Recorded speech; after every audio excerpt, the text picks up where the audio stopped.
Sharp decrease in environmental temperature. Assessing heat retention options. Please consider adding a warm jacket, gloves, and other such insulation devices.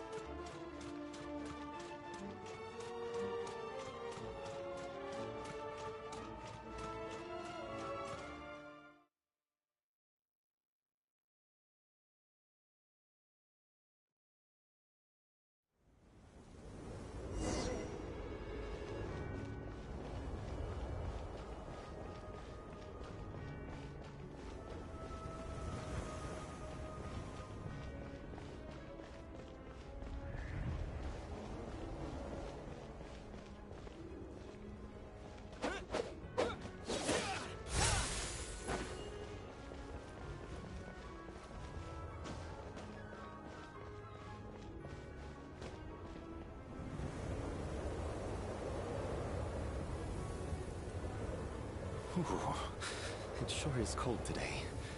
I wonder how much heavier the snow's gonna get. Here to see Odette? I just need to see your tickets for the preview. Perfect. Thank you.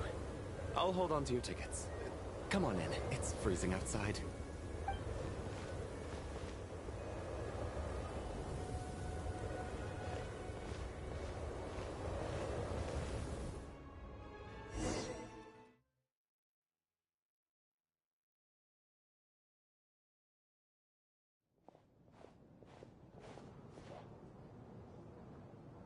I think I'll leave the Lelic question until after the show's over.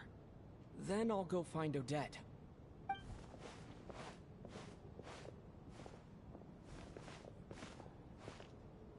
Child said he was originally going to come with Tonya. So I'm guessing Tonya's already here somewhere. Is there anyone here who looks like a Tonya? Let's see. It's a small audience. Makes sense for a preview. But wait. I do see some familiar faces.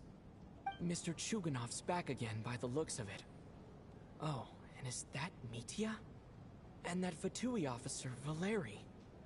Guess he must be playing cat and mouse with Mitya again.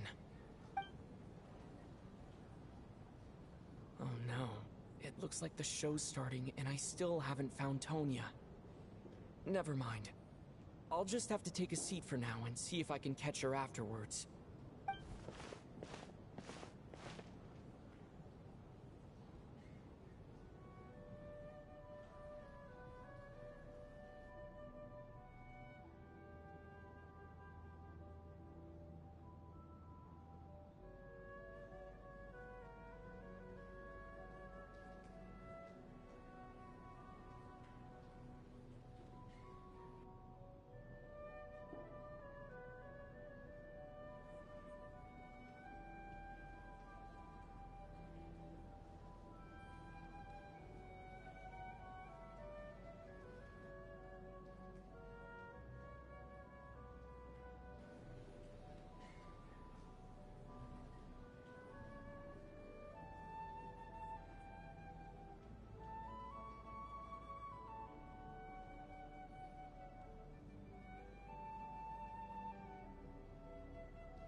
Members of the audience, I'm a staff member here at the theater.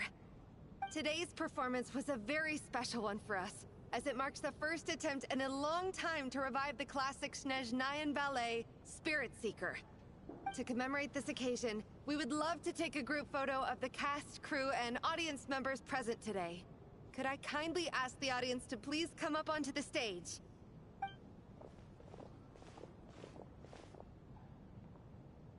All right, everyone, huddle in a little more. Now, look at the camera. 1, 2, 3.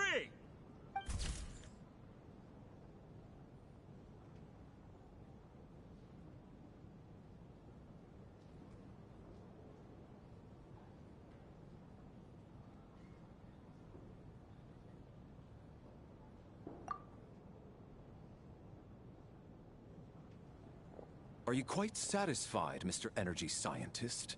I rather hope you don't have any other escape plans to add to my workload today. What are you talking about, Sarge? This was simply my way of inviting you to watch Miss Odette's new show with me. And wasn't the performance spectacular? In the future, I heartily encourage you to take a leaf out of my book. Find some soul-nourishing pastimes to enrich your time outside of work. It was indeed a fine performance, but I must correct you on one point. This is not time outside of work. These are working hours.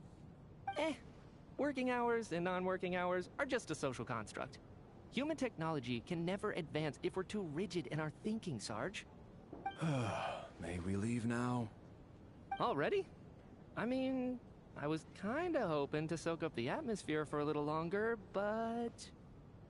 No? Okay, guess I'm pushing my luck. Didn't seem like too much to ask, but fair enough. Off we go then, Sarge. Back to the land of working hours. Lead the way. That has to be her. She's the only person in the audience around Tonya's age. Excuse me, are you Tonya? Huh? Your brother's busy today, so I took his ticket. Don't worry about him, he's fine. Oh, okay. Sorry for the trouble. What's wrong? Are you sick? No, I'm fine. It's nothing. Maybe she caught a cold on the way here because of the weather.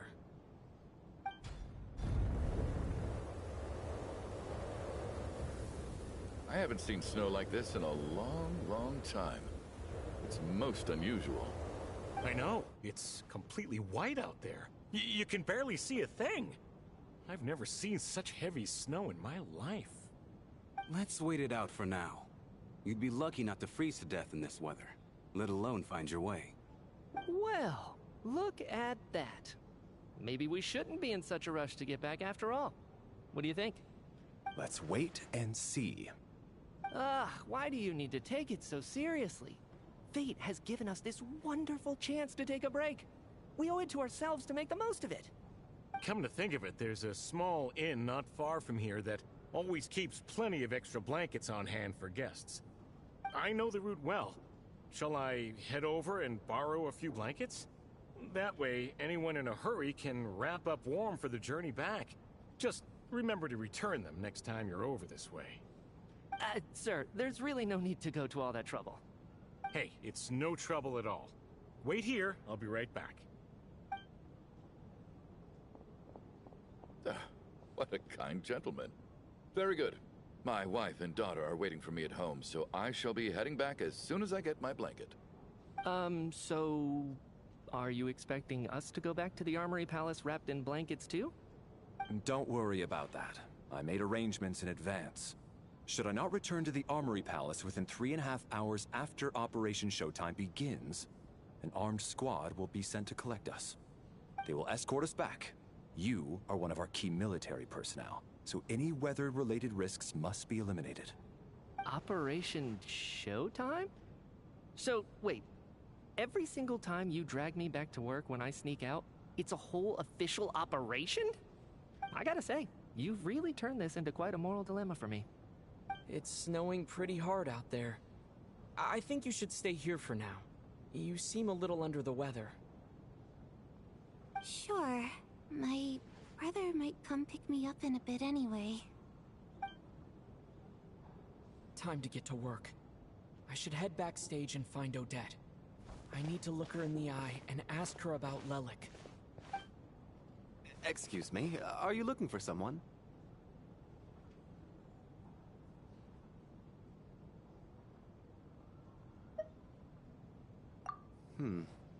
How do you know that Miss Vodyanitsa is backstage? Unless... oh! Are you here at Mr. Chuganov's behest?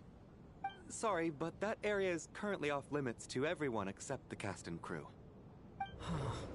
Bad timing, I guess. Well, I might as well stick around. I doubt Odette will be leaving before the snow lets up in any case.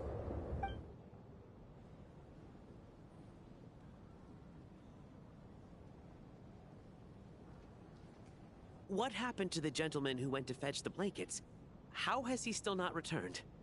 I was thinking the same thing. It's still snowing very hard. Do you think something might have happened to him? Whatever the reason for his delay, I must say I hate nothing more than people who make empty promises and fail to deliver. Well, I have to treat my employees like that on occasion, but that's different.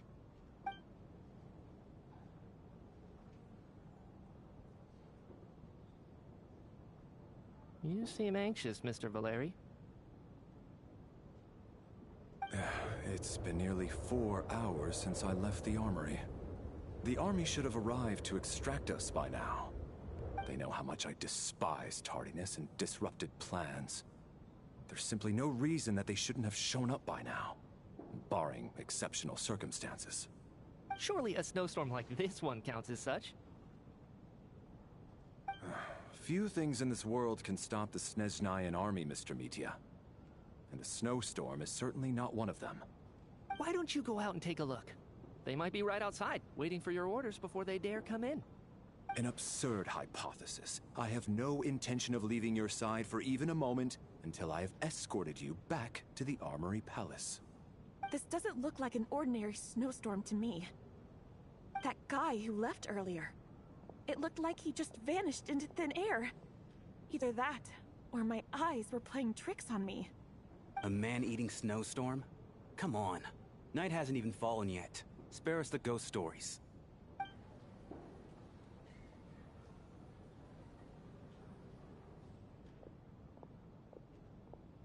Traveler, didn't know you were coming today. How come you didn't say anything?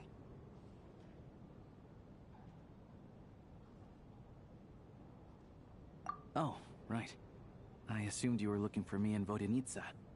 Odette's still backstage. Whoa, that's quite a snowstorm out there. I've been working backstage this whole time, so I didn't even notice.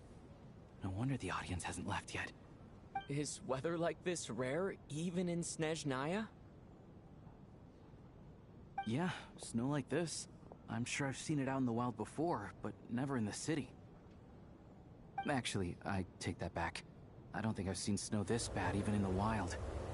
This is something else. It's not normal.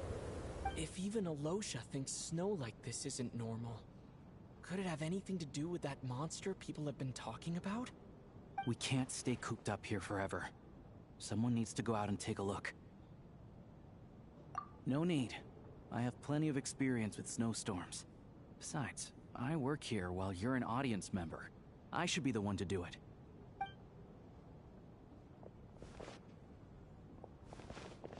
Everyone by the door. Careful not to let the snow soak into your shoes. In a snowstorm, you gotta look after your toes above all else.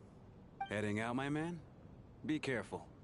I've been told the snowstorm eats people alive. Thanks for the advice. I am planning to be careful.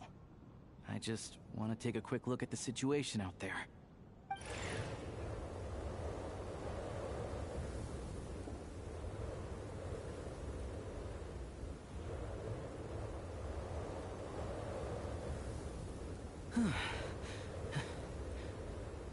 He's back! He's back!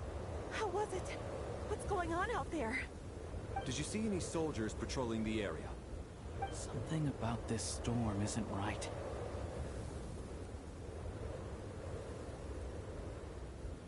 There's no one out there.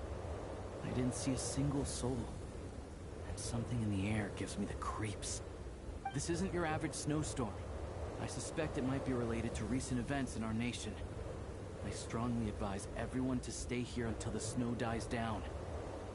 Are you serious? So all of us are trapped here now? That sounds a little far-fetched to me. You want to go outside and see? I, for one, am not risking my neck in that weather. This just turned from a minor delay into a major hassle. We can only hope that our friend who went to fetch the blankets just ditched us and went home. Is it really that bad? But my daughter, I won't be able to read her a bedtime story tonight. Huh? What are you all still doing here? Whoa!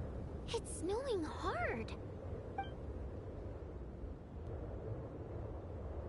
So now we're stuck here? Oh, this is terrible!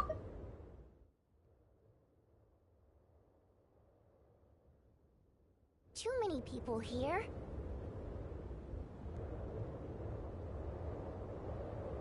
On the bright side, the theater's always well stocked with supplies. If the snow still doesn't let up as we get into the evening, you can spend the night here, everyone. At least, I assume that's all right? Odette? Fine by me. This seems like a sensible backup plan under the circumstances. My thanks to the theater for being so accommodating. What are you staring outside and praying for, my man? You anxious to get home too? Oh, Your Majesty the Tsaritsa, I beg you, please do not let tonight's snowstorm stop. This is a golden opportunity to spend the night under the same roof as the two top stars in all of Snezhnaya. It's a once-in-a-lifetime experience. I think I've changed my mind. Sir, if you so much as look at us funny, you'll be seeing stars in a whole other way. Behave yourself, or you'll be begging for that blizzard. It's getting colder. We need to keep the indoor temperature up. Close the door and lock it tight. Let's head somewhere warmer.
And then, there's the aristocrats. Easiest of all to deal with. You don't need to use any force whatsoever. All you have to do is show them the rope you plan to tie them up with. Do you know why? I don't. Do tell. Because nothing horrifies them more than the thought of a cheap, coarse rope leaving creases on their precious million more coat. They'll do whatever you ask to avoid that fate. Unexpected, but funny nonetheless. Tell me another one. Well, look at that. I got myself a new listener. Hey there. Let me introduce myself. The name's Shram, and I'm a mercenary. The kind that gets paid to do odd jobs for rich folks. And I am Chuganov, an entrepreneur. If my name is unfamiliar to you, you will no doubt have heard of my factory, the renowned Iskra manufacturing plant.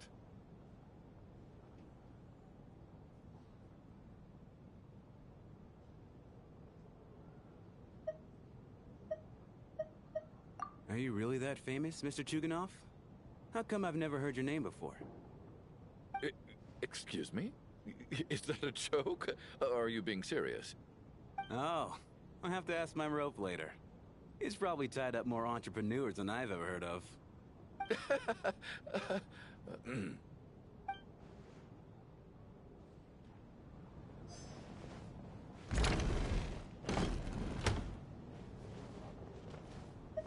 My husband has major trust issues. To him, I doubt even this snowstorm is a good enough excuse for me to stay out all night. That's the price of marrying into wealth. You'll get used to it. I'm not about to stop you if you want to leave. But don't drag me along. Hello? Can I help you?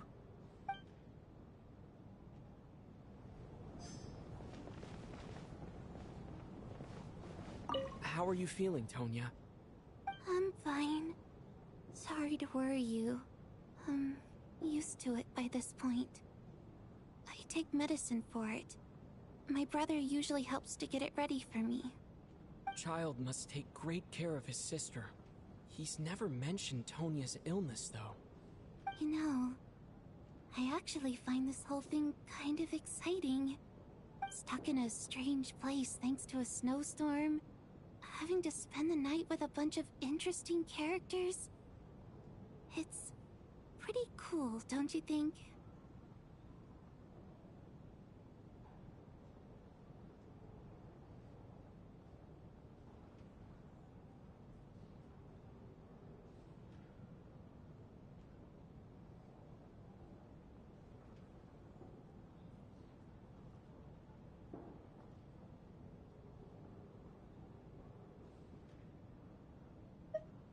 Kids, huh?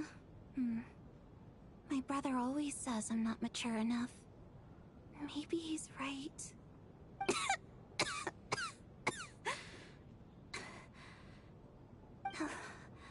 I'm fine, really. Just got a little overexcited. Look after yourself. Otherwise, your brother will come after me.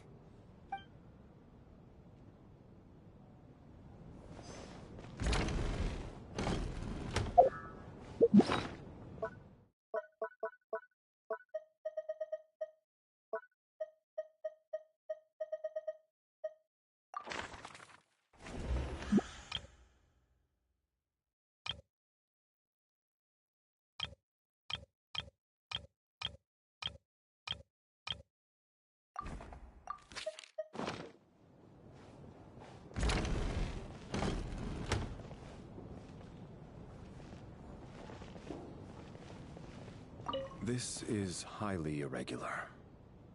A delay of over an hour during an operation like this theoretically warrants a Harbinger-level response. I wonder what the issue is. The storm, or something else. Sarge, the day you learn to let go and just enjoy moments like this is the day you'll finally understand the meaning of life. Ah, why, hello, sir. I believe you were the one sitting at a nearby table back at Podvorye Restaurant. Any friend of the theater's star performers is a friend of mine. It's a pleasure to meet you. I'm Mitya, from the Energy Commission. Greetings. Major Valeri, head of the Special Assignments Battalion. Armory Palace Royal Grenadier Guards, 1st Regiment. I am here to ensure Mr. Mitya's personal safety. Please let me know if I can be of any assistance.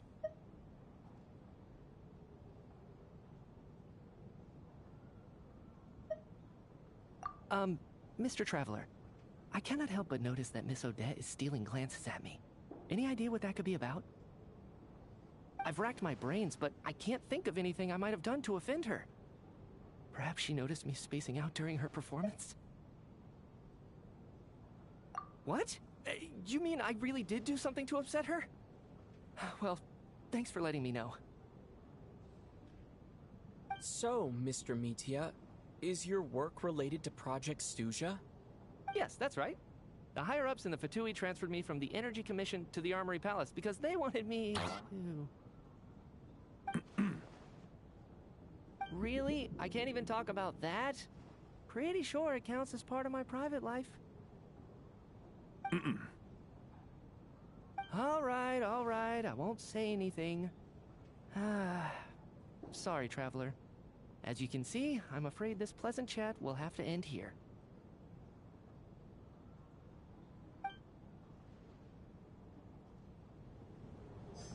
This is highly irregular.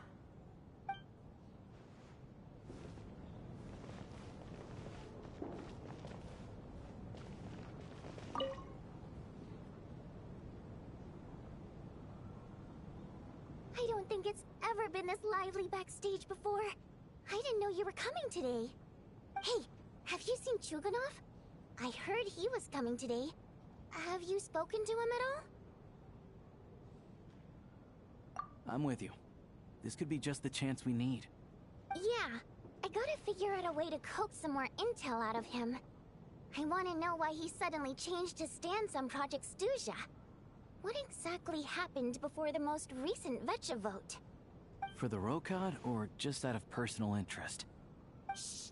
There are other people around. Don't say the R word.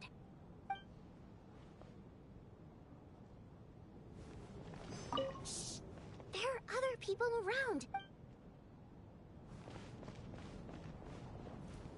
I have to say, even though today was a rehearsal and there were some hiccups along the way, Miss Odette's performance was one of the best I've ever seen, even compared to an actual show. I couldn't agree more, especially considering the weight of the subject matter.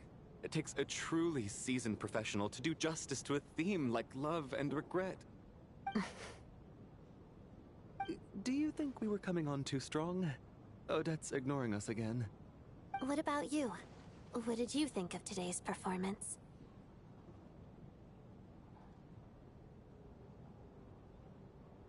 Really? That means it wasn't captivating enough to draw you in. I'll work harder to win you over next time. I'll make sure to save a ticket for you when the show's performance ready. This doesn't seem like the time or place to bring up the subject of Lelik. I need a chance to speak with her in private. So unfair. Talk about double standards. And now it looks like I've been spotted.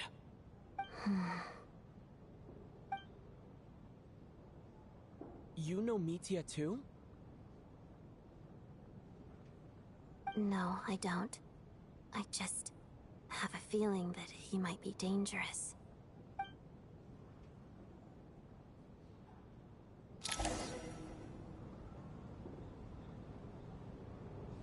How's it looking, Alosha? No change from this afternoon. Heavy snow with no sign of slowing down. May I have your attention, please? The storm is unlikely to stop tonight, and it'll be even more dangerous outside at night than it was during the day. We at the theater owe everyone here a duty of care. Therefore, we strongly suggest that you stay on site overnight and avoid going outside unless absolutely necessary. In a few short moments, we'll give you a tour of the theater's various quarters. You can choose to sleep in the VIP room, the office, or backstage. Or on the stage if you'd prefer. We won't mind. I'll pass on sleeping on the stage. What if the snow is stopped by tomorrow morning? The early birds in the audience might think we're part of some experimental new show. A drama about sleeping? That could be fun. Maybe we could come up with a title for the production.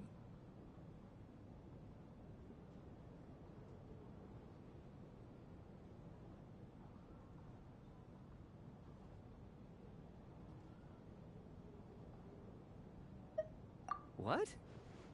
Gotta admit, I didn't get that one. Anyone who doesn't wish to sleep on the stage, please follow me. I'll show you to the rooms.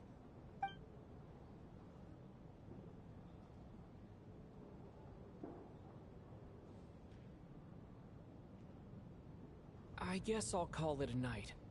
Though I feel like I won't sleep very well without Paimon here. I'm sure she'll be worried that I haven't made it back yet. But as long as she looks out the window, she'll probably realize what's holding me up. I wonder if she's feeling any better yet. At least she hasn't been getting any worse. Still, I should try and get back first thing tomorrow morning.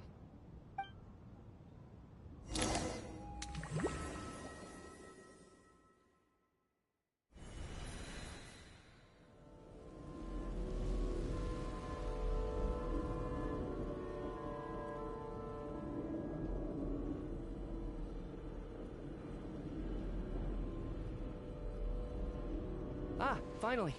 Welcome back to the world of the living, lazy bones. I was about to wake you. The black mist is almost on us.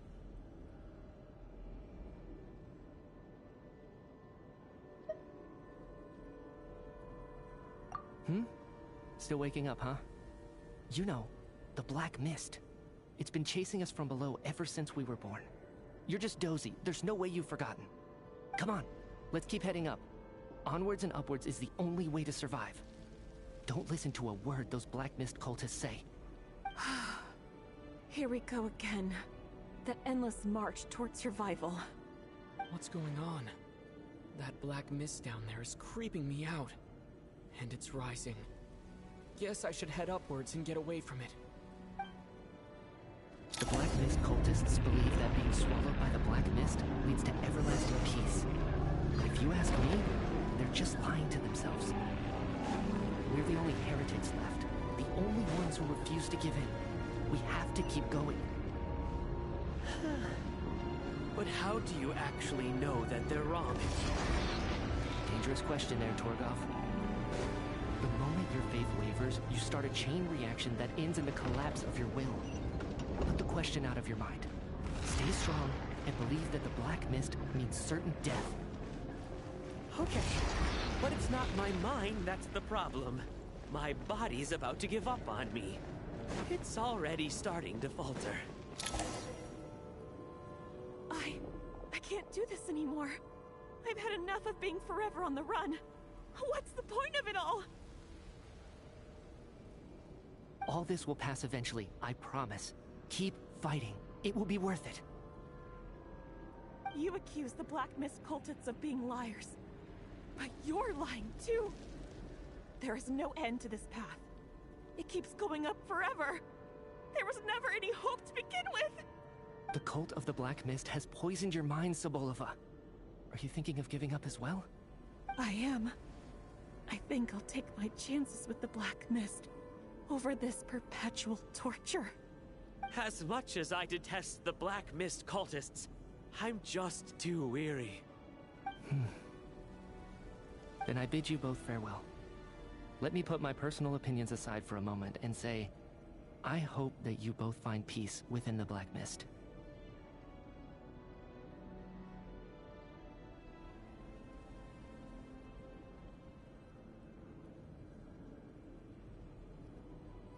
Fate always appears so impossibly complicated.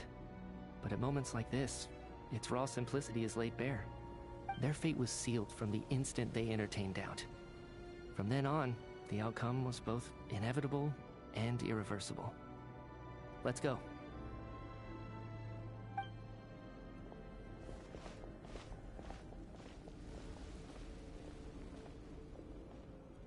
Torgov and Sobolova are gone.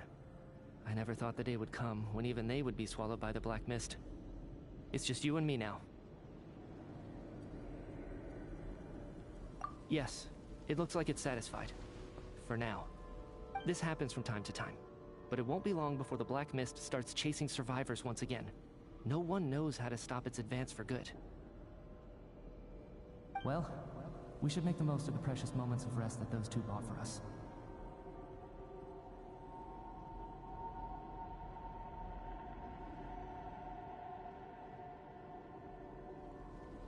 Huh? Are you really that sleepy, traveler?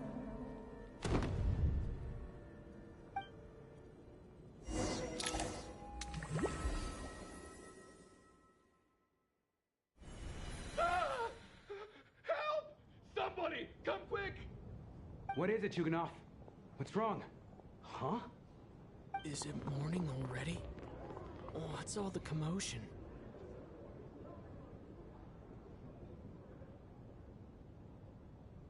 Sounds like it's coming from next door. I should check and see what's going on.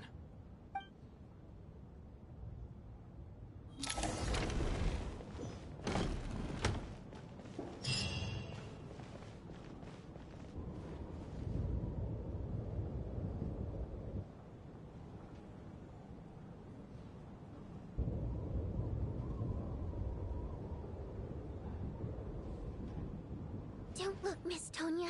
Stay here. Okay. What happened to them?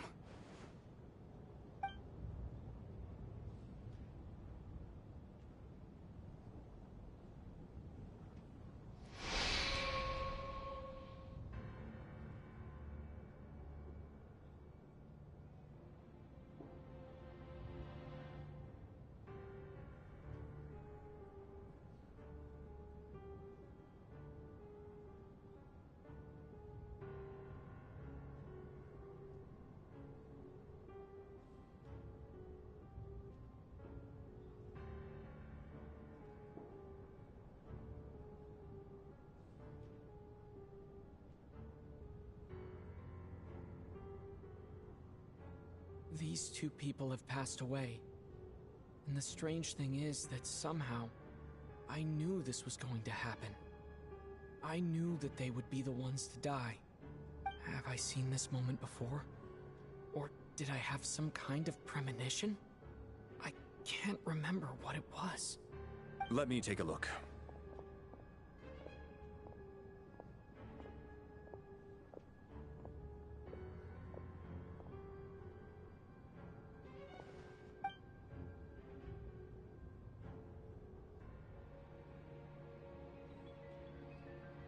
No vital signs in either of them.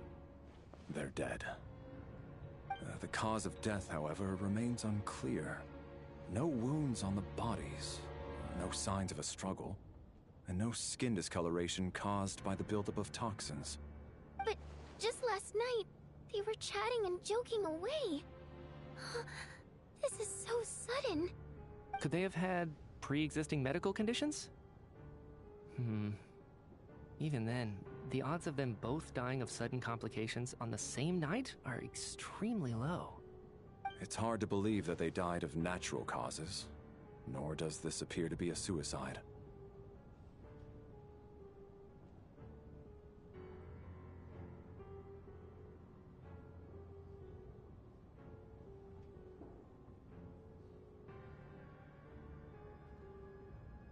Who was the first to discover the bodies? It was me. But these deaths have nothing to do with me, officer. I got up early because I wanted to see if the snow had stopped. Then I noticed that the door to this room was open, and it looked like there was a man and woman inside. I just went over to see what was going on. I had no idea they were... I can corroborate this. I was doing my morning exercises near the stage. When I saw Mr. Chuganov heading this way, I followed him.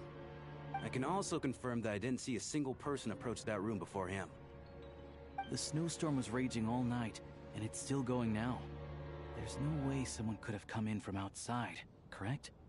You mean an intruder? No, not possible. I slept by the door last night as a precaution. There's no way I wouldn't have noticed if anyone had tried to open it. Everyone, split into pairs and search the theater for anyone in hiding, or any signs of suspicious activity. I'll follow up with a full search of my own shortly. Go. There is no time to waste.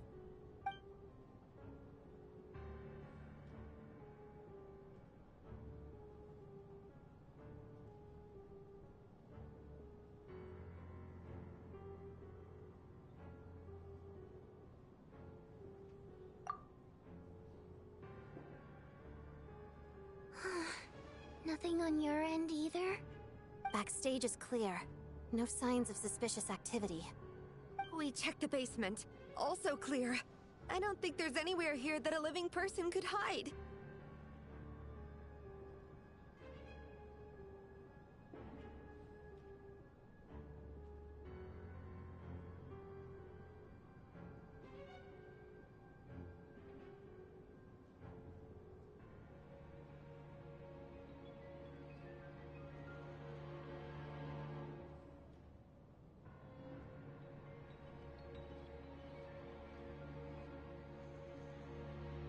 Are we certain that the theater doesn't have a back door? Or any tunnel or passageway wide enough for a person to fit through? No, there's nothing like that. If people were sneaking in through some secret tunnel to avoid buying a ticket, we'd have sealed it off ages ago. I also checked the windows. All of them are locked from the inside, and there's no sign of anyone entering or leaving. It sounds like we can safely rule out the intruder theory. If anyone came in during the night in this weather, there'd be no way for them to avoid leaving footprints or water stains. This can only mean one thing. It's like one of those murder mysteries you see in novels and plays, isn't it? The ones where the killer is... one of us. We can't quite jump to that conclusion just yet. Could he be right? It's hard to imagine something like that happening in real life. Set in a theater during a snowstorm, a murder takes place, and the killer is among us. It's such a classic trope that it seems unbelievable. Looking at who the killer targeted, and the clean entry and exit, it all adds up. I know what this is. It's obvious now that I think about it. What is? What have you figured out? Both victims were wealthy, well-known local merchants. And the door was deliberately left open so I would discover the bodies and witness the crime scene first thing in the morning. Such ruthless methods. This was your doing, wasn't it, Lelik? Lelik? You mean Lelik is among us? And he's the killer? Lelik. I know this code name. Member of the Rokot, anti-Project Snezhnaya. Always works alone. I've read the case files at the Armory Palace. Walk me through your reasoning, Mr. Chuganov. What do you know about Lelik?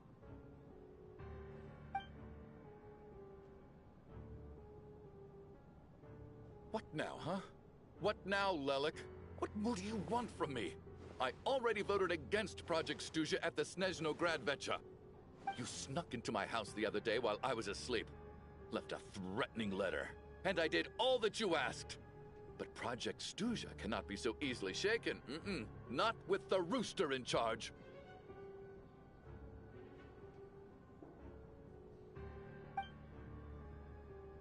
So, he really was threatened by Lelik. That makes sense. And now you're resorting to murder to threaten me. Isn't that right? I knew it. The Rokot despises the rich. The lives of the wealthy are but refuse in your eyes.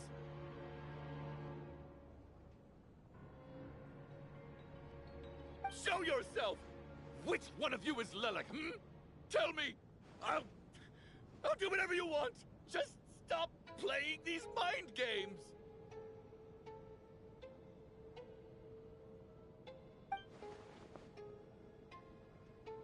Was this really Lelik's doing?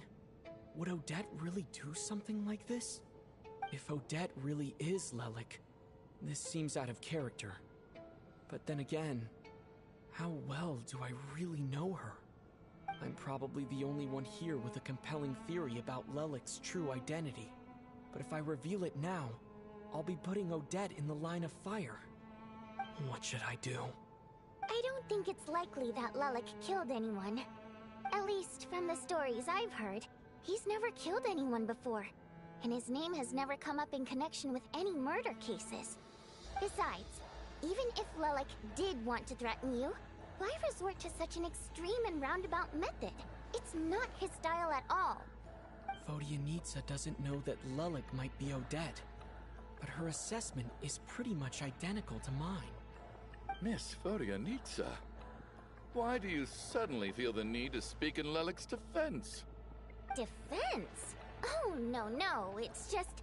I'm worried that we're jumping to conclusions here, so I wanted to share my point of view. Also, I don't think the Rokot is as bad as you're making it out to be. Well, if you think I'm so wrong, what's your theory then, Why don't you tell us who the killer is? The case is still evolving, Mr. Chuganov. Please do not prevent others from expressing their opinions so early on in the discussion. Even so, there's no denying that the recent threat received by Mr. Chuganov may well be an important clue. So there's still a good chance that Lelik is right here among us. I can't do this anymore. I don't care if it's still snowing outside. I have to get out of here.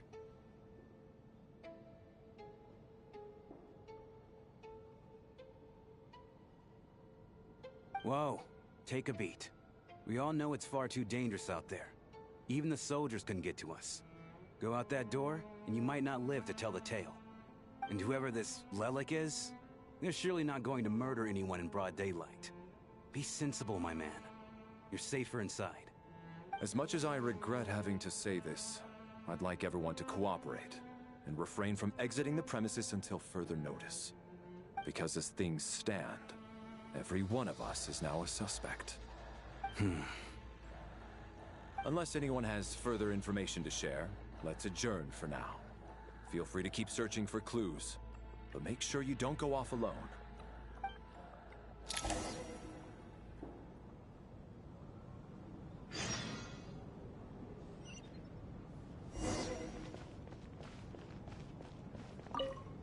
You seem to be very comfortable taking charge, Major. You took the reins as soon as things went south.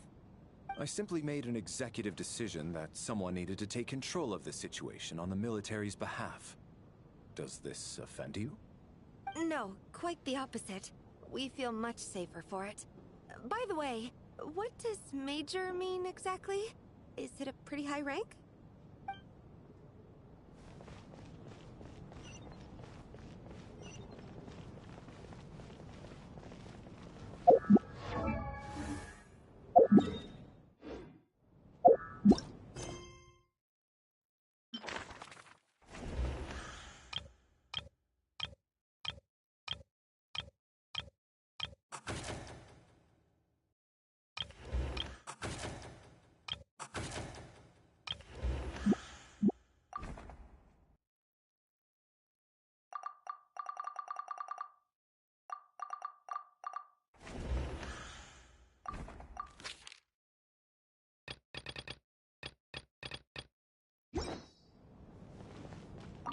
I still find it hard to believe there's a murderer among us.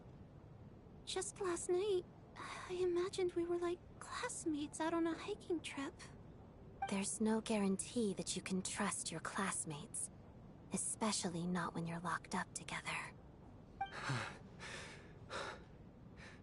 Why did they do this? Was it for money? Even then, they could have just kidnapped the people. They didn't have to die.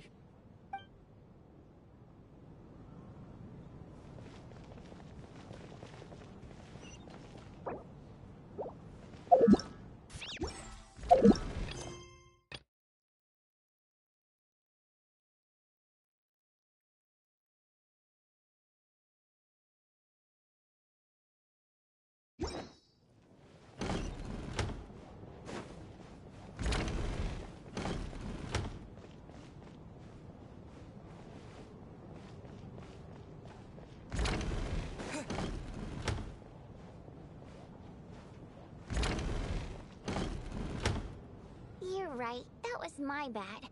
It was a knee-jerk reaction. I didn't think it through. Luckily, no one suspected my identity. Oh, phew. It's just you. I thought someone was eavesdropping. Since Vodyanitsa and I were on the same page earlier, I think I should share my thoughts with the Rokot members first.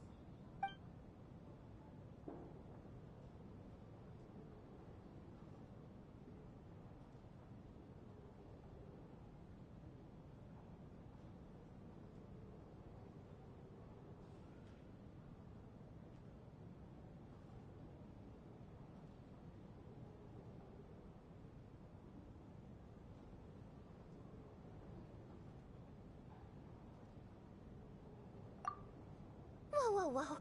Are you serious? I don't know if this counts as gossip, but it's definitely on track to be the juiciest this whole year. Odette? Really? Odette? Oh god, how dumb does this make me look? Lelek has been right under my nose this whole time, and I didn't notice a thing. Actually, it's exactly what you'd expect. Sometimes, hiding in plain sight is the best strategy. And now that you mention it, the more I think about it, the more sense it seems to make. It all adds up. What are we up to now? 1, 2, 3, 4...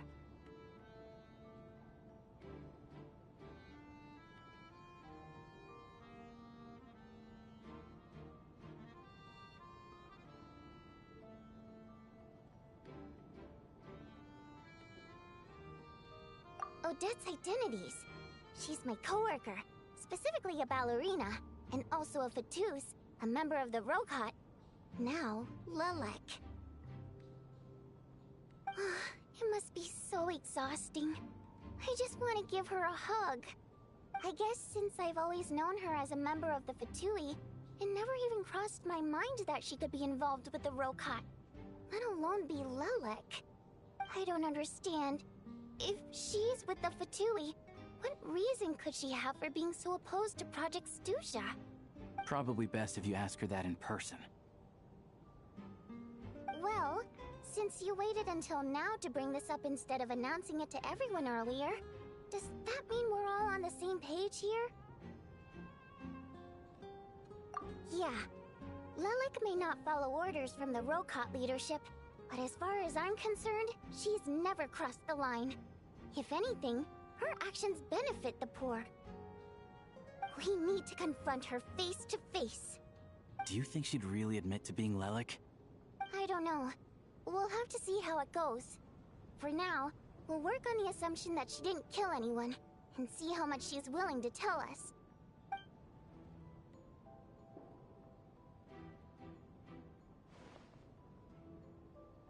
Now's her chance. Odette's alone. Let's go. Hey, Odette. Hmm? What is it, you guys? Shh.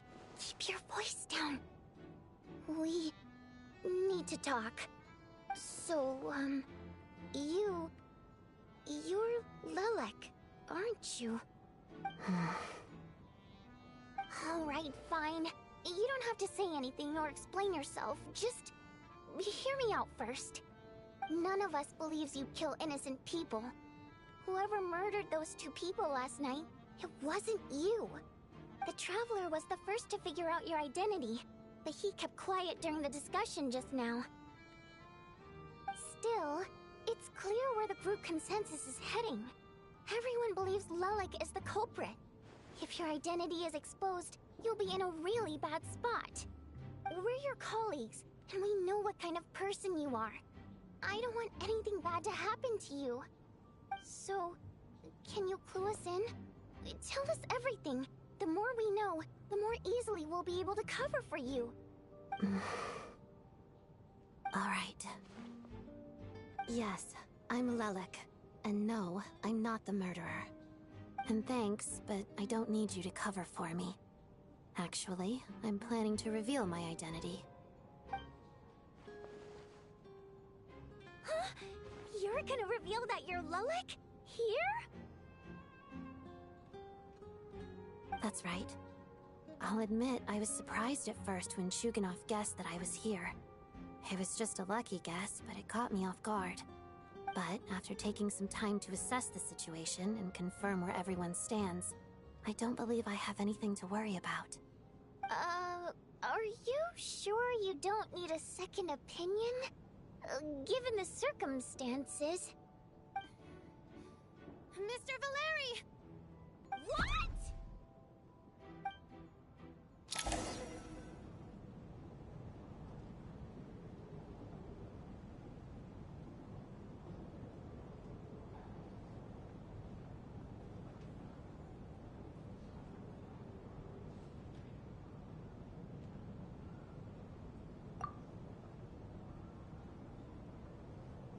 So...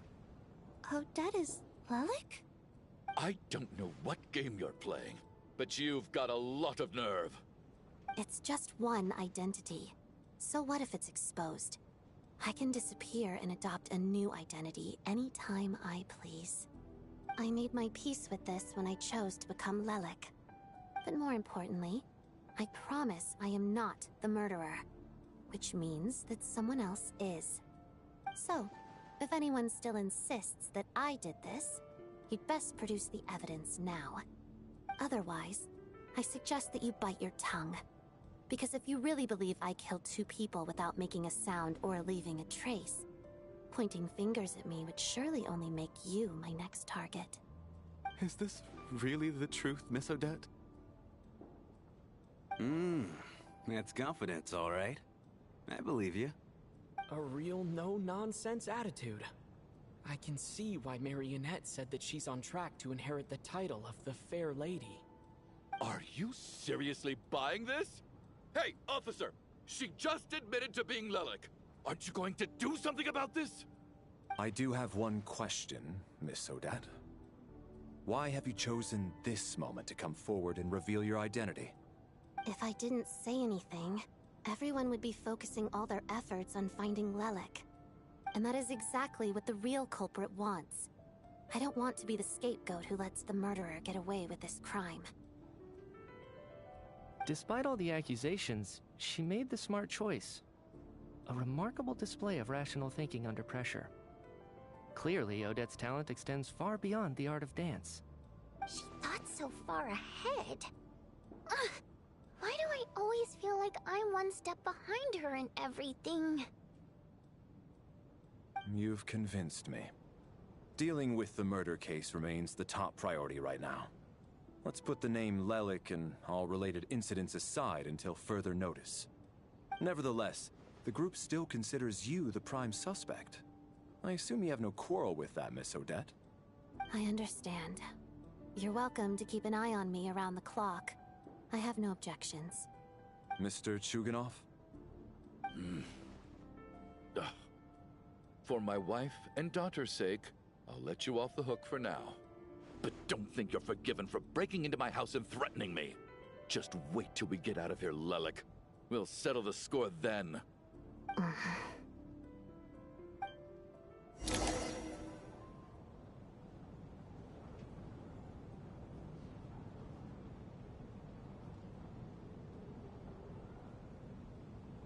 Good work, Lelik guard team. And Lelik too. Here, have some hot water. Turns out Valeri knew about my exploits. So now I've been told I have to guard Lelik with him. Shouldn't you be facing my way if you're guarding me? At the moment, it looks more like you're my bodyguards. If the true culprit is indeed still at large, as you have claimed, we must keep our guard up against them also. Don't worry, Tonya. We'll get through this. Once the snow stops, the officials will step in. The investigation will get easier, and then we'll be safe. But once the snow stops, won't everyone just leave? You're gonna miss us, huh? Well, some of us work at the theaters, so we'll still be here. I'll even give you a special backstage pass. Really, Miss Vodyanitsa? That's awesome! You've made a fan for life. Aw, you're so cute, Tonya. All right, let's swear to it. I promise to give you the pass, and you promise to never change your mind about being my fan. Promise. Don't indulge her, Tonya. You don't have to swear an oath over things like that. You really do get carried away sometimes, don't you, Miss Vodyanitsa? Hey! Mind your own business!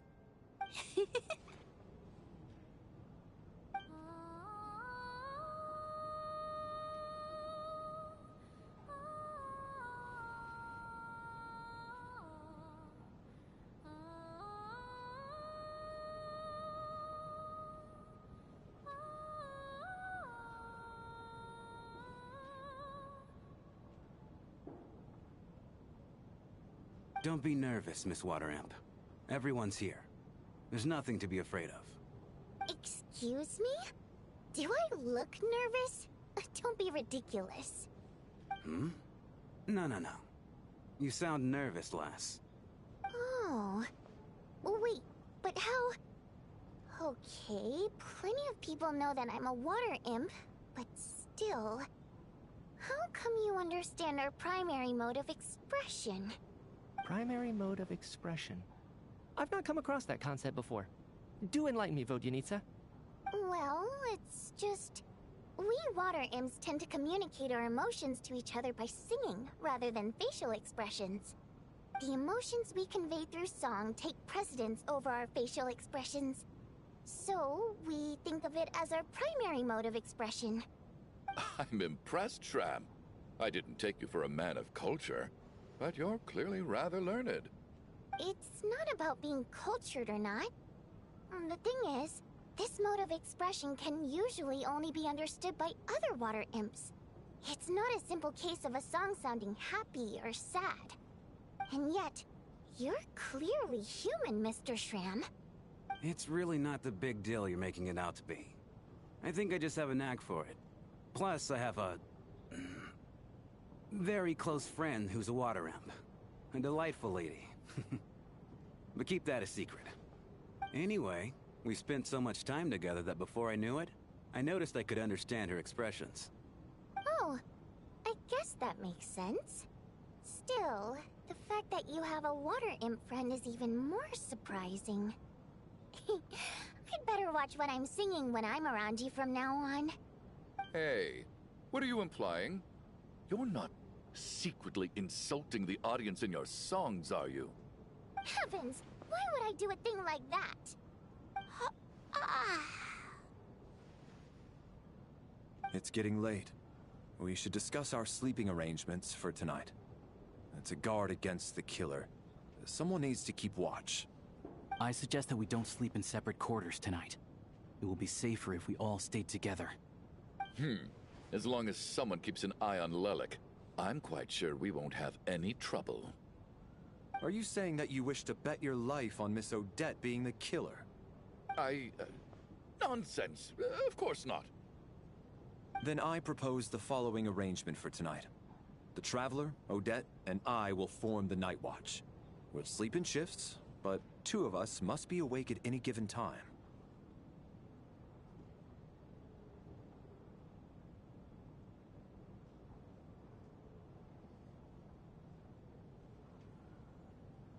An excellent idea. This allows us to handle the Night Watch while also keeping an eye on Lelik. Meanwhile, the rule of taking shifts in pairs resolves the other issue. Namely that we can't necessarily trust the Traveler or Valeri either. I expect that plan took you quite some time to come up with, didn't it? Actually, our field combat manual outlines a similar approach. Although the scenario there involves guarding prisoners overnight during field operations. That being said, I must clarify that I harbor no disrespect towards you personally, Miss Odette. In fact, Lelik's numerous covert operations make fine textbook examples for military agents. I care less about respect and more about the fact that you just robbed me of 2/3 of my sleep tonight. I'm calling dibs on being the first to rest. Good night.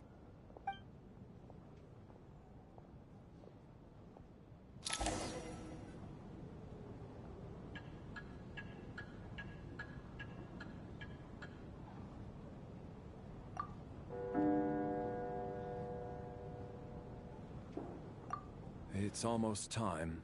We should wake Odette. How are you faring?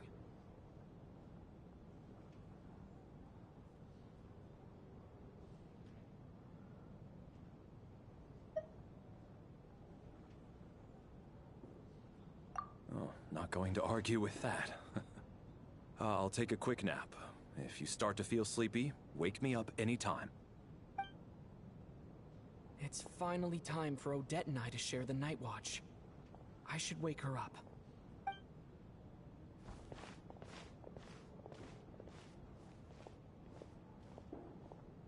I came here to get information from her in the first place. Maybe I should think about what questions I want to ask before she wakes up. How long are you gonna keep staring at me?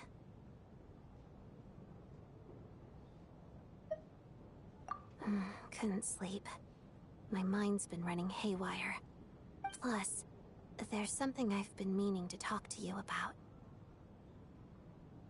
I had a hunch that you wanted a conversation, too. Let's take this chance to clear the air, shall we?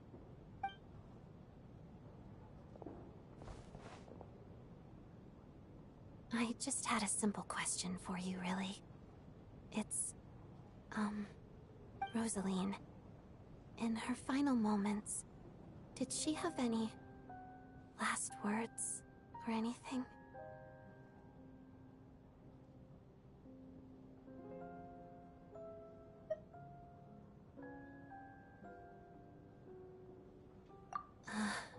I see.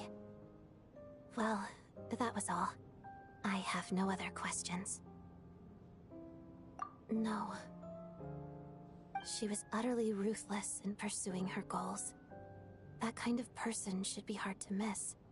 And yet, even though I never approved of her methods, and she was an abrasive person, the fact remains that I am indebted to her.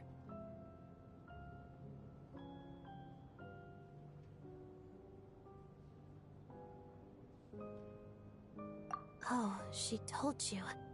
I guess that makes sense. I think she and Rosaline were on pretty good terms. Yes. Rosaline wasn't the kind to gossip about this sort of thing.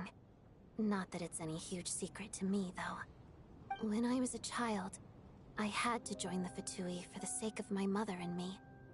I trained under Rosaline. It was extremely grueling, and it didn't exactly come naturally to me. All I could do was try to ignore the biting cold and practice, practice, practice. I was a newcomer who'd managed to make a good first impression on a harbinger. There was pressure to live up to her expectations, to be worthy of the fair lady's reputation. Every day was a struggle against the cold, pain, and fatigue. And most nights, I struggled to fall asleep. After enduring all that, I've become almost immune to the sensation of pain. I suppose that was the cost of survival. Surely, any child who had to experience that would grow to hate her lot in life, don't you think? So, I put an equal amount of effort into my ballet. Because in my young mind, that was the only way to defy my fate. It was my way of telling her, the Fatui's demands and your expectations of me are not what I wish for. One day, I will leave. I think she probably blamed my poor performance in training on my passion for ballet. She knew my heart wasn't in it. One time, when I was secretly practicing a dance at night, she suddenly showed up. I knew she was there to catch me red-handed. I told her, "You don't deserve to watch the dance I learned from my mother."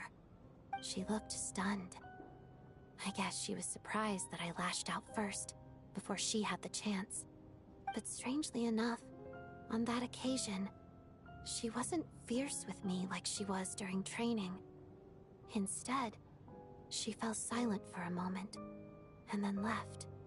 After that, she never interfered with my dancing or asked me how it was going. She never came to watch me dance again either. Not even once.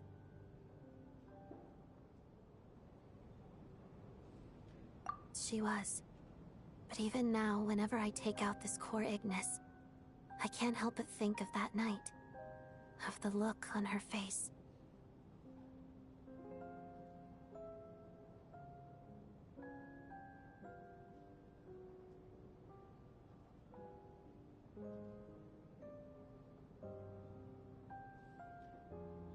Sort of. Although gift might be too kind a term. This is her flame sealed within ice. A symbol of her favor, yes, but also our way of keeping an eye on people. She knew the location of every piece of core Ignis. If any recipient started acting suspiciously, she'd be on to them immediately. Trust her to make even a mark of approval feel suffocating. So, when news of Rosaline's death reached Snezhnaya, many people immediately crushed their core Ignis.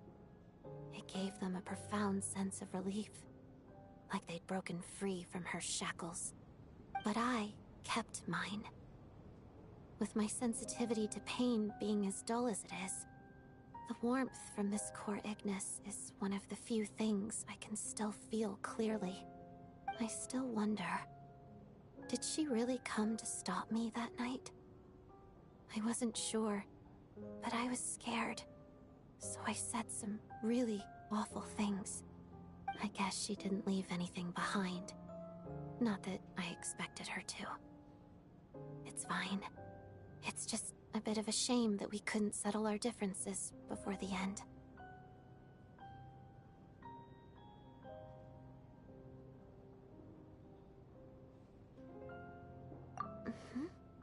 She did. Are you sure she was talking about this event?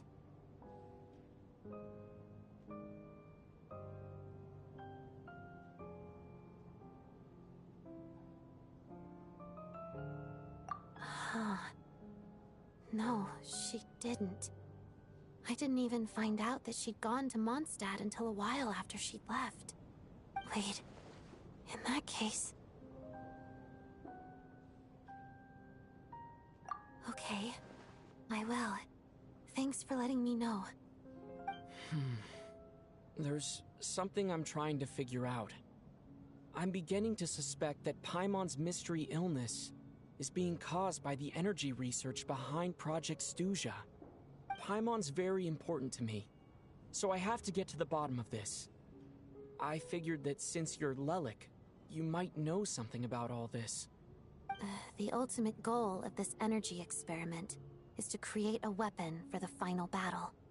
The weapon's construction was completed in Nodkrai.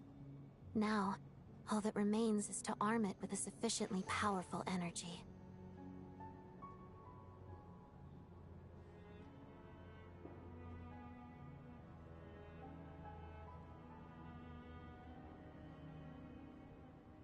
Yes. The weapon's development and all the related experiments are overseen by Lord Piero, the Jester, and the lab is located deep within the Armory Palace. I'm not sure why this experiment would be making Paimon feel unwell, though. The best way to get to the bottom of it would be to go there in person. Once we get out of here, I'll help you apply for an entry permit. And I'm hardly the organization's proudest member, as you know. You answered my question about Rosaline. I want to do you a favor in return. It's that simple.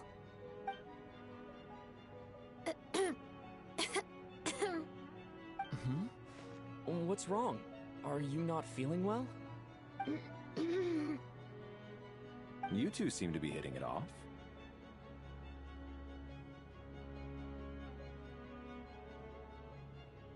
I thought you were sleeping. Of course I was. In the military, one learns to fall asleep quickly, even in the most inhospitable environments. It's vital to staying alert and energized. Why? Is something wrong? Even if he was awake, he can't have overheard us, right? Well, thank you both for keeping watch. Traveler, I'll take over for now. It's your turn to get some sleep. Sure.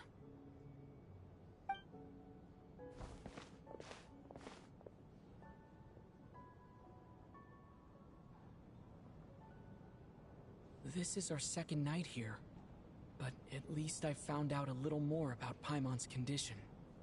I hope she's been sleeping well the past couple of days. Why do I feel like I'm being watched?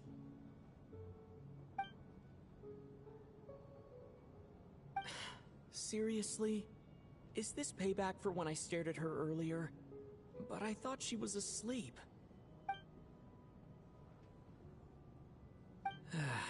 Never mind. I'd better try and get some sleep myself.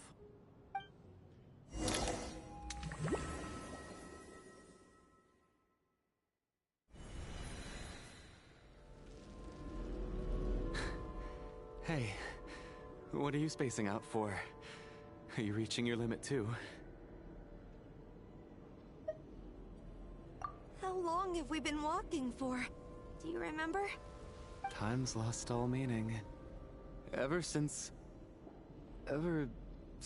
we noticed that thing above our heads. What was it called again? A star key? Or key star? Anyway, the person who named it was swallowed by the black mist. Whatever it's called, ever since we noticed it, we've been walking up and up, hoping that as long as we reach it, we can find a way out of this place. But it seems like no matter how far we walk, we never get any closer. Well, we've come this far.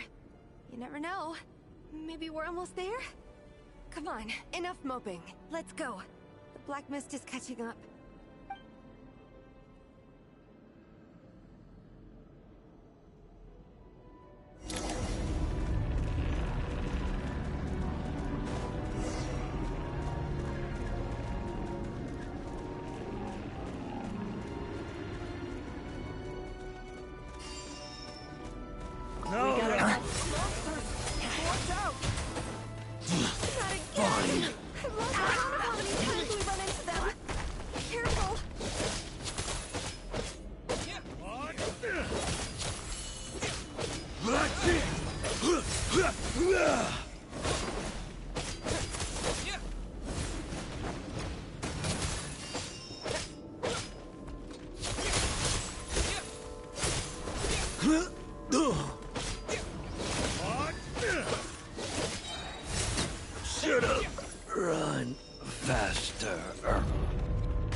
mist behind us? Feels like there's no escape.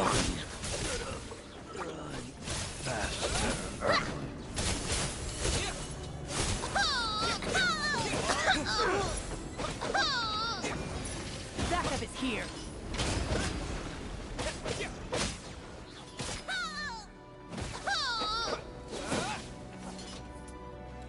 Incoming!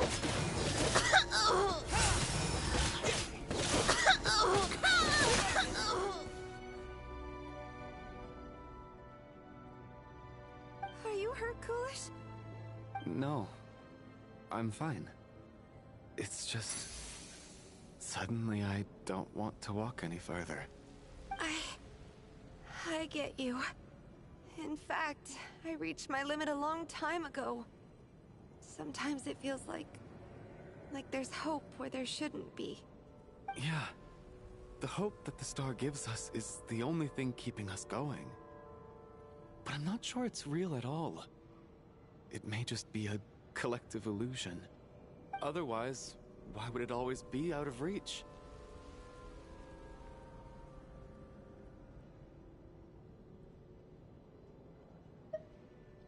We know you mean well, but you're only saying that to try and encourage us to keep going, aren't you? Thank you, friend. But enough is enough. Please don't give me any more false hope. Hope is poison in this place. You're going to continue, aren't you? I admire that. I've given up, but I wish you the best. May there come a day that you catch up to the star and leave this godforsaken place.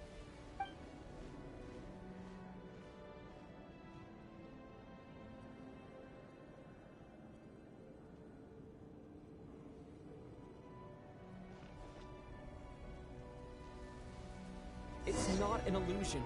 We really are getting closer to the star.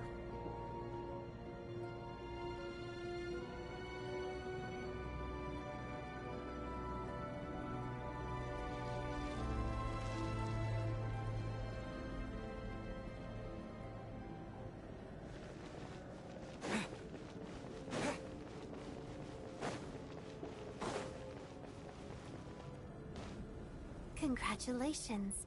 You're the first person to make it here.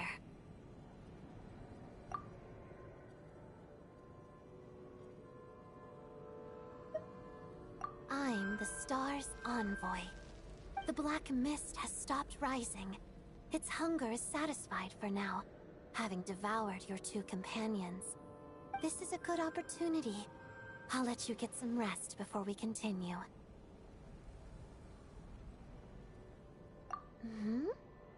What do you mean, leave? The star represents the starting point. It's the waypoint for the beginning.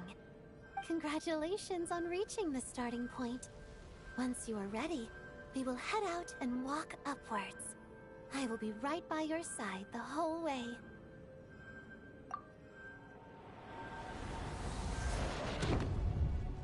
Huh? What's wrong? Hey, don't give up before the journey's even begun.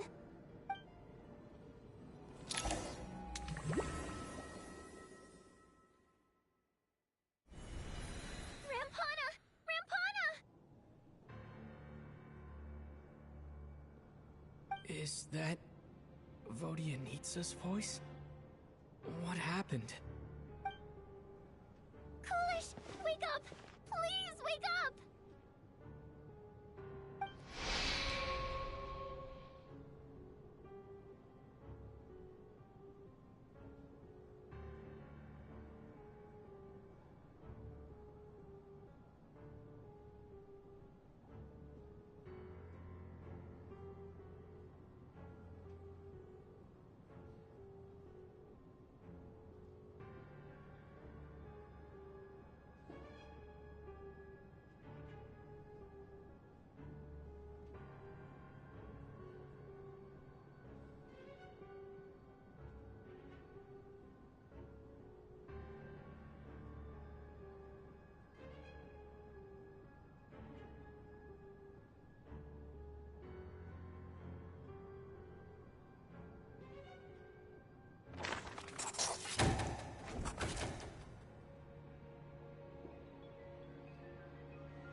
situation is identical to that of the 2 casualties yesterday.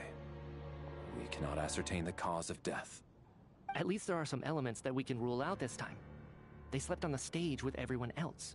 So I suppose the surrounding environment can't be a relevant variable. Rampana. Coolish. Weren't some of us keeping watch last night? 3 of us, in fact. How could you not notice something was wrong? I'm as confused as you are. Certainly nothing unusual happened on my watch. Likewise, and from what I've observed so far, both Miss Odette and the Traveler can be trusted.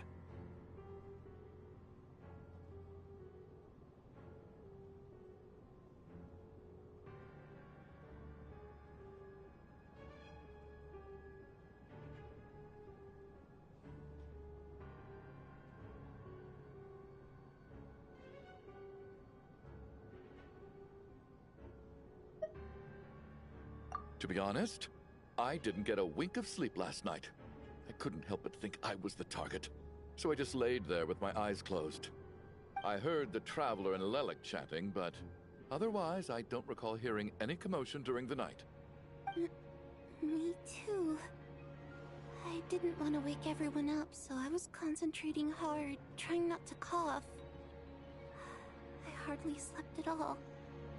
If anything had happened, I'm sure I would have noticed. Then, what could possibly be causing this? Once was bad enough. I can't believe it happened again. I worked closely with Rampana and Coolish for so long. I never imagined that one day they'd... And on the stage of all places... Vodyanitsa. 4 victims in just 2 days. And we still don't have a single lead. I need to get to the bottom of this as soon as possible. And above all, keep Tonya safe. I'd never be able to look Child in the eye again otherwise. Still snowing? Yes, I just checked. Still no sign of anyone outside either. So we only have ourselves to rely on. If you ask me, this killer can clearly strike whenever they please. The Night Watch was a useless endeavor from the start. Lelik must be an expert in poisoning. Clearly she used some poison that can't be detected on the corpse. Here we go again. Listen, I was already thinking to myself last night, was Lelik's reason for revealing her identity the real story? Well, now I have my answer. It most certainly was not. She's been playing us for fools. You get off on this, don't you? Revealing your identity, only to carry on with your killing spree? That's a hideous thought.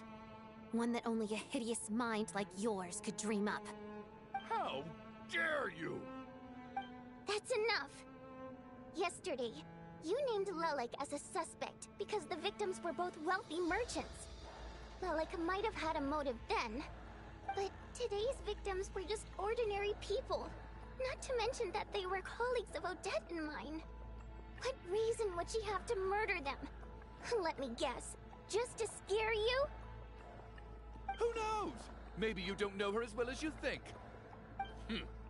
I implore you all to ask yourselves, how many people are there really in this world that have what it takes to kill another person?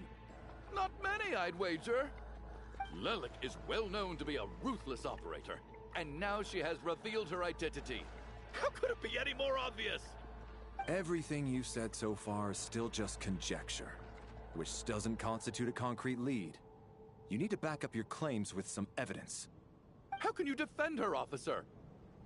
What did she say to you while you were on Night Watch? Maybe I shouldn't be so surprised. You military types are always colluding with criminals to target the rich.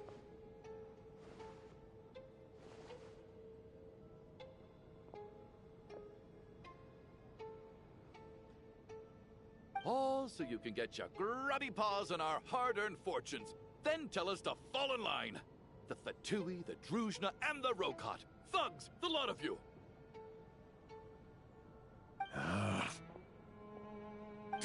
Don't you dare!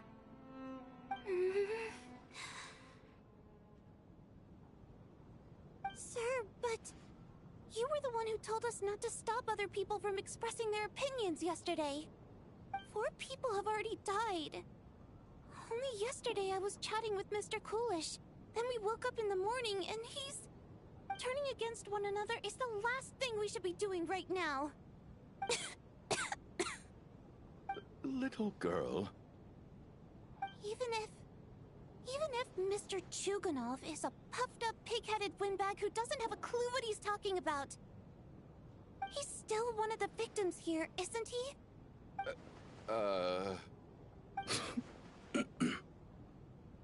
Quite.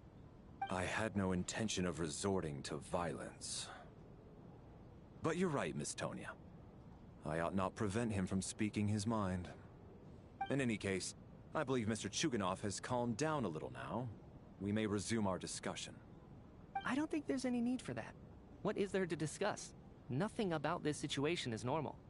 Did you have an idea, Mitya? You're the brainiac here, right? Come on, clue us in. I've been mulling something over. All the leads we have so far concern things from outside the theater. Miss Odette's alter ego, the threats Mr. Chuganov received. But then there's the 2 double murder crime scenes themselves, which have given us absolutely nothing to go on whatsoever. That's highly unusual. Even with the most careful killers, there's always some evidence left behind. So what are you suggesting? I think this could be a supernatural event. It isn't characteristic of human-on-human homicide at all. Correct me if I'm wrong, but aren't you supposed to be a scientist? That doesn't sound like a conclusion someone like you is supposed to make. I got into scientific research because of my insatiable curiosity. But if the present situation defies all known scientific explanations, I don't mind shifting my curiosity toward the paranormal instead. Now that you mention it, I remember when I first came to the theater. I heard rumors about this place being haunted. Haunted? Yeah, I think I heard the same thing. But I mean, they're only rumors, right? We've worked here for years. Surely we would have noticed any spooky goings-on by now. Well, this has taken an unexpected turn. A haunted theater? If Paimon were here, she'd probably be hiding behind me in fear right now. Why don't we take this opportunity to look for clues again with a more open mind? Maybe a different perspective will help us see something different. Very well. Whether it's criminals or ghosts we're looking for, the same rules apply. Everyone needs to tread carefully. I'll move the bodies into the same room for now.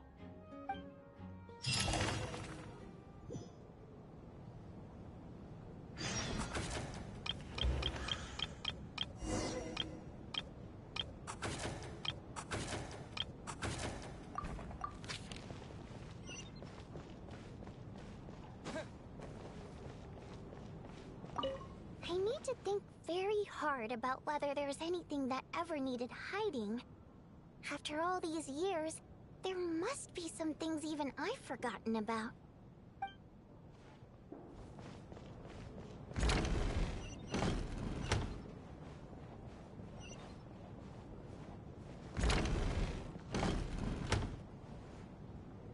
Valeri, come take a look at this. You too, Traveler. Some sort of notebook. What is it for? It's the on-duty logbook for the theater. Coolish was the main person to use it. He mostly used it to record any unusual incidents during a show, audience numbers, exit times, and so on.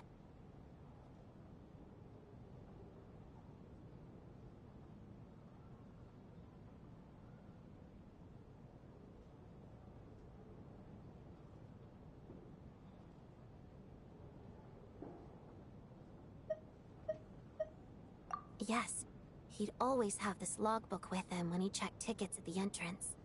This should confirm a lot of key details about the recent show. So, you find anything unusual? Yes. The number of people. I've checked and double-checked, but the numbers just don't match what's recorded in the logbook. Apparently, we have an extra person among us. Are we certain that logbook is accurate? Could someone have sneaked in without buying a ticket or something? Unlikely. Coolish took his duties very seriously. I've rarely seen any errors in his work. Not to mention that this was a dress rehearsal, meaning smaller audience numbers and tighter ticket restrictions than usual. Everything would have been well within his control. We no longer have our tickets with us, do we? They got collected on entry.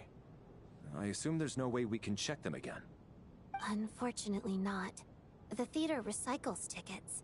Once people are in the door, they don't tend to leave until the show ends, so we collect the tickets at the point of entry.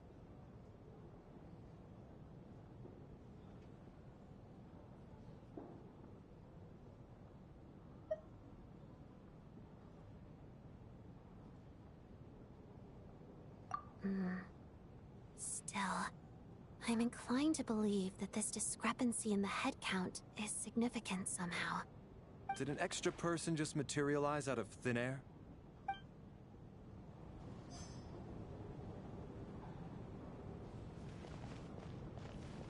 Did an extra person just materialize out of...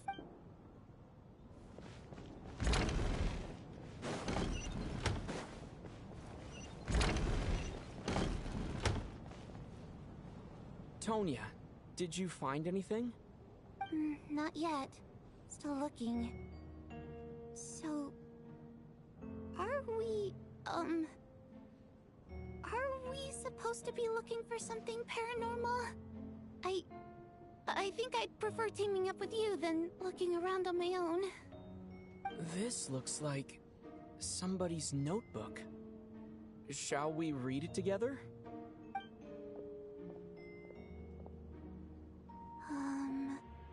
Well, it doesn't look scary or anything, so I guess it should be fine. Alright, let's read it together.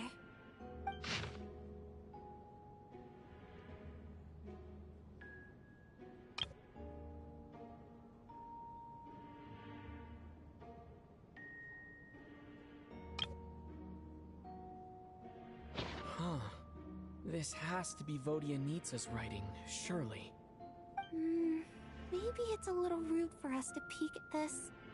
I feel like I just read someone's secret diary by accident. It sounds like she's writing this for her parents, right? I don't understand. Why put this stuff in a notebook instead of mailing it in a letter? Because her water imp parents belonged to the aristocracy, who were driven out of Snezhnaya by the Tsaritsa long ago. And now they live somewhere new, where the postman can't get to.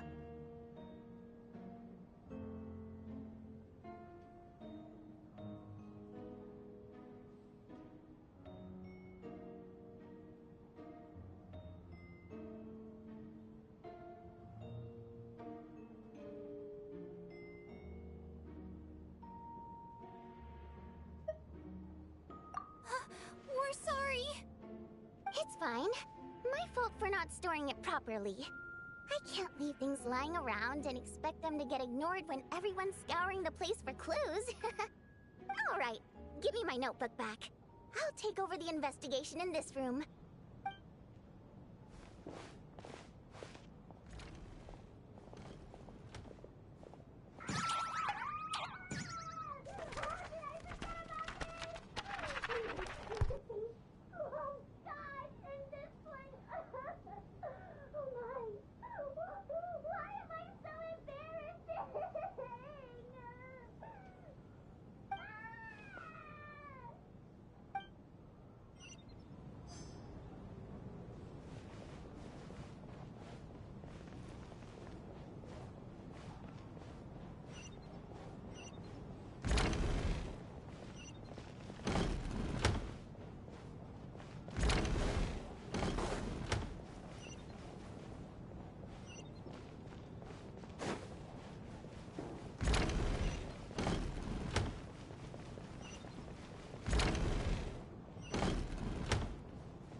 Ah, Traveler.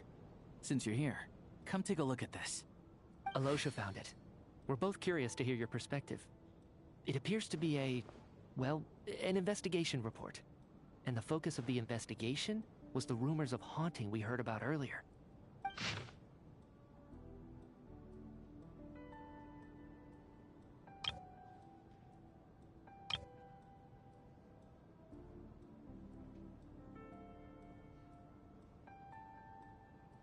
An investigation report, huh? Looks quite old. This person's name looks to be of Sumeru origin to me. Was the investigator from Sumeru? The theater manager must have hired an investigator once specifically to look into this issue. But it doesn't look like anyone ever looked at the report. Presumably, the manager wanted to know if the supposed haunting was dangerous, while also being fearful of word getting out in case it affected the theater's business.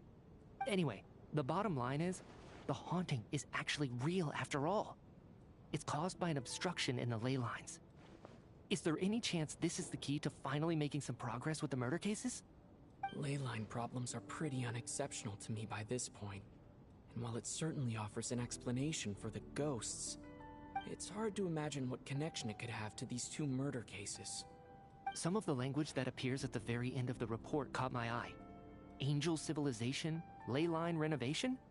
My area of research doesn't touch on any of that, so it's completely outside of my wheelhouse. Huh? A piece of paper just fell out from the report. It landed right by your feet.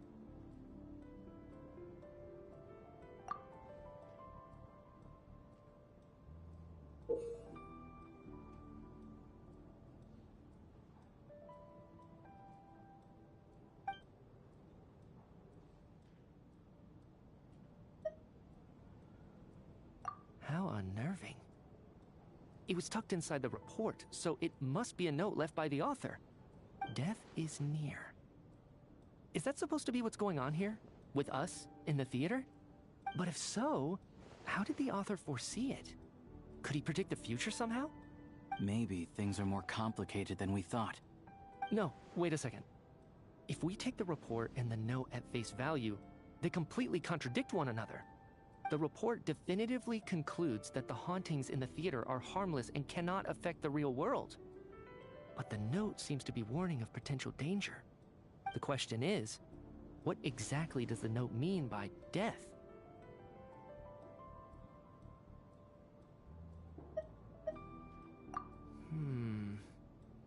The various ways we could interpret this keyword lead in completely different directions. Let's pause our analysis here for now. I think we need more information.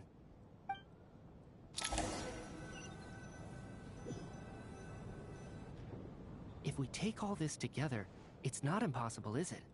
If anything, it's the natural conclusion. Oh, I beg to differ. This sounds to me like a product of a researcher's vivid imagination. And perhaps it's because I'm still viewing this through the lens of a typical murder investigation. But still, I'm struggling to be persuaded by your theory. Does it really sound that far-fetched? Alright, well, let's treat that as speculation for now.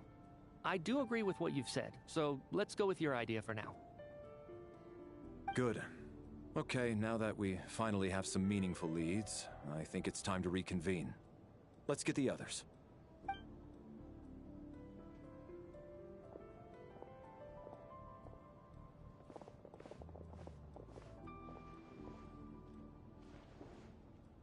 So, that's about everything we've discovered so far. I'll share my theory first. Based on what we've learned from the logbook, I believe the extra person among us is most likely the killer. If the killer had simply bought a ticket, it would have greatly increased the risk of their identity being exposed.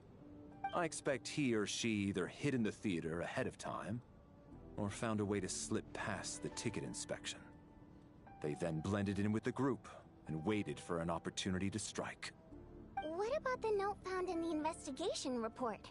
Any thoughts on how that fits in? The killer may have simply planted it there as some sort of sick joke. I've seen my fair share of psychopathic killers. They love playing cryptic mind games.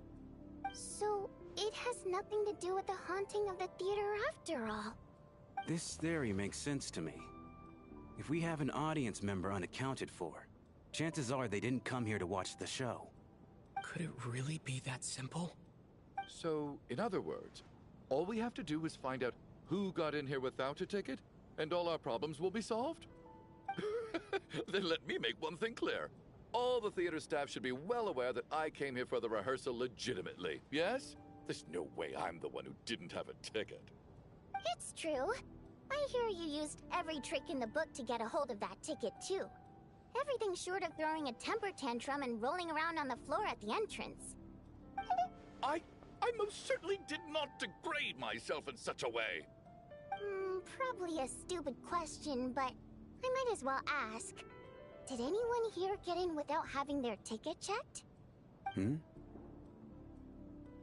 Guess it was naive of me to expect them to just admit to it. Especially after the unprompted Lelik reveal. Once was already a miracle. Twice would be unfathomable.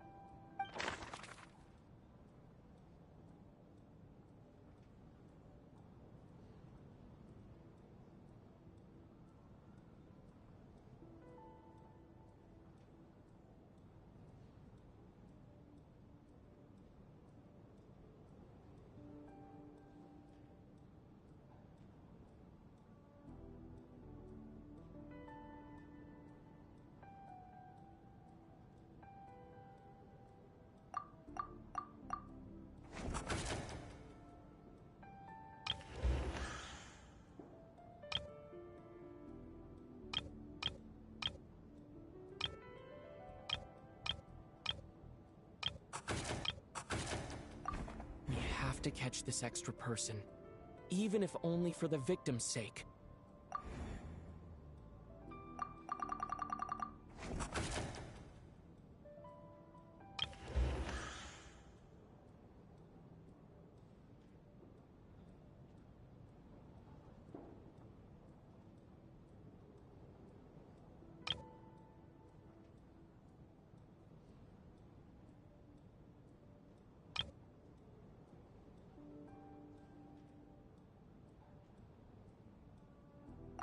Sounds like Chuganov went to a lot of trouble to get his ticket, because everyone at the theater knows about it.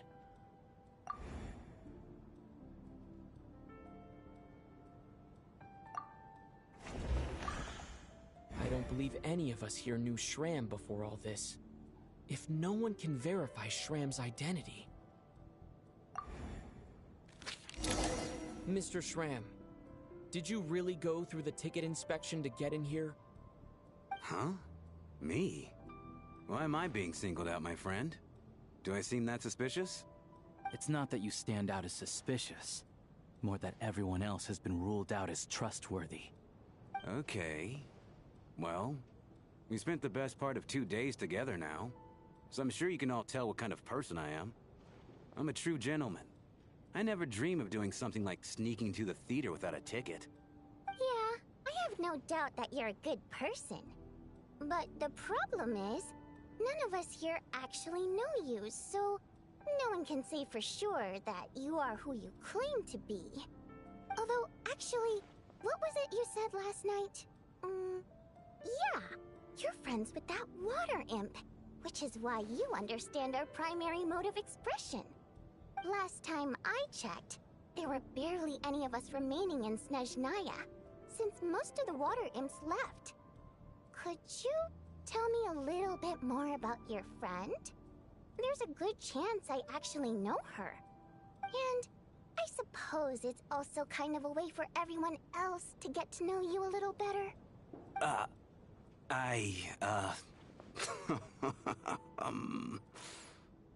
Good grief. Are you blushing? Pull yourself together, man. Stop giggling like a teenage boy. It's revolting. Hey, revolting is a little strong. All right, fine.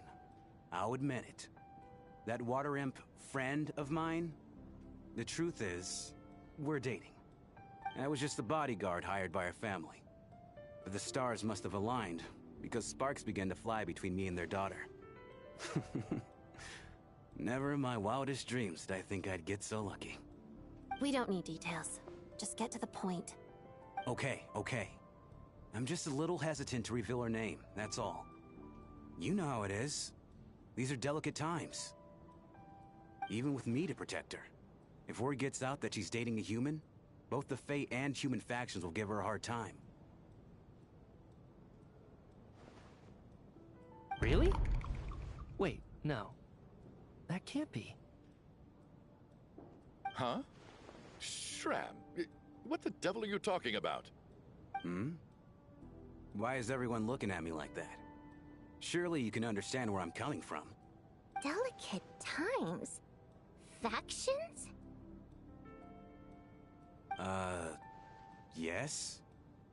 You know, the Civil War? Last time I checked, the Fae and the humans were still at each other's throats.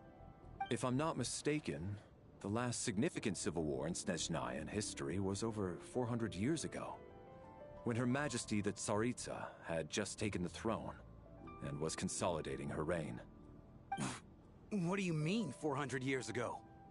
What's going on here? Is Shram from the past? All right, Mr. Mitya, you win this round. As far-fetched as it is, it appears that your theory may be correct. I'm just as amazed as you are. I didn't even believe it myself, to be honest. Is someone going to explain what's going on here? From the look on your face, you figured it out too, haven't you, Traveler?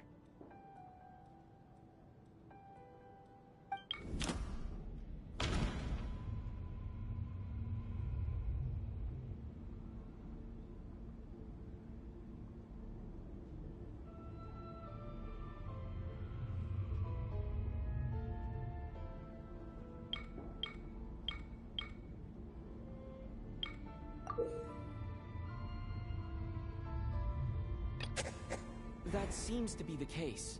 Shram's the extra person, but there's no way of learning his identity from this clue.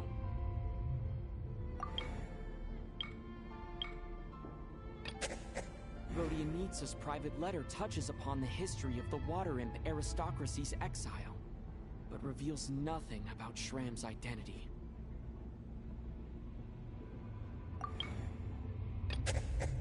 No. The truth lies within the clues we've already discovered. The theater's ley lines have been modified to block souls within its grounds from returning to them. Some souls can even wander this place forever. Mr. Shram's statement proves he is from hundreds of years ago.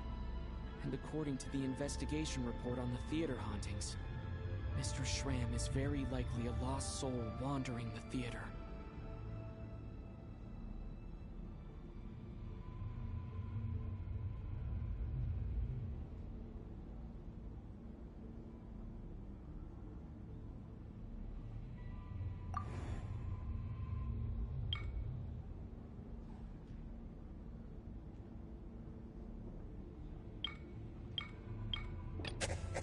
This is Mr. Valeri's hypothesis.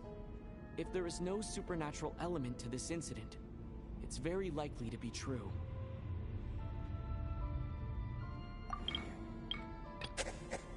That's not it. If that's the case, we're back to square one.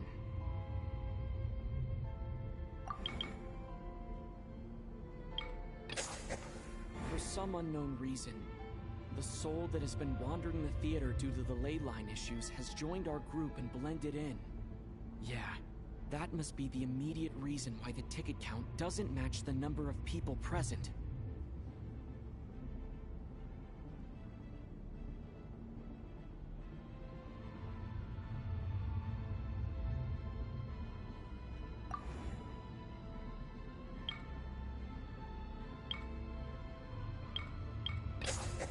The contents of the investigation report have been verified.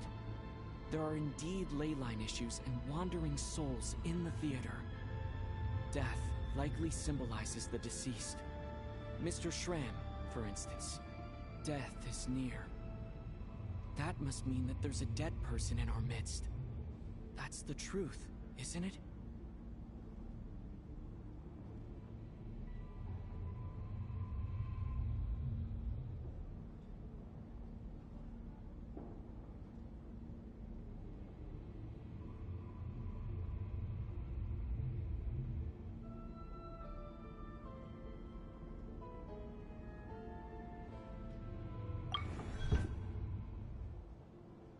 Yeah, the logic is clear now. The investigation report said that there would be souls stuck wandering around the theater because the ley lines were cut off. Mr. Shram must be one such soul who died in the theater a long time ago. In which case, that also makes him our extra person. So when the note said death is near, it must have been referring to death as in the deceased, people who died a long time ago. Someone who died a long time ago. In short, there's a dead person among us. The extra person we've been searching for is a ghost from the past. You mean I'm a ghost? No. Don't make jokes like that, my man. There must be some mistake. But even if I was dead, I know for a fact I didn't kill anyone these past 2 nights. Yeah. Even if all that's true, the report also said the souls inside the theater can't affect reality, right? They're harmless. Then what if the problem isn't the souls at all, but the ley lines themselves? The ley lines have a powerful ability to attract and devour souls. Let's say that the ley lines are like a black hole, constantly seeking to engulf souls. But the souls that don't want to return are trying to avoid being sucked in. Huh. Why does this analogy sound so familiar? What happens when the black hole can't achieve its goal? I'm only speculating here, but what if it ended up swallowing innocent souls by mistake? Or intentionally taking other souls to compensate? That could explain why we weren't able to determine a cause of death. If you're right, and their souls were devoured by the ley lines, it does make some sense. It does seem to explain a lot of the things we couldn't make sense of. Does that mean it's true? Except there's no concrete evidence. Mitya's relying on a lot of logical leaps. Still, it seems like the best explanation we have under the circumstances. Alright, so how could Shram not know that he's dead? Seems a little unlikely that he hasn't noticed anything unusual even after several days interacting with us. On the contrary, it's perfectly normal for a soul to wander the theater for centuries without questioning their existence or reason for being there. It's simply what's natural for them.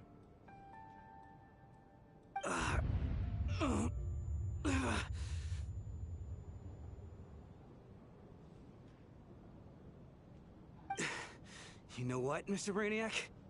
I think you might actually be right after all. I'm trying to remember and... even though my head feels like it's going to explode, I think... it's all coming back to me.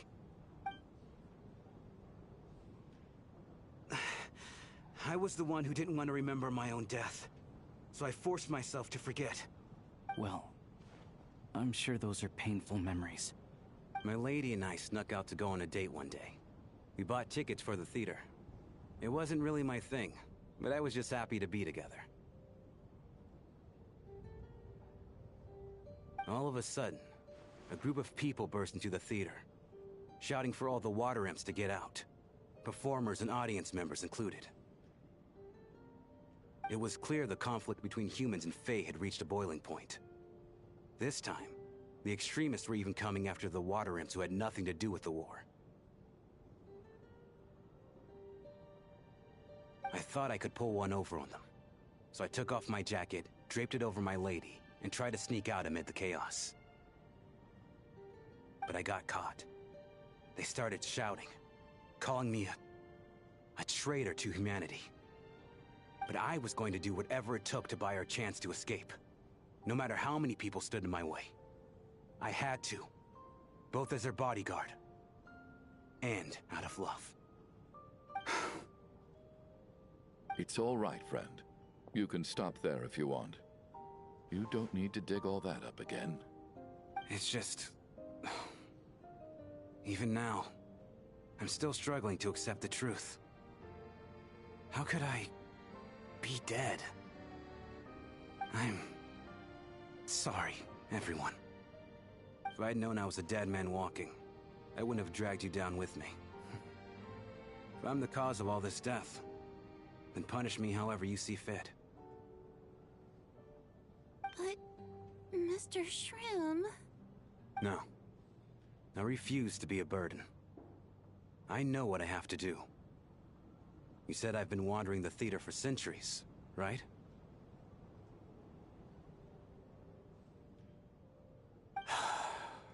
I guess it's high time I got a breath of fresh air. Out there, I mean. I'll leave this place, and take all this death with me. Go out on my own terms. Mr. Schramm, I'm sure we can figure out a different course of action. My good sir, we both know I'm not supposed to be here. I should have accepted my death long ago. One way or another, this has to end. Unless you're saying this goes against another one of your military principles somehow. No, I'm speaking on a personal level this time. Let it go, man. Oh, wait. One last thing. Miss Wateramp. My lover. Her name was Litia. Litia Ozarova. Do you know what happened to her? Ozarova. Oh, Auntie Ozarova. That's what we all called her. I remember her as a very kind elder. She had a bunch of kids, too. I'm so glad she survived. And she had lots of kids? Good. That's... good. I could hardly expect her to stay single just because of what happened to me, right? As long as she went on to be happy. That's all that matters. Besides, I'm dead. My soul's been wandering around here for so long because I was worried about her. But now, I can go without regret. There's no need to see me off, my friends. I've enjoyed our time together over these past few days. Perhaps we'll meet again in the next life.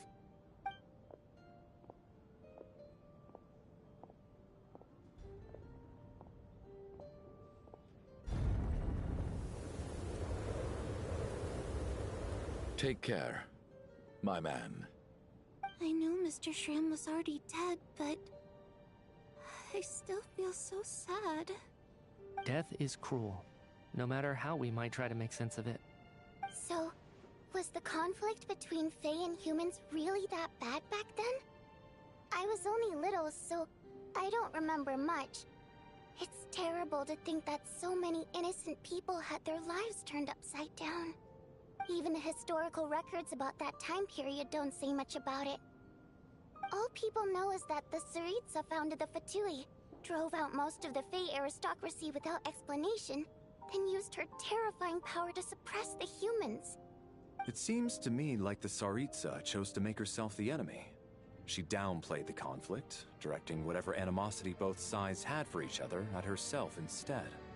That's also why, despite how brutal the conflict was at the time, there hasn't been much lingering tension between humans and Fae since.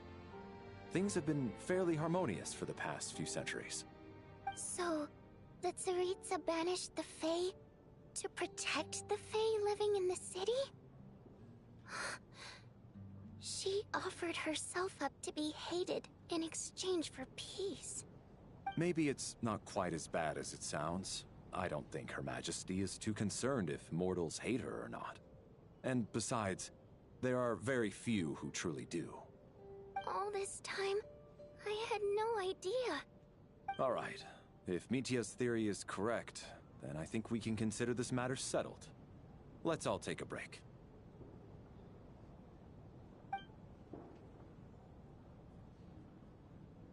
Ugh, if only this blasted storm wasn't still raging on.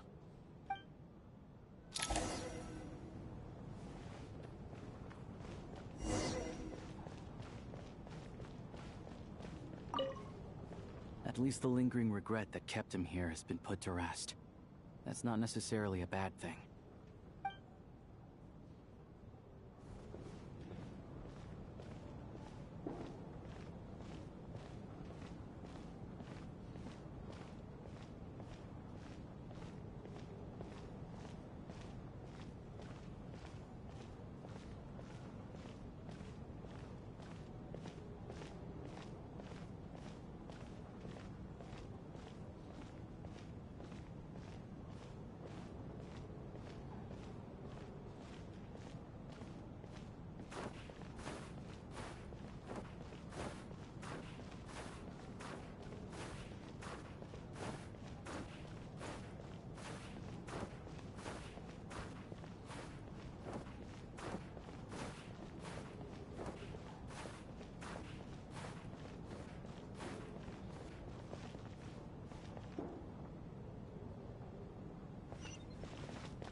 But it seems like Mr. Shram stayed optimistic until the end. The information he revealed, it's given me a lot to think about.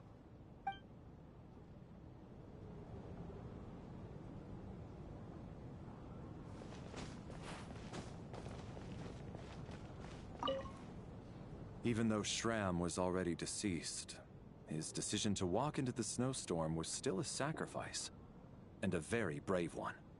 This is one of the few times I don't feel at all happy to have my theory proven true.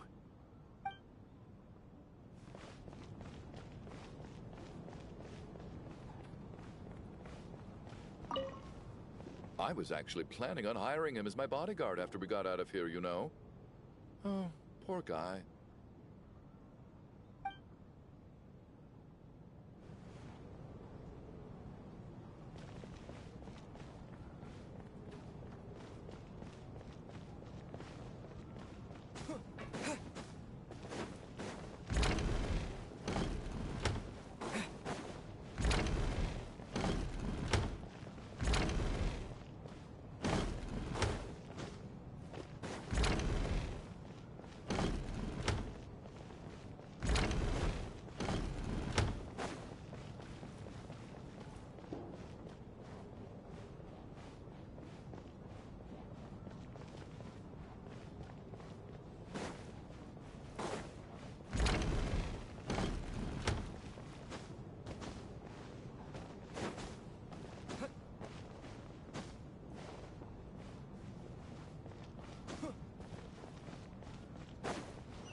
Looks like now we can just rest until the snowstorm stops.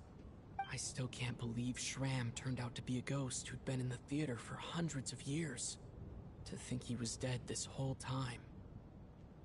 What a strange turn of events. Knock, knock. Huh? Knock, knock.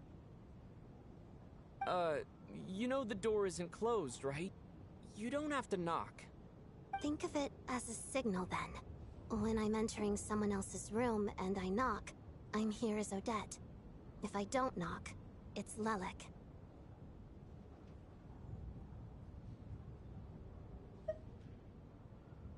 Thanks.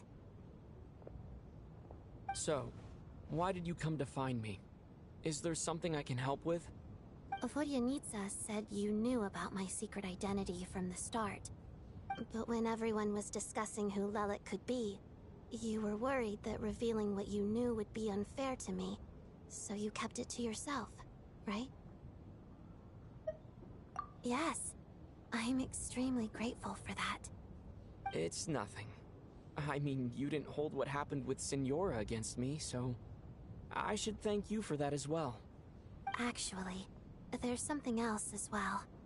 I found myself in a situation similar to the one you were in when you helped conceal my identity. So I thought I'd come and ask you for advice.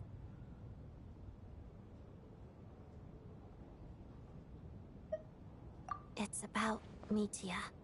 Before all of this, the last time I saw him, he was dead. As I'm sure you know, my goal as Lelik was to stop Project Stuja. Well, when I found out the tech lead for the experiment behind Project Stuja was Mitya, I immediately started planning to track him down and threaten him to back out. I often saw him around the theater, but I soon concluded that making my move there would risk exposing my identity. So I decided to infiltrate the Armory Palace and go directly to his lab. That way, the threat would be much more effective.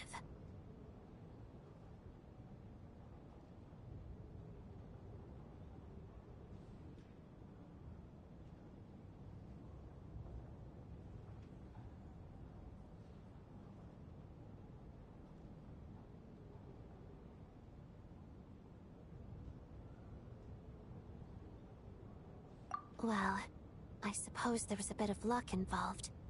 But I am a Fatus, so I already had some familiarity with the building's layout. But when I finally made it to his lab, Mitya seemed to be dead.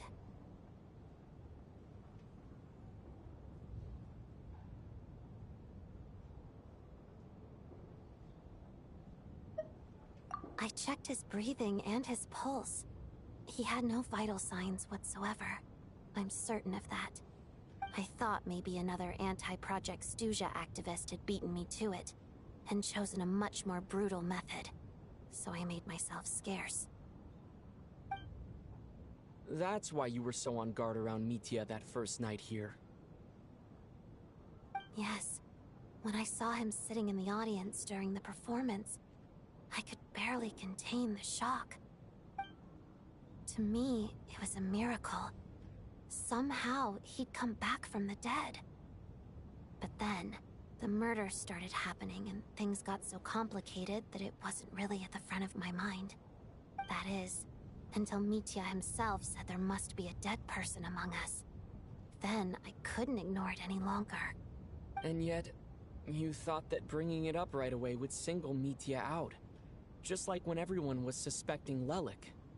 Exactly. I thought there could be something I was missing. Besides, we soon figured out that Mr. Schramm was a ghost. And we knew there was only one extra person.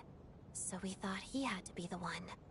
But now, it seems like there's another candidate. I understand why you kept it to yourself. There was so much information being thrown around during that discussion. Bringing up Mitya would have just introduced more confusion. So, what do you think we should do?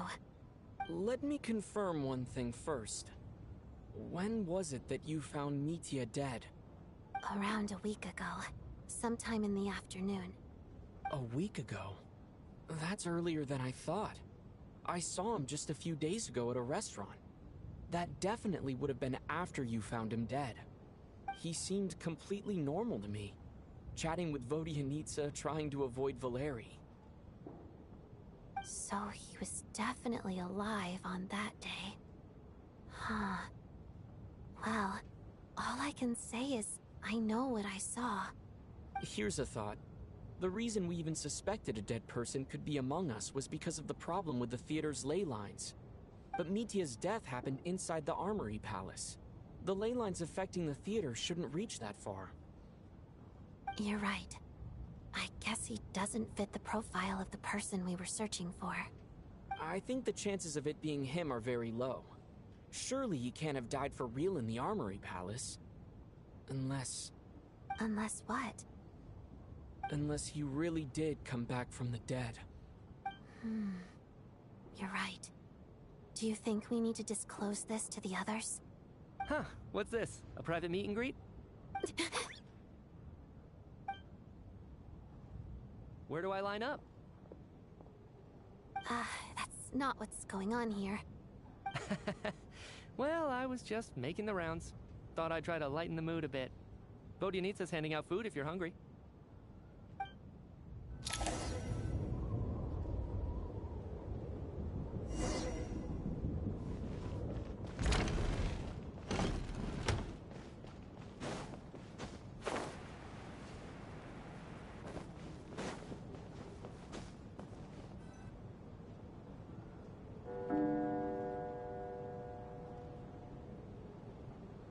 What is going on with this storm?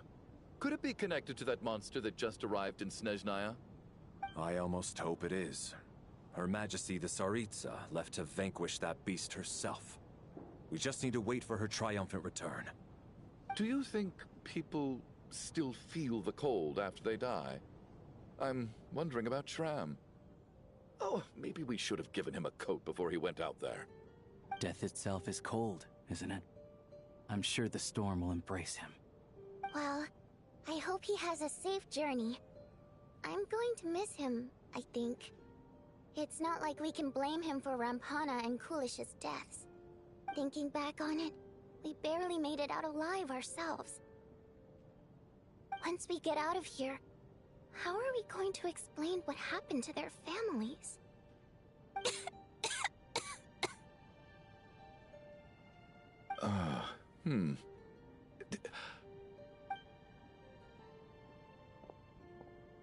Are you okay?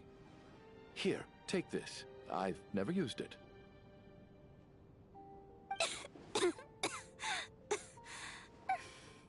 Thanks.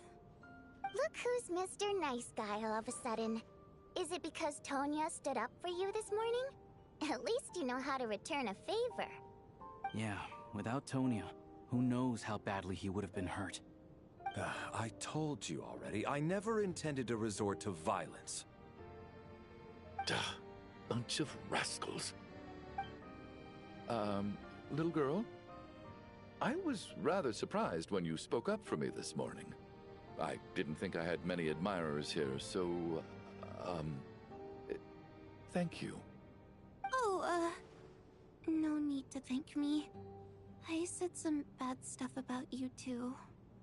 I've been, too embarrassed to admit it, but, you remind me a lot of my daughter. So kind to everyone, but never lets her old man off the hook. Unless my wife and I are having a fight, then she's always on my side. Especially when she was little. Every time I took her out...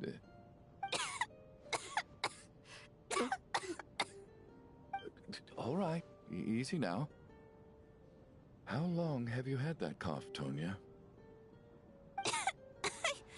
I don't know. It's probably been a while. I'm fine. Are you taking anything for it? Yeah. I'll be fine once I see my brother. He's gonna pick some frost fairy flower leaves and brew a tonic for me.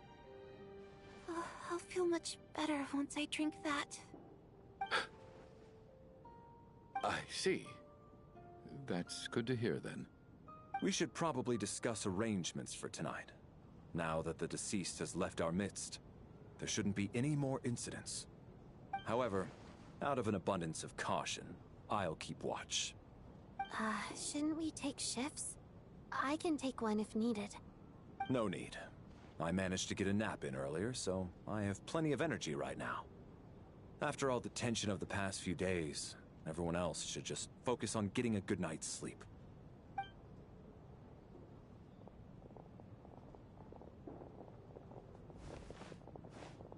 What a long day. This whole situation turned out to be way more complicated than I expected. But Valeri's right. I should just try to calm down and get some rest. The last thing I want is to give myself nightmares.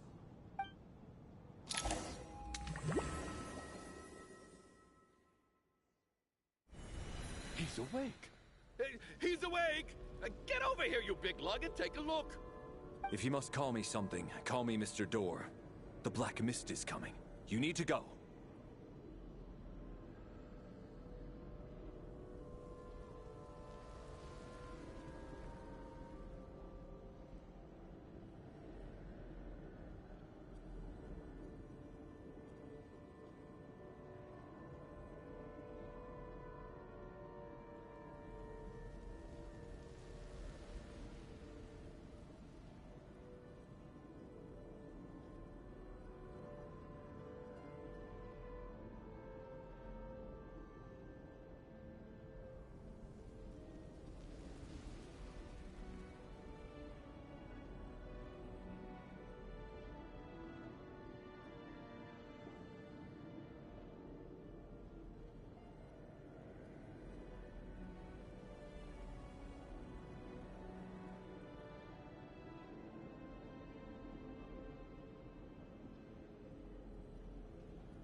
Are you all right?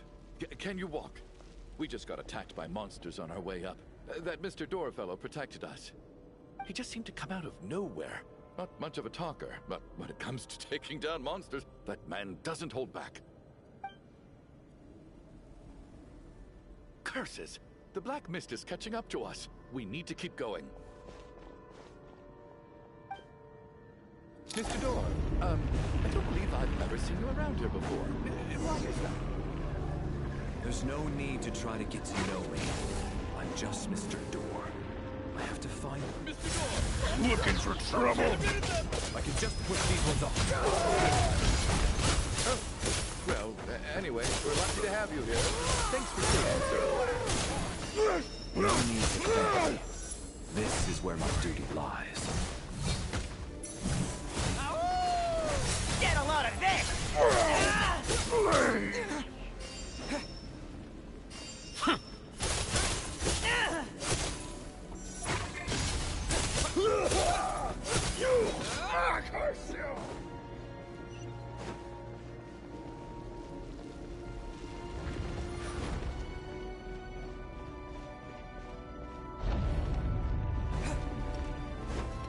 So we're doing this the hard way. How?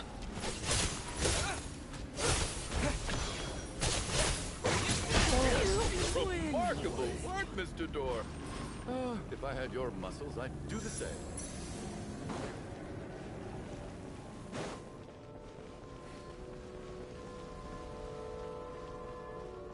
Are none of these doors the one you're looking for? No.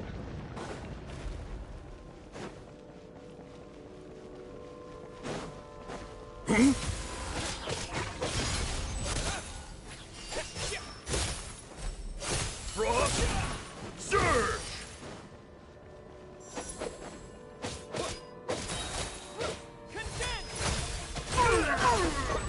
Come no closer. How about this?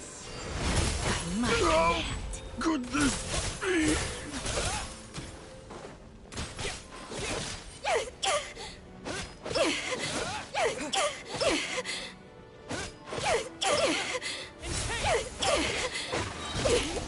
Impossible. I'm so exhausted. And the black mist is still rising. Oh. Wait, look! There's more monsters down there. Are they coming from within the black mist? No, no! They're gaining on us! Quick, keep going, or they'll be at our heels any second!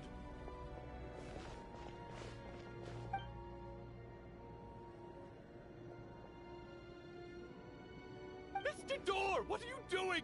We need to get out of here. They're coming! Found it.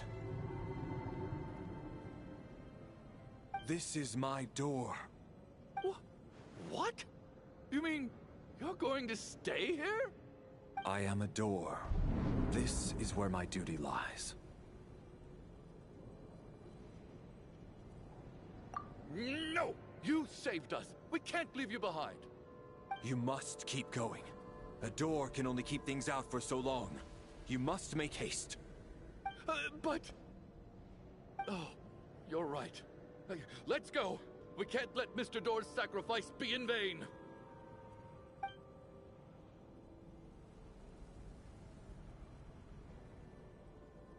The black mist isn't moving anymore.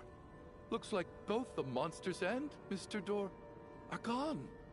I didn't just imagine all that, did I?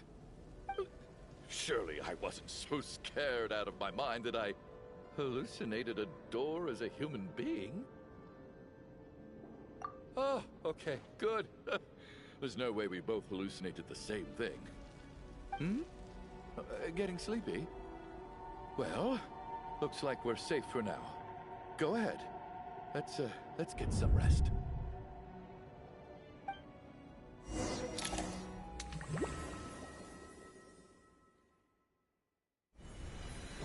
What time is it? Is it morning? I think I had a nightmare. I guess everyone's still asleep? These past 2 days have been exhausting. Valeri's keeping watch though, so he's probably the only one awake. Valeri?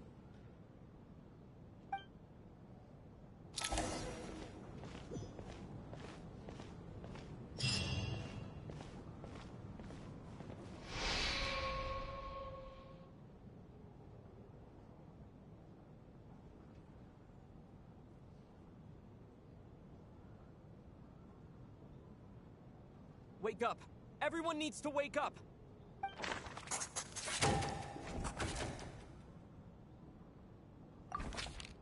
Just like the last 2 nights. No clear cause of death. I've been a real thorn in your side, haven't I, Mr. Valeri?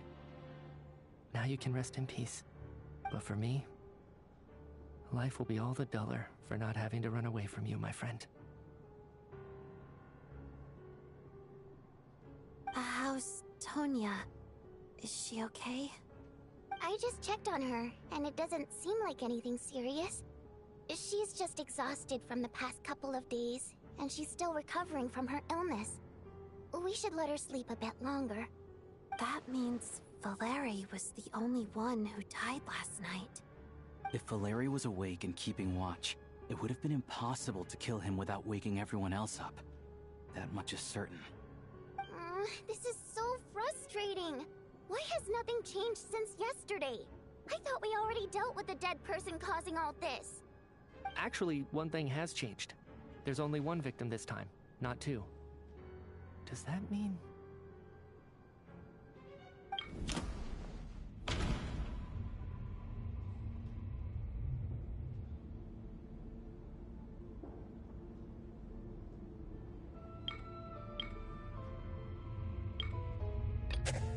But Mr. Schramm was already deceased to start with. That doesn't seem very likely. Can a death at night even be defended against? This logic seems baseless to me.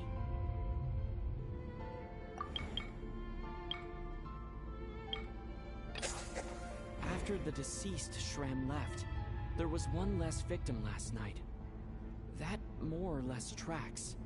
It's a reasonable conclusion, considering the only variable that changed.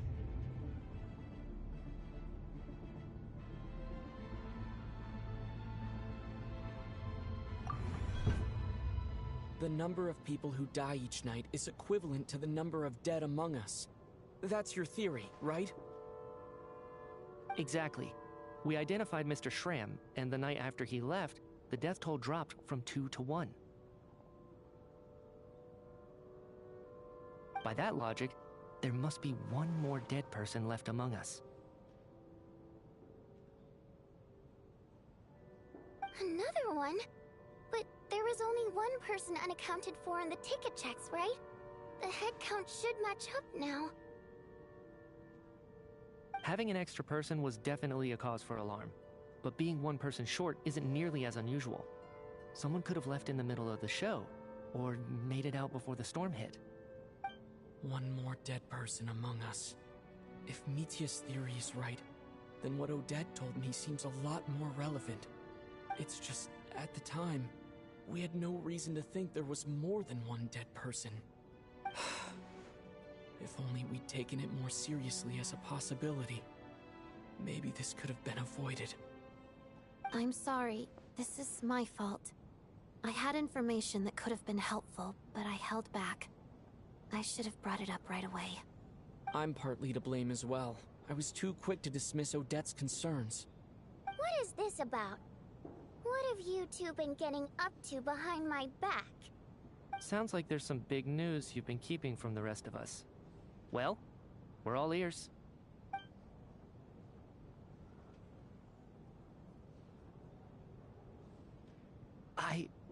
I'm the dead person? Wow, that's certainly news to me. Odette and I talked about it yesterday, but we thought it just wasn't possible, so we left it at that. Yeah, I don't blame you. If I'd been there, I probably would have reached the same conclusion. It just sounds too unbelievable. Let me just try and verify this.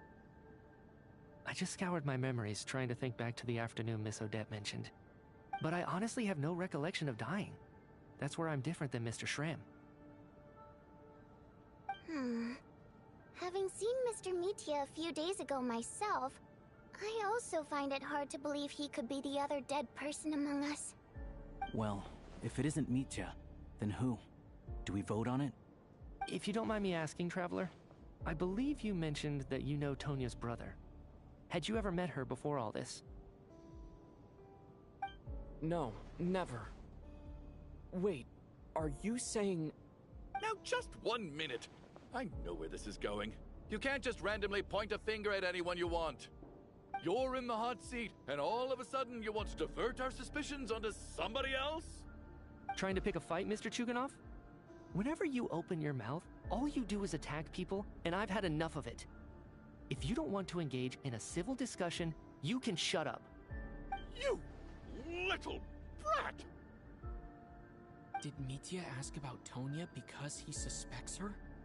I suppose I only identified her by age, and nothing else. Could that mean... I'm just saying, you're going around casting suspicion on people for no reason. How could Tonya be dead? I can vouch for her, if nothing else. I've seen her before. She's the sister of that Harbinger, isn't she? The one called Child. Oh, really? You're telling the truth? Since being here, I don't think I ever mentioned she was Child's sister specifically. Does Chuganov actually know her? If Chuganov can vouch for her, then it can't be Tonya either. In which case, it seems unlikely that there's another dead person among us at all. Miss Odette, could you go over that afternoon with me one more time, when you found me dead? No problem.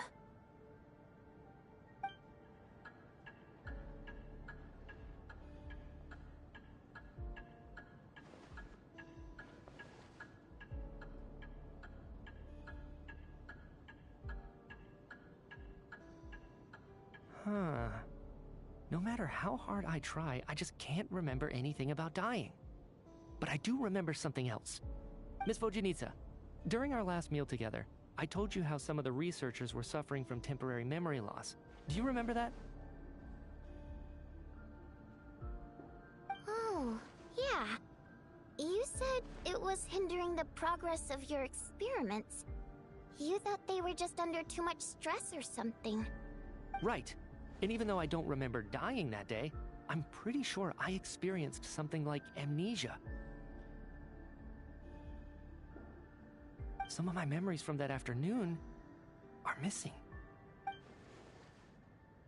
Are you suggesting you're missing the memory of your...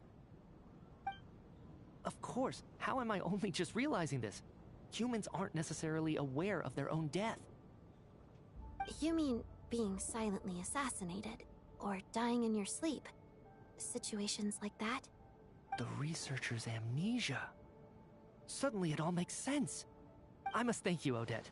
I think your perspective just helped me reach a breakthrough on a series of issues that have been troubling me for quite some time. All right. It's decided then. I'll be the one to leave today. Oh, leave? Hey, wait a minute. Aren't you rushing into this? What if you're wrong? You'll pay with your life. Come on, kid. Aren't you gonna fight for your life? This seems like a rash decision. I have other reasons beyond what's been discussed. In fact, thinking back, I remember during Miss Odette's performance, while I was sitting in the audience stalls, a brilliant new idea for my research popped into my mind. But then, my train of thought suddenly cut off. I can't remember it now at all, and I didn't take any notes. I guess that must be another instance of temporary amnesia. No. Hold on. I see where you're going with this. You're suggesting that each instance of temporary amnesia is a death, right? There's a glaringly obvious flaw in that idea, no? How can one person die so many times? I believe Miss Odette's account. During the period where my memory is blank, I must have been either dead or in a similar state. All it would take is for the same thing to happen in the theater, and I would come under the effect of the ley lines in this vicinity. This increases the likelihood of me being the deceased, does it not? But... There's no evidence to suggest that anyone other than me is a candidate for the deceased. So allow me, as a scientist, to treat this as an experiment. Please relax, everyone. I don't think things are as bad as they may seem. If I really am the deceased, then to leave the theater will be a relief for me. If, on the other hand, I'm still alive right now, Well, apparently you've all witnessed my resurrection recently anyway. Who's to say I won't return from the dead again this time? Mitya's right. This is the only thing we can try right now. I think he's deliberately downplaying the gravity of the situation, though. He probably doesn't want to burden everyone. What is a scientist if not someone who gambles on experiment after experiment in an attempt to obtain the truth? With this snowstorm, the ley line phenomenon, ghosts of the dead, and my amnesia, we've been paralyzed by not knowing and powerless to do anything about it. It's a terrible feeling. But if I do get resurrected, you can be sure that I'll come back with the truth of all this. Just you wait.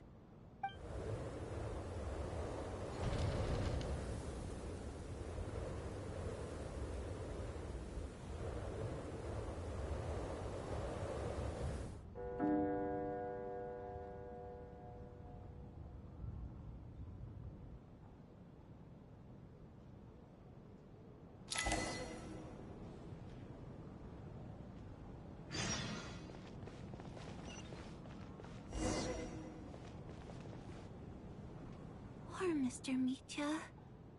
I didn't even get to see him one last time. Maybe it's a good thing that you weren't there to see it. It was a hard thing to watch. I hate goodbyes. Why does it feel like everyone around me is slowly disappearing? Not just in here, I mean. In the outside world, too. Maybe it's the realization that, at the end of life, everyone has to face it alone. Come to think of it, the main reason we're still alive right now is pure luck. Each morning here, for every one of us, there's the chance that we might not wake up. You could take it a step further and say that the same is true outside, too. Who can ever be 100% sure when they drift off to sleep that they'll open their eyes again in the morning? If I make it out of here, I'm going to cherish every moment that I'm awake and live without any regrets. Without regrets. I feel like a strange sense of anxiety has been quietly growing inside me over the last 2 days.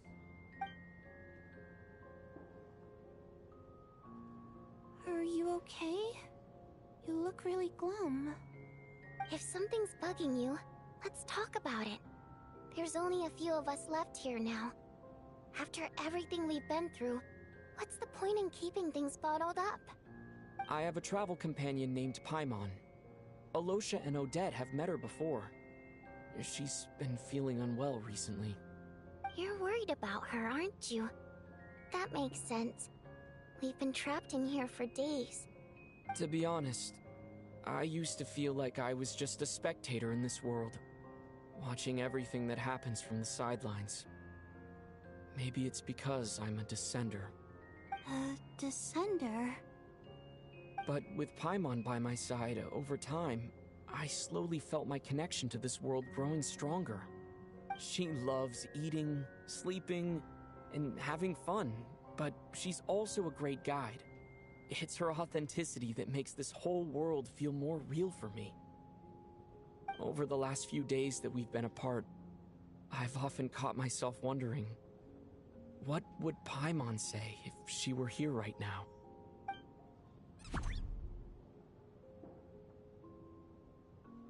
But by the time I snap out of it, the conversation has already moved on, and I'm still in my own little world. I'm trying to overcome this sense of detachment, but I really miss Paimon. I guess, in a way, she means the whole world to me. I bet she misses you when you're not there as well. Maybe you're her entire world too. I don't know if this will make you feel any better, but back when the water imps left Snezhnaya in droves, I also felt like the whole world was suddenly empty. I could be surrounded by people all smiling and having fun, and still feel completely separate from it. So, I totally understand how you feel. Later on, I started to think, maybe accepting the fact that our loved ones won't always be with us is something that takes a lifetime. All we can do is cherish their companionship from moment to moment. So, once we get out of here, you better hurry back to our side as fast as you can. You can't let your story end in regret. That's the trope I hate the most. Thank you. That's exactly what I needed to hear. But Vodyanitsa, if you hate goodbyes too, why didn't you leave with your people? That's just the choice I made. I used to regret it, but I don't anymore. Like I said before, singing is a water imp's primary mode of expression. It's how we convey our emotions. Our songs have echoed through this theater for hundreds of years, each one a story pieced together through moments of joy and sorrow. But does a story exist without someone to read it? To me, the answer is no. So I made the choice to stay. That way, there would still be someone left to sing these songs and listen to their stories. Otherwise, they could have been lost forever. Could you teach me how to understand your people's songs sometime? I want to be able to truly hear them, like Mr. Shram. A fan after my own heart. Thank you, Tonya. How about I sing something for you, and you tell me what you hear? Okay, I'll do my best.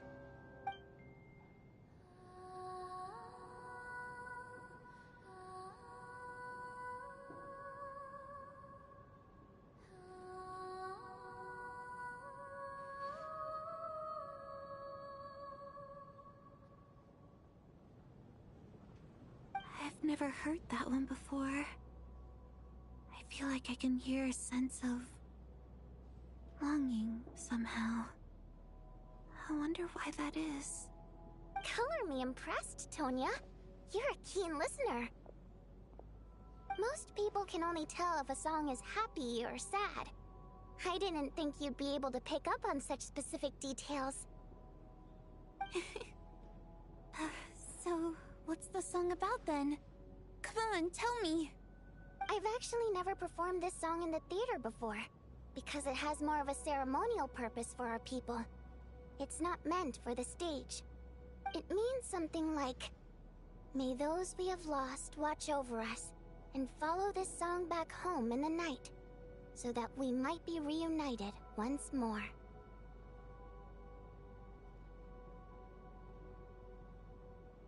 No wonder I could hear that sense of longing. You sing it for loved ones who have passed away. I hope it reaches them. It's getting late, Tonya, and you're not well. We should all turn in early. I suppose there's no reason to keep watch tonight. Okay. But, before I go to bed, could you sing that song a couple more times for me, Vodyanitsa? Of course. Anything for my #1 fan.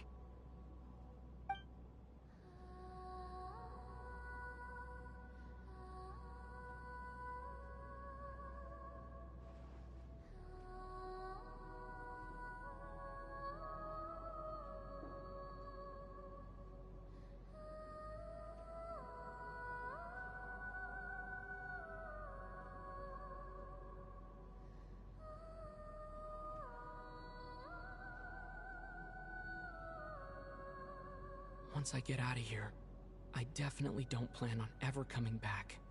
But I guess that means I'll never get to hear Vodyanitsa sing again. That's a sad thought. Before I fall asleep, I should cherish this moment of companionship while it lasts.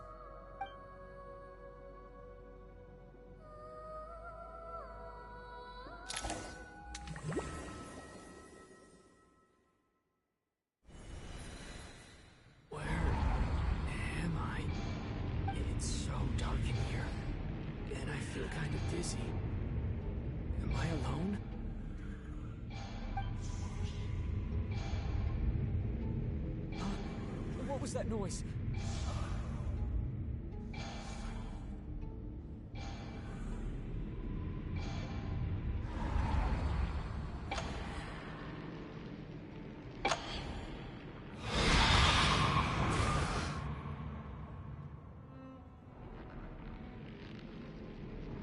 Return, O spirits. Fulfill your oath of protection.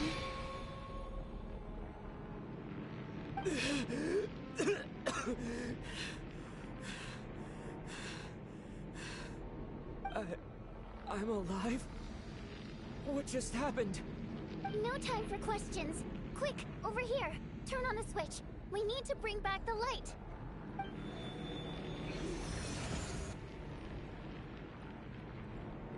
Alright, we're safe. The spirit just now is called Night Prayer. The light subdues her, but she'll attack without a second thought in the dark. Sort of. I know it's hard, but you can't let this place go dark, or she'll kill you again. Yep. Luckily, I was here to resurrect you. Otherwise, that'd have been a real bummer. A bit more than a bummer, I'd say. Wait, so you have the ability to resurrect people? Sure I do. I'm your guardian spirit after all. I specialize in soul recall. Oh, it's nice to meet you, by the way. Thanks. It's nice to meet you too. Alright, there's no time to waste. The black mist is already catching up. We need to avoid it and Night Prayer at all costs. Come on, let's go. We need to reach the next switch before the place gets too dark. If we bring the light back, Night Prayer won't be able to get to us. Sweet, sweet light! It's back! Now that's a sight for sore eyes. Shh! It's Night Prayer. We need to move quick, but don't let her notice you.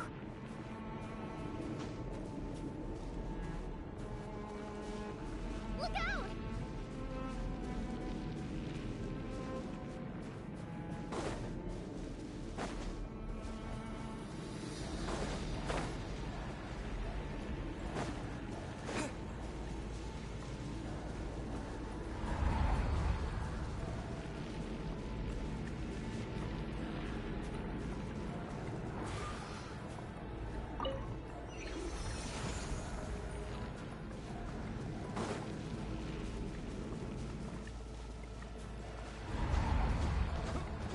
Which is over there.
Which is just up ahead. Hurry! It's too dark. We're not gonna make it. Come on, faster!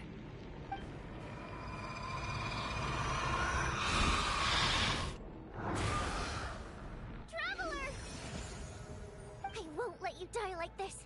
Not on my watch.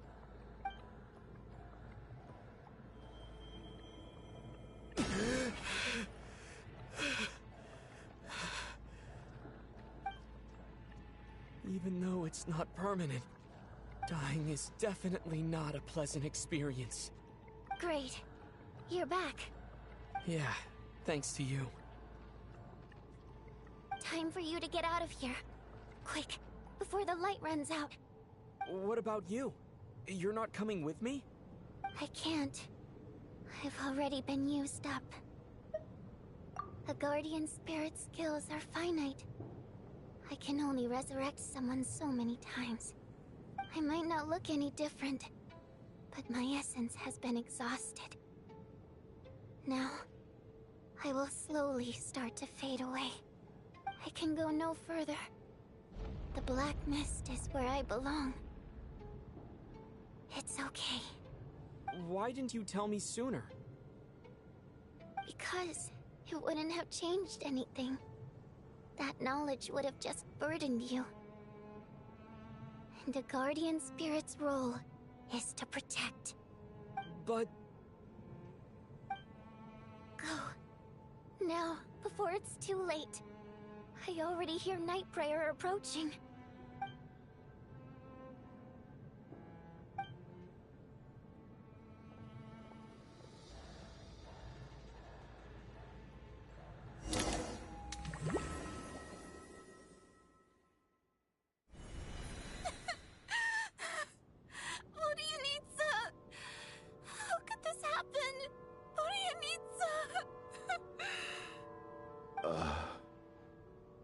Well, I guess there's no need to inspect the body.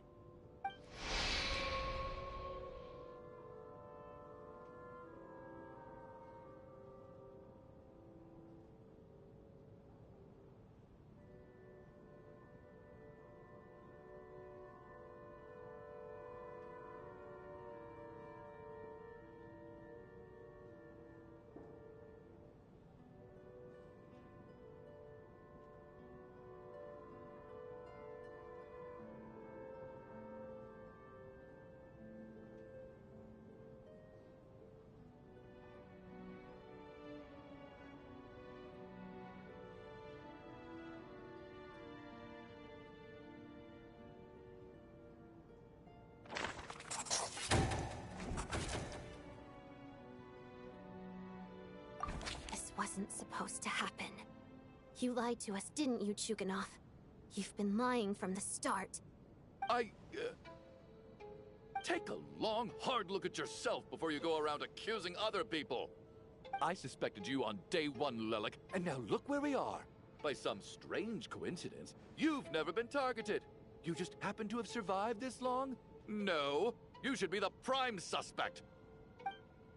And you, little hunter, ever so content with staying on the sidelines. Yet you were the one who stopped us from leaving from the start! Why are you trying to keep us here? Now you're just lashing out indiscriminately. That's either a sign of anxiety or a guilty conscience. Where was all this passion and bravado before? Decided to fight until the bitter end. Is that it? Is that a threat? Fine, bring it on! You think I'm afraid to die after all this? You want to kill me? Go ahead! I'd like to see you try. After all the trauma of the past few days, everyone's been pushed to the breaking point. Valeri and Mitya aren't here anymore. Someone else needs to step up and take charge. But first, I need to think this through. Considering everyone left, who's the most likely candidate for the deceased?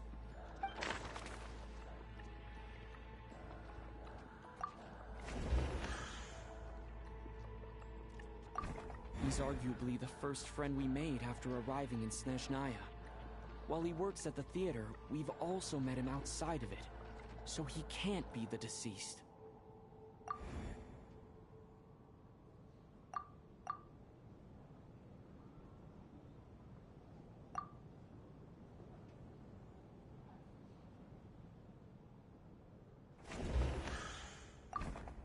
Of those who remain, the only person we've never met before is Tonya. There is room to doubt her true identity.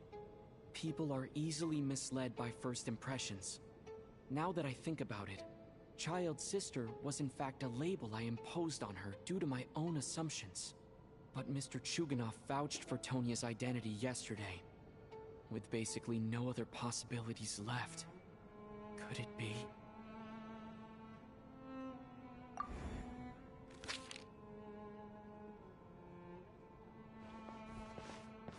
Tonya, how's Tusser been lately? Tusser? Your brother Ajax must have mentioned me in his letters home, right? Did he say anything about a blonde traveler? No. And my brother's name is Razik, not Ajax. Oh. Chuganov, looks like it's your turn to do some explaining. Yesterday, you said you could vouch for Tonya. Why did you give us a false testimony? I knew you were behind this, Chuganov. You've been lying through your teeth from the start. Everything about you is fake, down to the wife and daughter you're always talking about. Your entire family man persona is a charade, isn't it? That night, when I infiltrated your place as Lelik, I noticed you were home alone. Didn't think much of it at the time. Just thought everyone else was out. But thinking back on it now, that doesn't seem very likely. My guess is, you live alone, don't you? Even that was a lie? But why would he lie about having a family? Oh! Curses!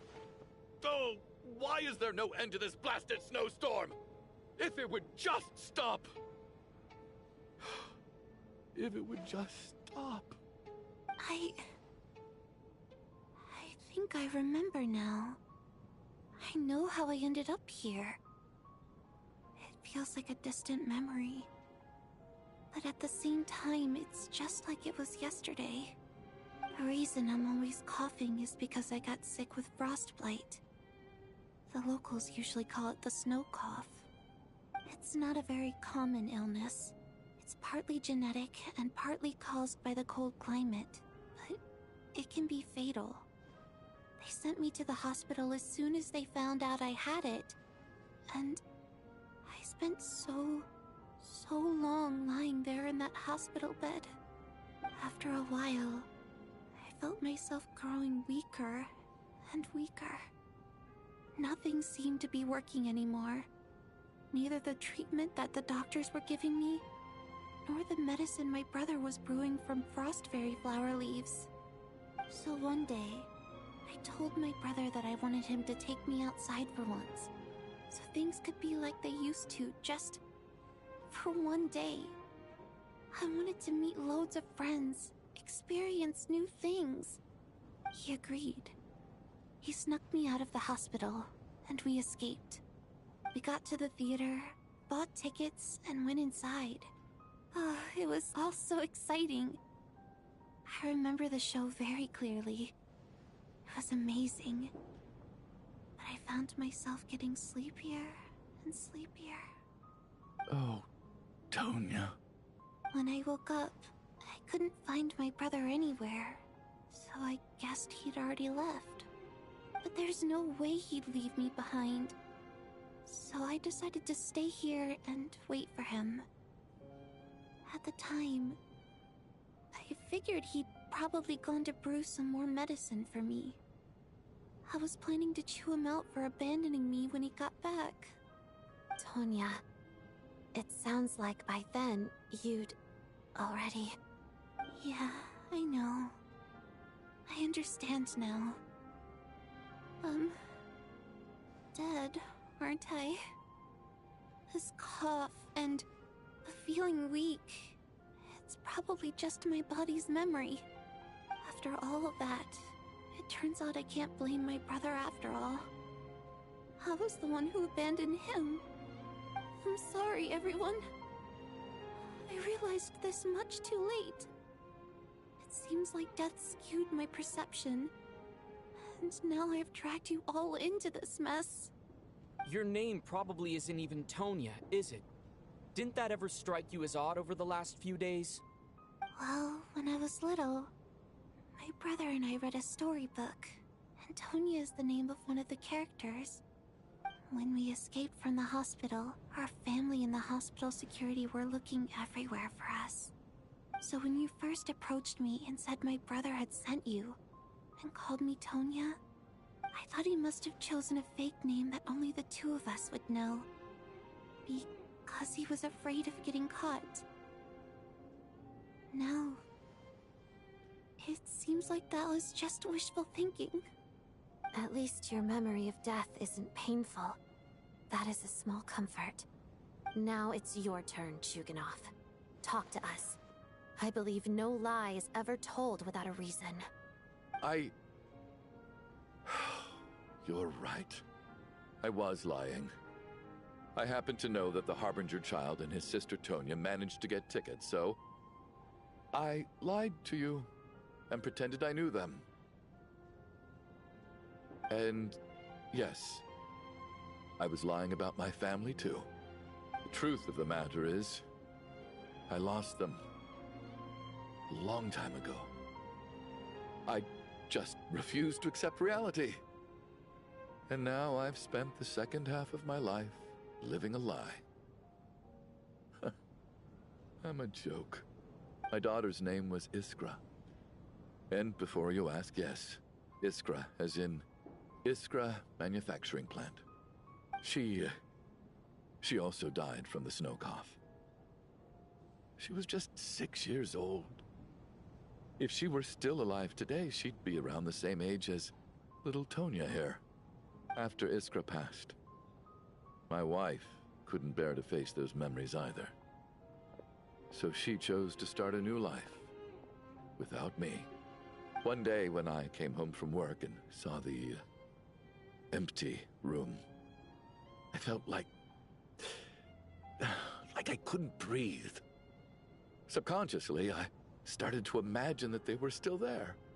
I soon discovered that this was the only thing that made me feel any better, so I just embraced the delusion. Nothing more than a pathetic means of escapism, I know. But at least it's not a crime. So explain your false testimony then. The night before last, when I was chatting with Tonya, she mentioned that her brother would brew medicine for her from frost fairy flower leaves.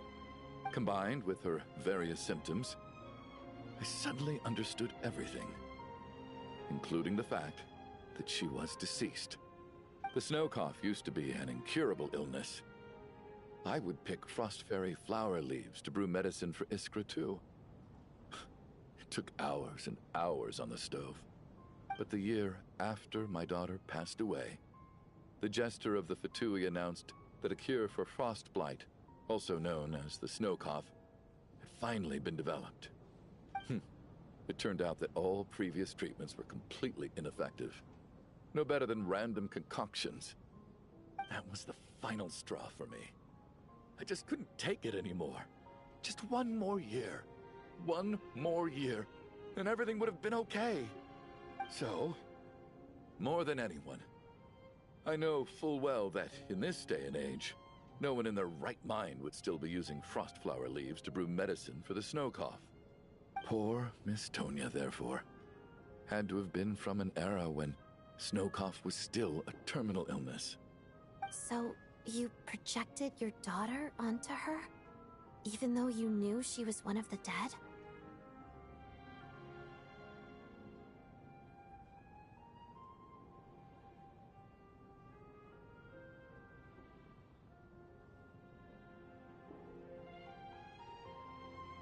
That doesn't make any sense. You knew she was already dead. What did you hope to achieve by protecting her? I just don't believe in your crackpot theories, nor do I approve of your actions. How can you just declare a living person dead and throw them out into that snowstorm? Nitia's gone. My good buddy Shram's gone. And now it's Tonya's turn, isn't it? The others I can make my peace with, but little Miss Tonya, here she is, standing right in front of us, alive and breathing, and fighting her own battles. Yet you're quite happy to say she's dead? I just want her to live. Once this snowstorm is over, the very moment it stops, I'm going to march out that door and find someone who can fetch the very best medicine for her snow cough. I'll be damned if I'm gonna let you cast her out into the snowstorm before I have the chance to cure her. Not again! Not this time!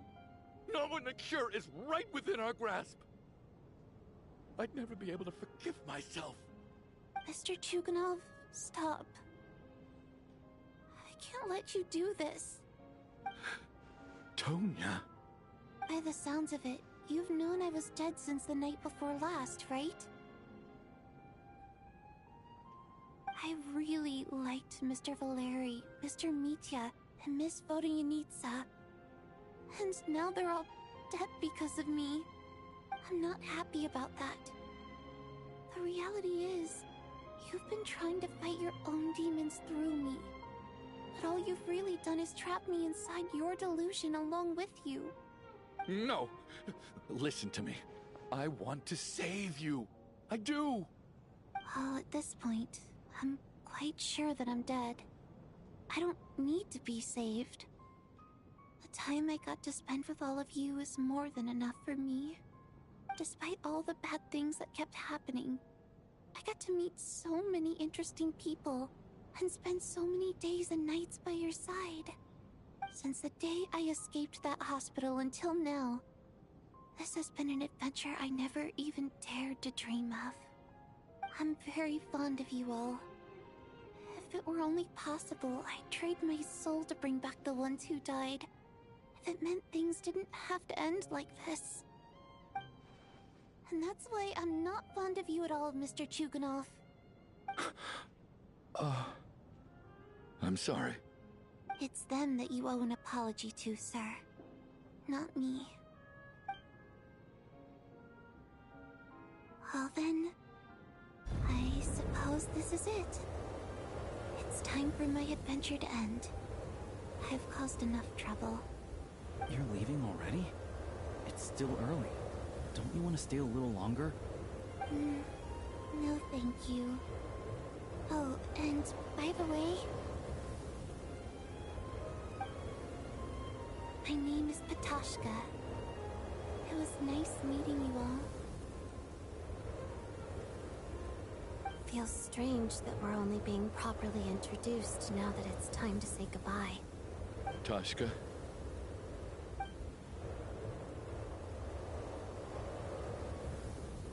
What are you doing, Chuganov? Are you crazy? Let me leave. I can't keep lying to myself anymore. In your dreams. Don't think you're getting off that easy when you had a hand in the deaths of so many people. The Fatui have honed quite an array of enhanced interrogation techniques since they were founded. Once we're out of here, Lelik will personally give you a taste of every last one.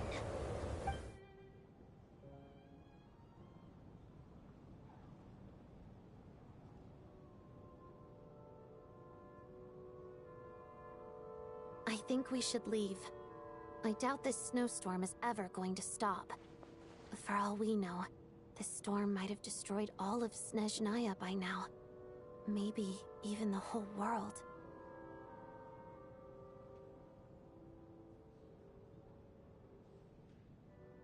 Wait, we finally solved the mystery of the haunted theater today. Maybe let's at least try to enjoy tonight? Fair enough. I don't particularly feel like dying in Chuganov's company anyway. And yet you won't let me die first. Hey, Chuganov, on a serious note, if we do make it out of here, you should close down that factory of yours. A lot of people are freezing thanks to you. Is this really the time to be discussing my factory? All right, fine. I'll shut it down. Doesn't matter to me anymore.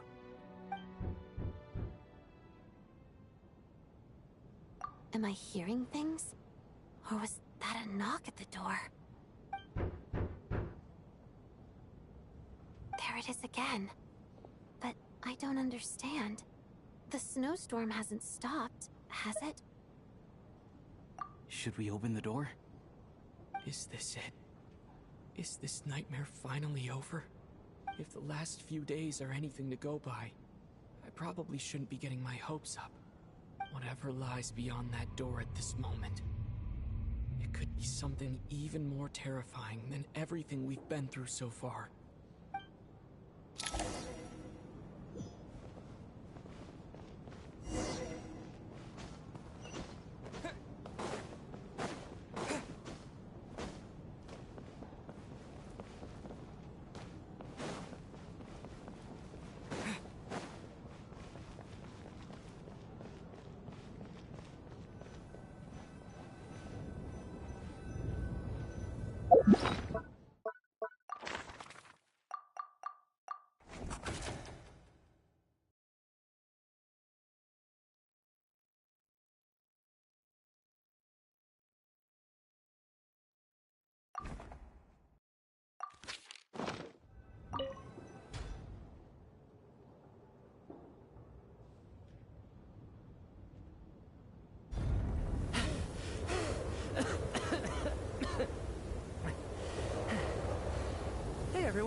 I'm back. How are you doing? Feeling any better? Much better, thanks. Whew, it is so good to have you guys here. I was a little worried that the theater would be empty by the time I got back. Let me see. Tonya and Vodyanitsa are missing, which means... Vodyanitsa died last night. And then you discovered that Tonya was the other dead person. Am I right? Not Tonya. Pitashka. First, tell us how you made it back here. Given the conditions outside, no one should be able to return alive. You're right. The thing that got me back safely was... a song. I heard someone singing. After walking into the snowstorm, my mind grew hazy. I don't know how long I walked through the storm before my mind completely slipped away. Then, suddenly, I heard the sound of singing. The voice instantly brought me back to my senses, and I regained consciousness. So I followed the voice, searching for the source of the singing. I searched and searched, until finally, just a few moments ago, there was the entrance to the theater, right in front of me. I've actually never performed this song in the theater before, because it has more of a ceremonial purpose for our people. It's not meant for the stage. It means something like, "May those we have lost watch over us, and follow this song back home in the night, so that we might be reunited once more."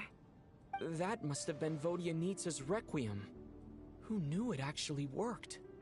That song is meant to guide the souls of the dead. Mitya, that must mean that you... Huh. No kidding. Seemed like I guessed right then. This is what I've been so desperate to tell you about. When I first stepped out of the theater, I was still quite lucid. My memory of it is still pretty intact. I remember the outside world being completely different than what I'd expected. It was like this was a world where only the snowstorm existed. There wasn't a trace of any humans or buildings ever having been there. I don't know how else to describe it, except to say that it just didn't seem like the real world.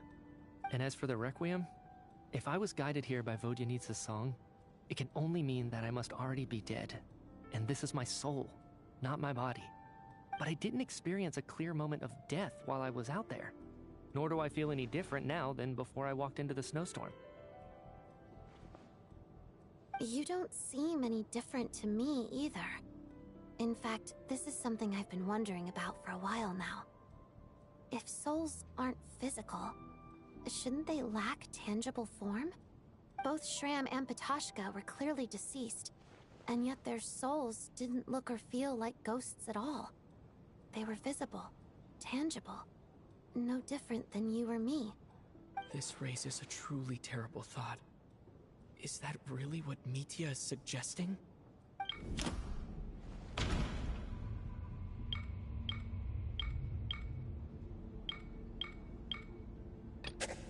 Dreams can't explain everything.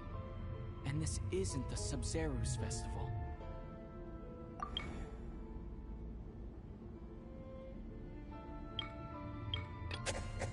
The Requiem calls to the souls of the dead. This is proof that Mitya is dead and has not been resurrected. Mitya's soul was summoned back by the Requiem, confirming that he is indeed already dead.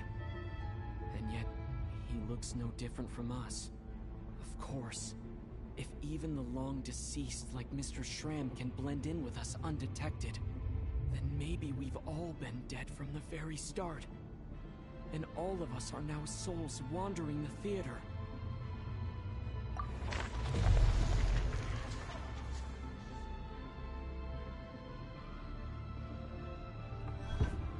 Yes. I think that this is probably the afterlife. What did you say?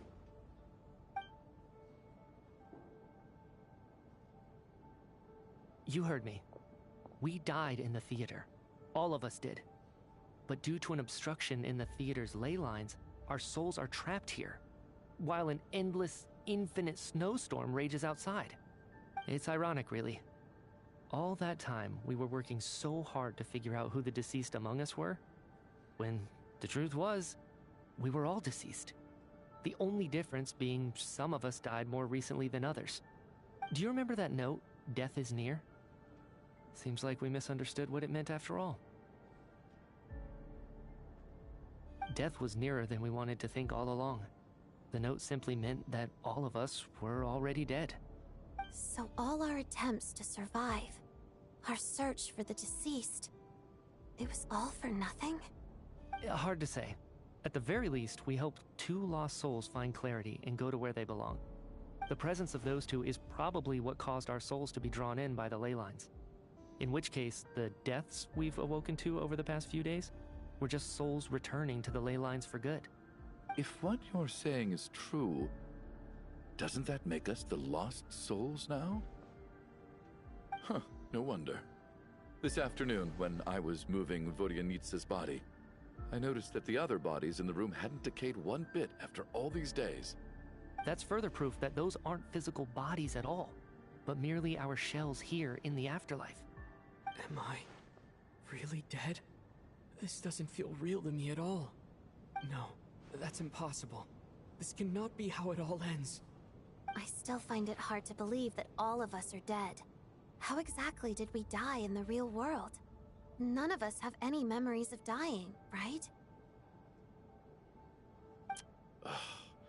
Not even knowing how we died is preposterous. Good grief! Surely there has to be some reason. Exactly. It's hard to rest in peace when you don't even know how you died. It gave me lots to think about as I strode out into the snowstorm. I racked my brains trying to remember the cause of my death, the exact moment I died, the root of all of this, right up until my consciousness faded. Wait. Hold on. Right before I lost consciousness, I think I saw something.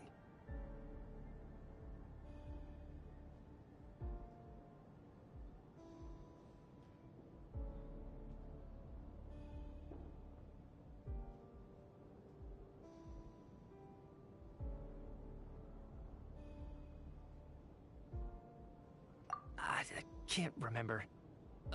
And I think I lost my notebook and pen. Mitya, your hand. Is that blood on your fingers? Huh? You're right. There's blood on the fingertips of my right hand. Looks like it's already dried. When did that happen? What the? I guess this was what I saw. I must have desperately drawn it in my own blood right before losing consciousness. What's wrong? Do you recognize the symbol? It's Renova, the ruler of death. Huh?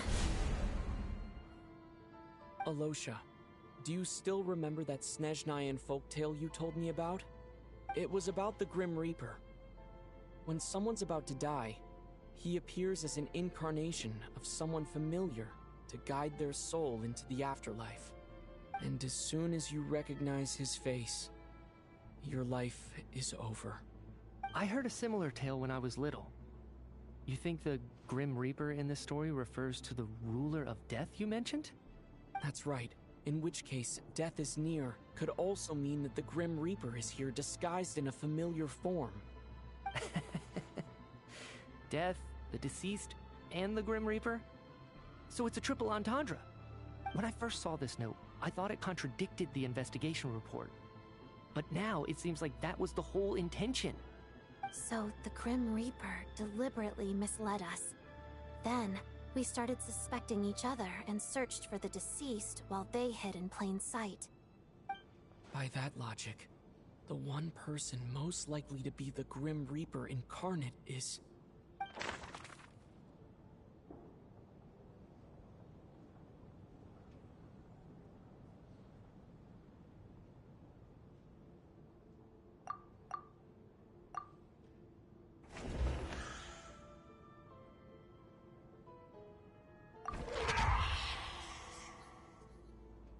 No doubt about it.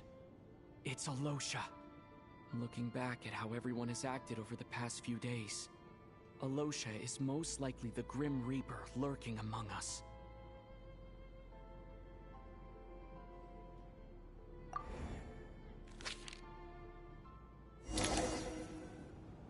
Is it you, Alosha?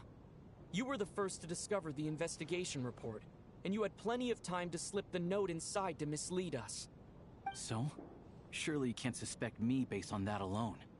What if someone else found the investigation report first, slipped the note inside, and then put it back without telling anyone? There's no denying it. The note could easily have been slipped in much earlier than it was discovered. That's not all. I've also noticed that although on the surface, Valeri, Mitya, and sometimes I were the ones taking charge of the situation. Looking back now, even though you didn't say much, you were always subtly guiding everyone from the sidelines. What do you mean? You were the one who emphasized how dangerous it was outside and insisted we all stay here. It was also you who suggested that we all sleep in the same place.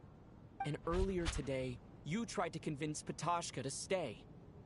I don't understand why, but it was out of character. So, you didn't understand my intentions, and now you're assuming the worst. Seems pretty unreasonable if you ask me. He still won't admit it. Fine. Let's see how he responds to the most damning evidence of all. The biggest question I have right now is, if the Grim Reaper is impersonating Alosha, then where's the real Alosha? When did they switch?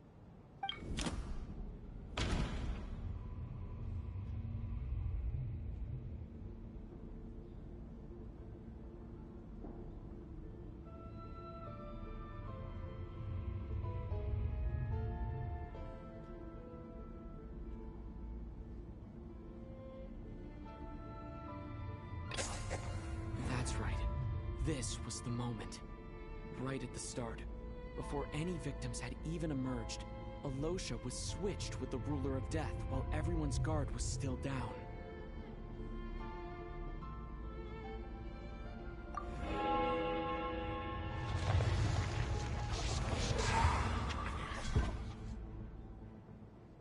When all this began, right after the performance ended and the snowstorm began to pick up, no one suspected anything unusual. We just assumed we were snowed in. It wasn't until we discovered the bodies the morning after that we realized something out of the ordinary was going on. But it's clear now that the oddities actually started earlier than that, when Dimov walked into the snowstorm and never came back. Right.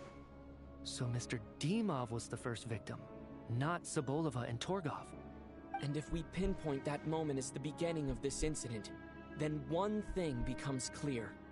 Alosha, you are the only person who walked into the snowstorm and came back without the help of Vodyanitsa's Requiem. More precisely, Alosha never came back at all. The one who came back was the Grim Reaper. Not bad. Well, since you've backed me into a corner, I suppose there's no point in keeping up the act anymore. Alosha? You're the Grim Reaper? I am no such tired cliché. Mortals should address me as the Ruler of Death.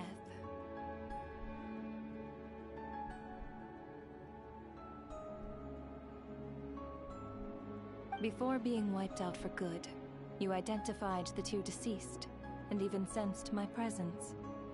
A commendable achievement. Far beyond what I expected. I heard you can ferry souls. Those deaths each night. Were they your doing? Your initial conclusion was correct. Due to the existence of the two deceased, the ley lines yearned to reclaim those long-lost souls. Every night they devoured an equal number of souls to fill the void. This required no intervention from me. Though, of course, ferrying souls is indeed my authority. Here, take a look.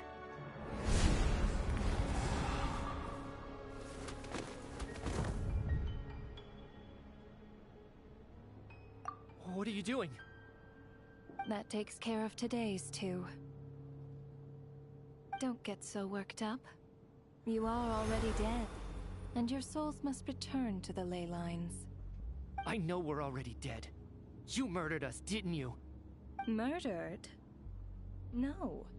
Murder is when mortals usurp my authority. Death is my jurisdiction. If I require someone to die, I need not resort to such laborious methods as murder.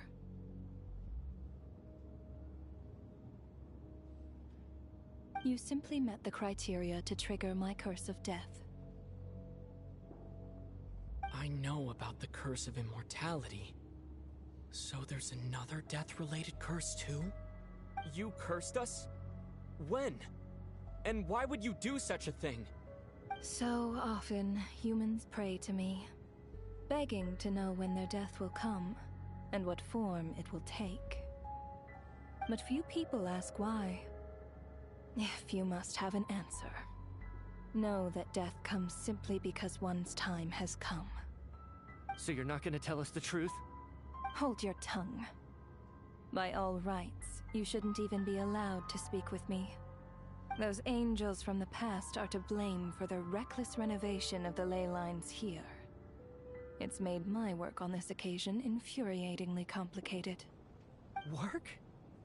So trapping us here, making us watch our friends die, that's just another day at work for you? You clearly have a lot of questions. Fine.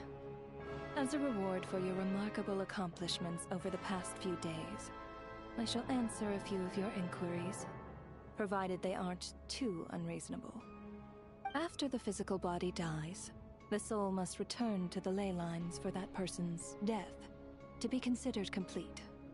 My work encompasses the entire process of death, including, naturally, the guiding of souls into the ley lines, with which you are now so familiar. You must also be rather familiar with Natlan's Night Kingdom, I presume? It was I who supported the creation of the Night Kingdom. It provided a convenient means of guiding the souls of Natlan. Here, too, the ley lines connected to the theater underwent some modifications. The angels hoped to make them capable of accommodating the souls of some special creations. But this actually hindered their ability to accept ordinary souls to some degree. This effect manifested itself after you died from the curse in the theater, leaving you stranded in the afterlife, unable to achieve a complete death. But if souls who die from the curse of death fail to return to the ley lines within a short window of time, they will miss their chance for good. Then, they will remain forever suspended between life and death, no longer subject to the authorities of either. So if you don't resolve this matter soon, and see all our souls return to the ley lines before long, we'll escape your control. Mitya is sharp. This must be what Renova was worried might happen, and the reason she got involved to begin with. But if you have the authority to guide souls, why didn't you just show yourself and get it over with? Why hide among us in the form of Alosha? You seek to understand the mind of a god. Very well. I'll tell you. This is a theater, and I decided I wanted to watch a show about death. That's why I encouraged you to take the events to the stage. I found myself getting quite immersed. I suppose the entertainment you provided makes up for all the trouble you've caused me by being so defiant in the face of death. There. Are you happy with my answer? Can't say I am. Really?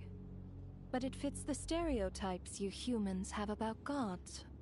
Just moments ago, you were complaining about how infuriatingly complicated your work here has been. Work is work, I get it. There are times when it's a huge pain, but you just have to get it done, right? That's a rather unique perspective for a human. You are in fact correct. There is a pain point in this case. Due to the obstruction in the theater's ley lines, there is a hard limit on the number of souls they can receive each day, making it impossible for me to ferry all your souls at once. Revealing my identity too soon would inevitably have led to futile resistance, and there was a risk that any souls who chose to run would disappear. Then there was the issue of the two lost souls you called the deceased. The way you resolved that quandary was all part of my design. That's what I don't understand. If all of us were souls of the dead, what made their presence among us special? For centuries, they have refused to return to the ley lines, exploiting the issues created by the angel civilization to resist being drawn in. Centuries of obsession accumulated during this process. You may think of this obsession as the resentment of the dead, and in this quantity, it was a bomb that could have detonated at any moment. It reached the point where I could not afford to leave it unchecked. But the only way to fix it was to help them acknowledge their own deaths, make peace with their regrets, and willingly walk into the snowstorm. Only then, with my guidance, could they finally return to the ley lines. Otherwise, you would not like to know what the consequences would have been. I vaguely remember seeing Batashka, but in the most terrifying form. Was that in a dream? Is that what would have become of her if she hadn't returned to the ley lines? I see your dreams brought you many revelations. So you see, death in fact grants wisdom to mortals.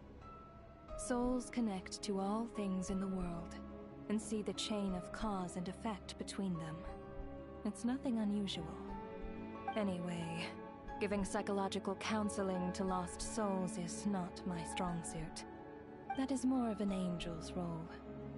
It was something I could not resolve directly using my authority, so I decided it was easier to leave the bomb defusal to you. Meanwhile, of course, their presence caused the souls of other members of your party to return to the ley lines each night. From where I stand, that was killing two birds with one stone. As both issues slowly resolved one another without me having to lift a finger, all I had to do was stay close by and keep the situation under control. Then use my authority to wrap things up at the end. And, of course, while I was at it, I thoroughly enjoyed watching this drama, dealing with death from a mortal perspective, play out on the stage. Sounds like you had it all figured out, Grim Reaper. I just did the math. You said there's a hard limit to the number of souls the ley lines here can receive each day. It's 2, isn't it? That much is obvious, even to a fool. It's time to review this whole affair. If the ley lines can only take in 2 people per day, I need to go over the deaths from these past few days again.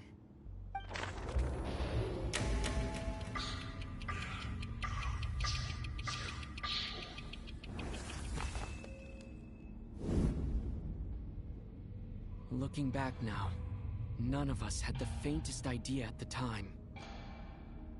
From the moment that staff member named Demoff walked into the snowstorm, the incident had already begun.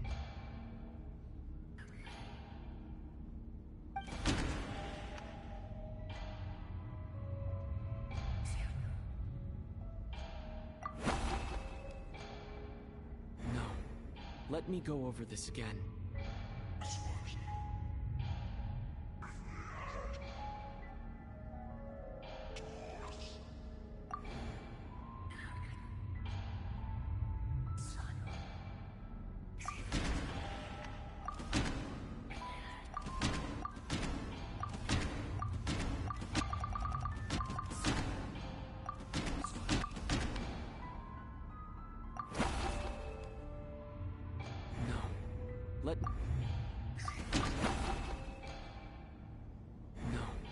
Let me... No.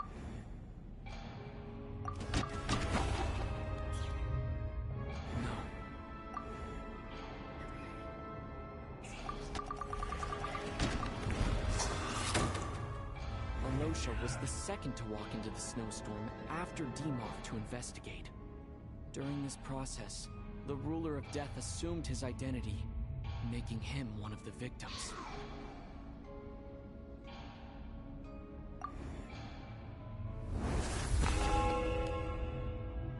During our first night in the theater, everyone was caught up in the novelty of it all. No one could have expected there would be victims the very next morning. Despite all the confusion, and with the help of hindsight, we finally began to realize that something was amiss with the snowstorm.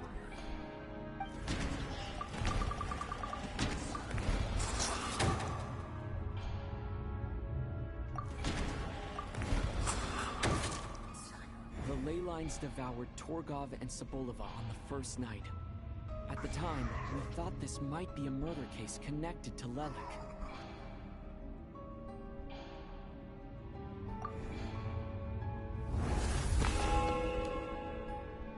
Odette and I spoke a lot that night. 3 people were on watch, but in the morning, we discovered that someone had fallen victim all the same.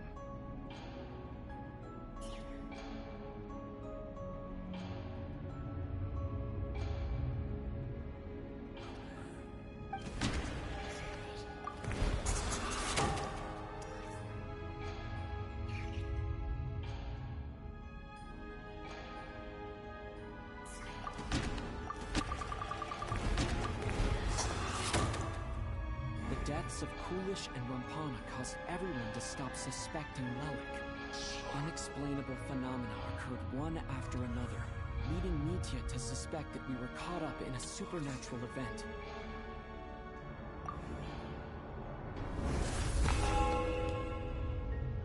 Later, we discovered that there seemed to be an extra person among us, and subsequently discovered the existence of the deceased.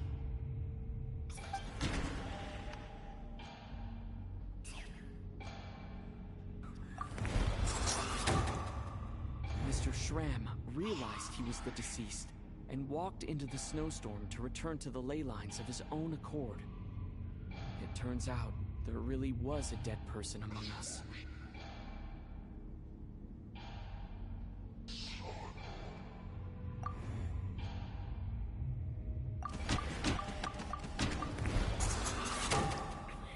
We thought it was all over, but Mr. Valeri's death was a rude awakening for everyone. The ley lines consumed him during the night regardless. A lot happened today. Mr. Valeri's death led us to discover the connection between the number of deceased and the number of victims during the night.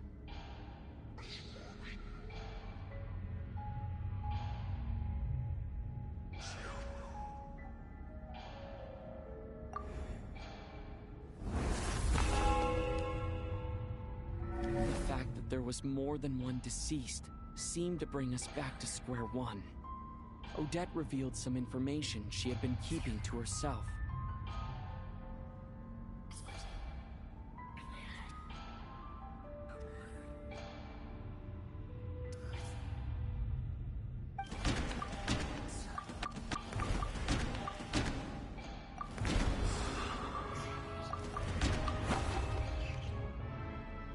Although Mitya did indeed walk into the snowstorm that day, he returned from the ley lines with the help of Vodyanitsa's Requiem. The void in the ley lines hasn't been filled, so let's rule out Mitya for now.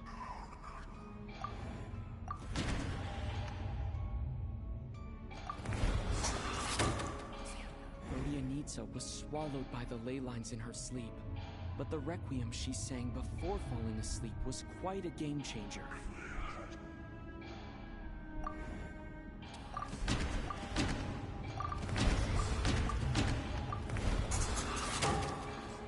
As it happened, Patashka filled the void left by Mitya's return from the ley lines by walking into the snowstorm this morning. The girl I thought was child sister Tonya turned out to be another of the theater's deceased. Come to think of it, Patashka was about to walk into the snowstorm at that time. And Renova, unaware that Mitya would return, was concerned that her soul would overflow from the ley lines. That's why she used Alosha's voice to try and persuade her to stay behind. Looking back, I suppose that was an early slip-up on her part.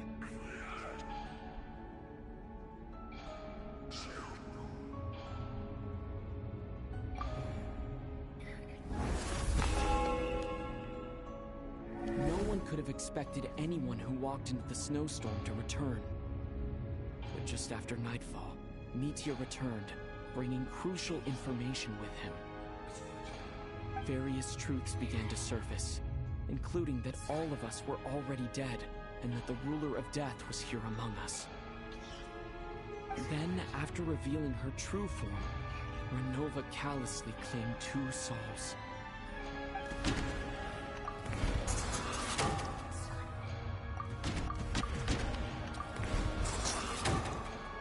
In fact, everyone was already dead by the time we took the photo. And in the days since, we've experienced many more partings in the afterlife. Now, only Mitya and I remain. And the true culprit behind everything still stands before us. In Mitya's eyes, I see the same anger and frustration that I feel.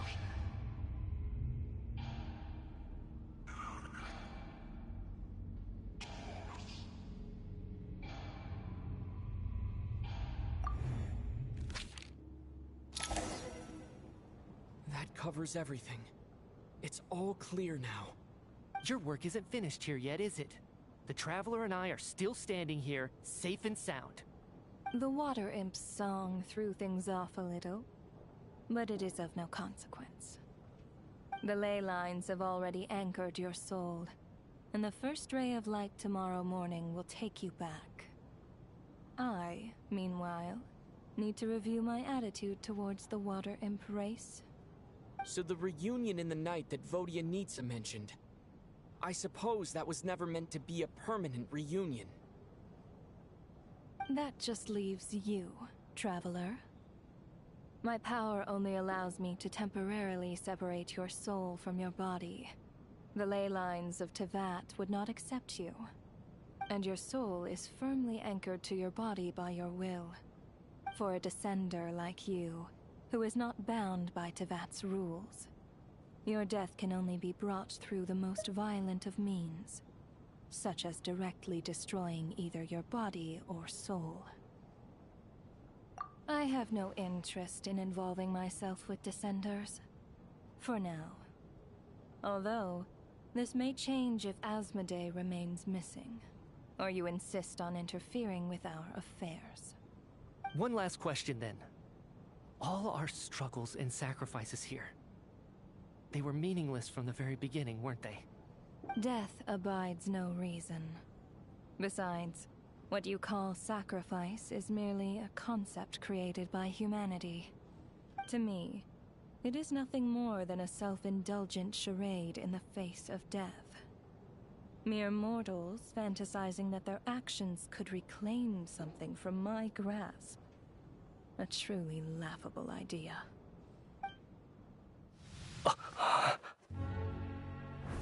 Grim Reaper, you really know how to get on my nerves. I'm not here to ingratiate myself with you. I kill merely because your deaths are necessary. Oh, you've made that quite clear. But humans don't take well to being scorned. Not even by the gods.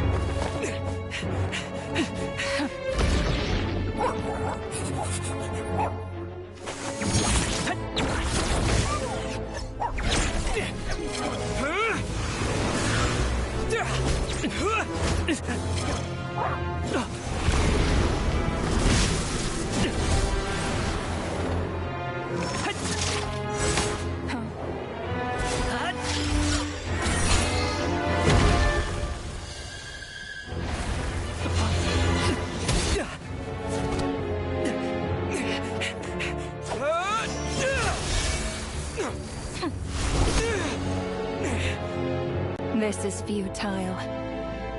You must know that you are powerless against me in my own domain.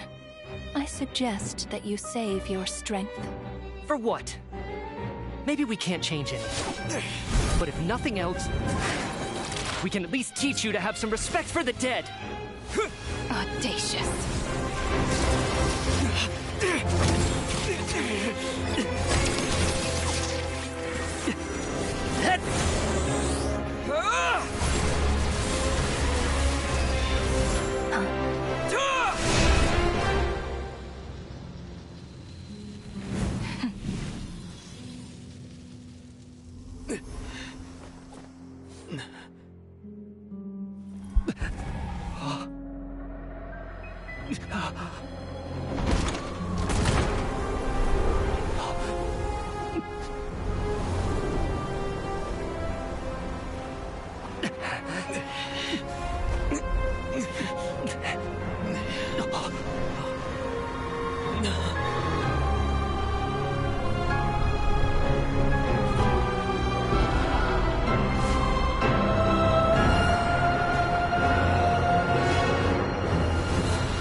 How are you holding up, Odette?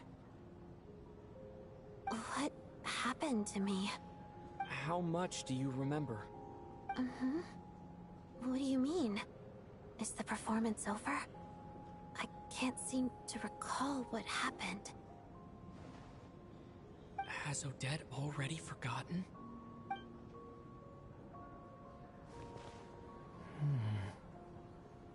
Mitya? Oh, I'm sorry. I guess I spaced out there for a second. Remind me who you are? Don't you remember anything?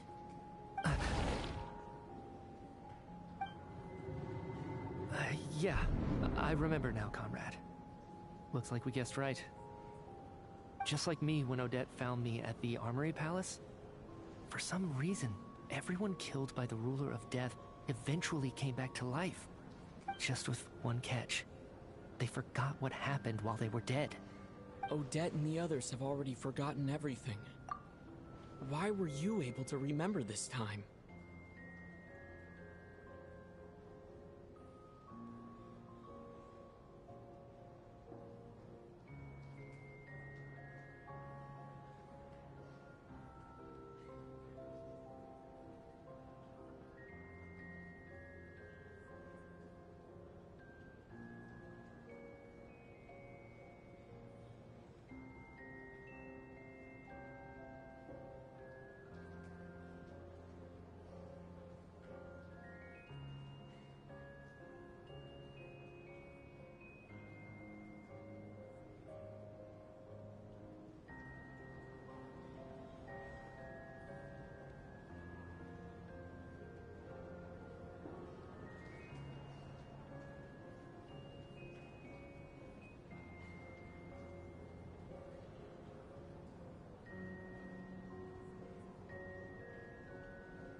Could this be the reason?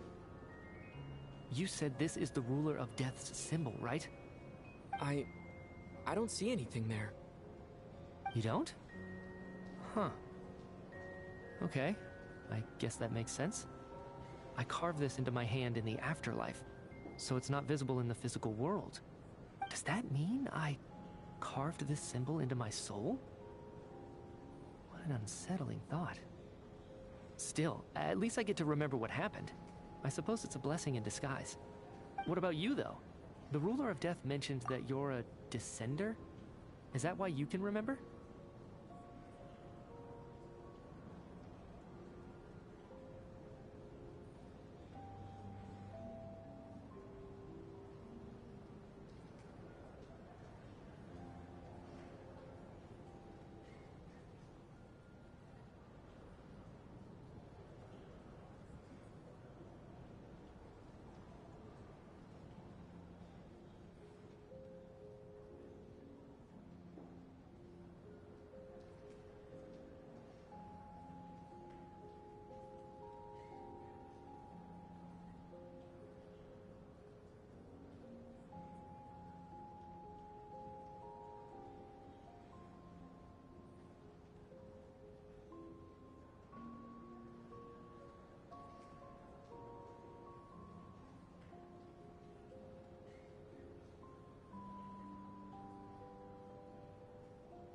A full explanation would get complicated very quickly, but that's essentially it. Well then, now that it's all over, let's figure out what we've learned. The first thing I notice is that everything here is precisely as we left it, right before our deaths. This confirms that time passes differently in the afterlife than in the real world. They say that right before death, time slows down, and your whole life flashes before your eyes. That must be how you know you have one foot in the afterlife by that point. Anyway, clearly the few days we spent in the afterlife probably only amounted to a few short minutes in the real world.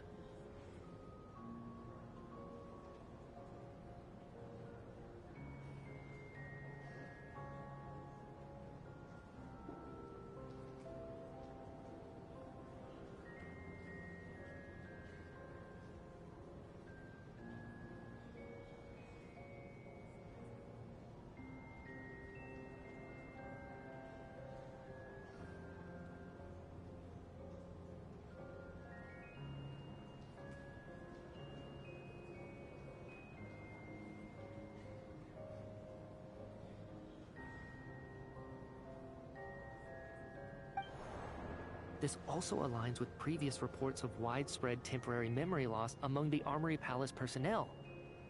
Now it seems likely that those were all brief deaths caused by the Grim Reaper's so-called curse of death. To those unaware of the truth, dying and coming back to life must feel similar to a short bout of catatonia.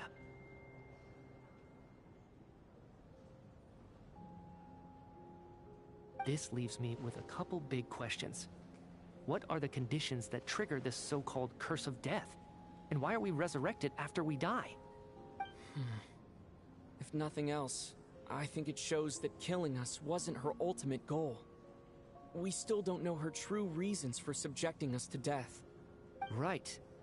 This time only got complicated because of the situation with the theater's ley lines. That's why she had to approach it differently. If the previous incidents of amnesia among the researchers are anything to go by, killing us is usually a pretty routine matter.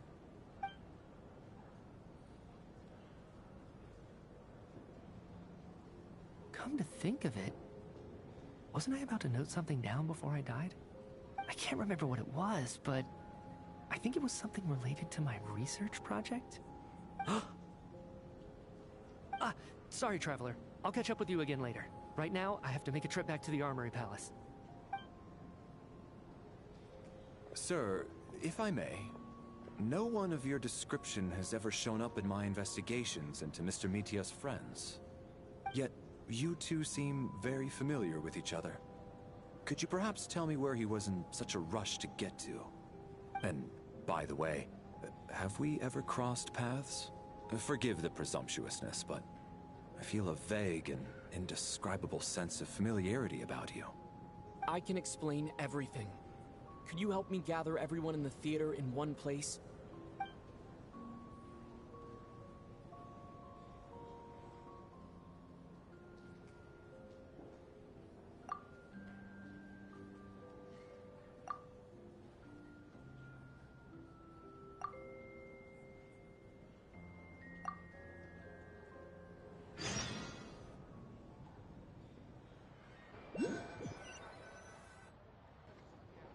So Chuganov really is going to shut down the factory. I guess this theater incident actually did us some good after all. So, you said I promised to take you to the Armory Palace while we were in the afterlife, yes? I believe you. I think I even have a vague memory of it. Agreed. Let's check in on her first. The whole reason for our trip to the Armory Palace... going on with her health.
I'm finally back, even though a long time has passed from my perspective.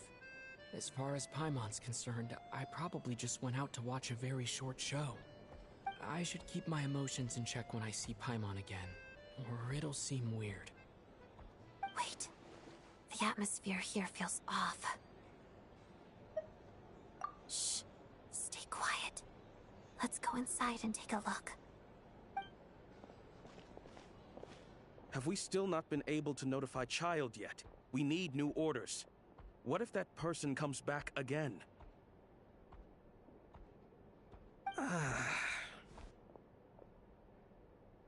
I'm so sorry. Under the circumstances, there was really nothing we could do. Tell me, what happened to Paimon? It was the Jester. He came here in person and escorted Miss Paimon away. He's the director of the Fatui. His authority supersedes all others and cannot be questioned. There was nothing we could do. How long ago did he leave? And what was Paimon's status? It was about an hour ago. Miss Paimon was fast asleep at the time. The Jester simply walked off with her as if it was only natural. I assure you, he absolutely did not use any force. Do you know where they went? The Armory Palace, most likely.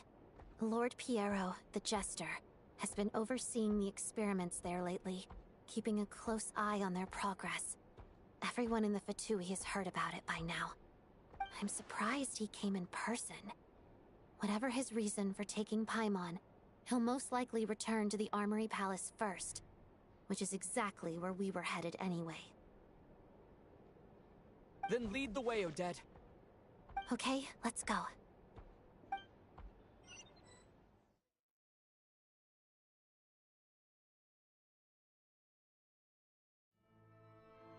It's just up ahead. Quick, let's get inside. No, I'll go alone.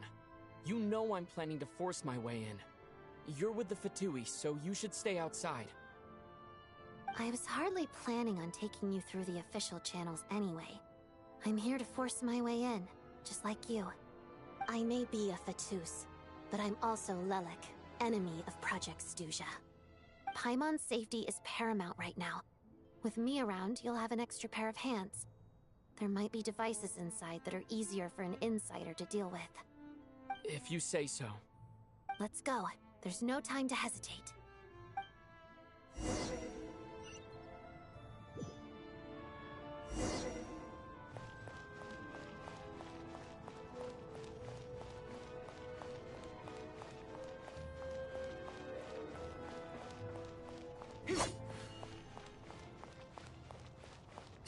Hey, who are you? This part of the Armory Palace is under restricted access. What do you think you're doing? No questions, please. We're short on time. Come on, rush.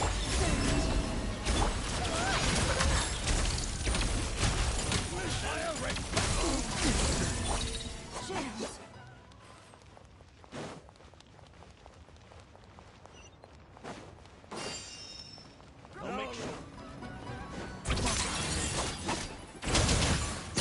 Right now, enough. Right now, take a break.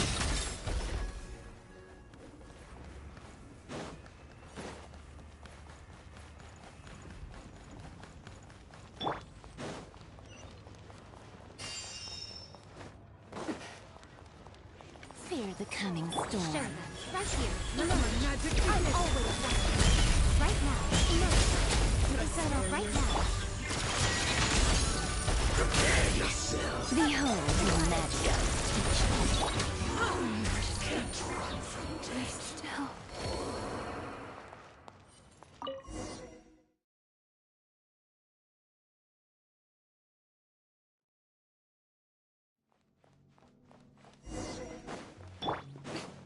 Right here. Now, You have a bad Where are you coming from? So, you're intruders, huh? Don't blame me for it happening.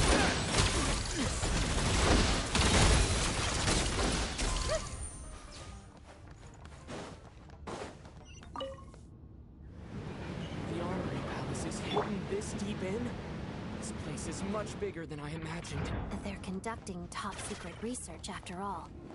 The deeper it's hidden, the better, is standard Fatui logic.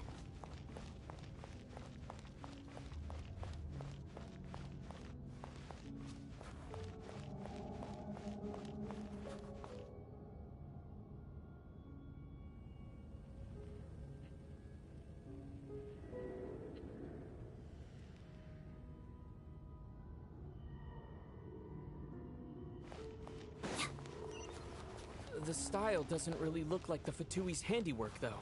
They must have requisitioned some structures from a past civilization. It also serves as a bit of a disguise. Intruders! Stay alert!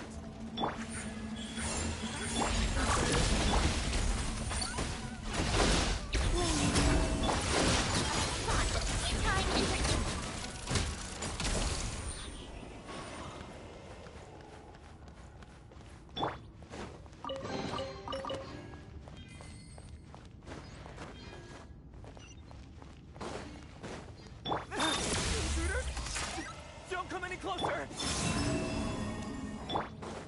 Just what are you guys trying to do here? I'm short work of yours! Right here.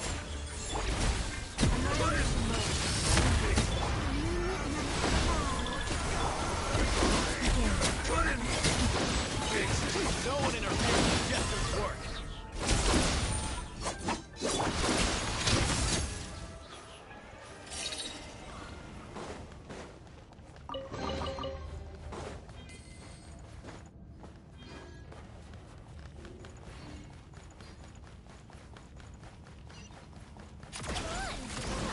Pick up the pace.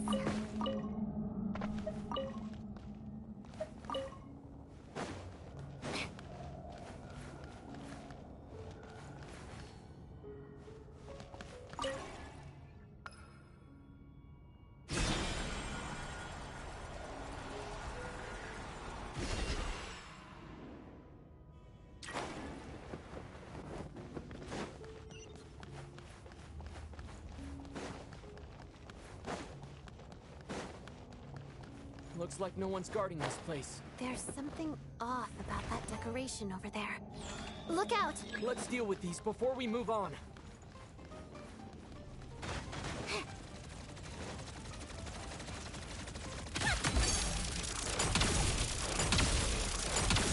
There's a break.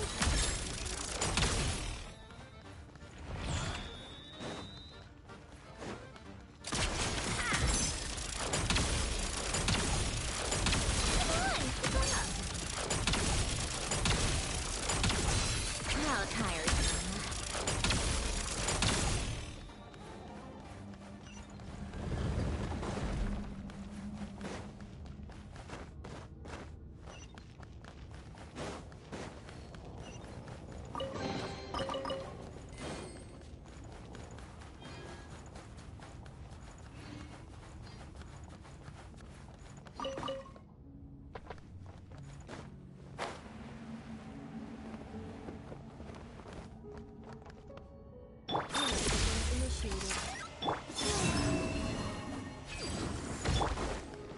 The researchers here probably don't know that we're uninvited guests. Let's try not to hurt them. Hmm? What's the big star from the theater doing here? That's Miss Odette. She's a member of the Fatui. You didn't know that?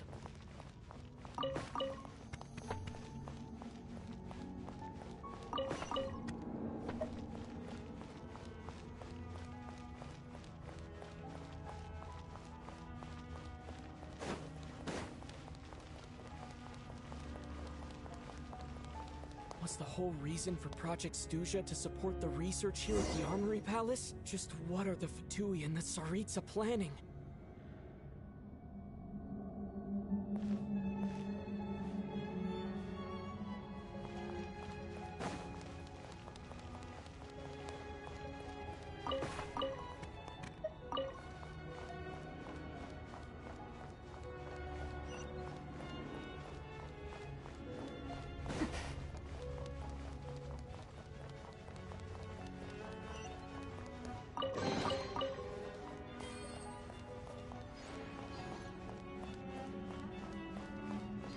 Whoa! Who are you? Never seen you around here before.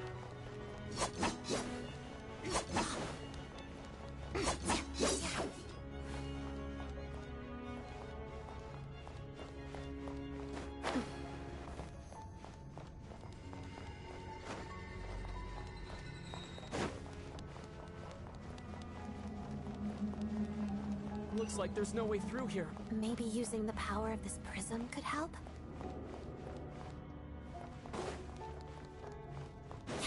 How tired.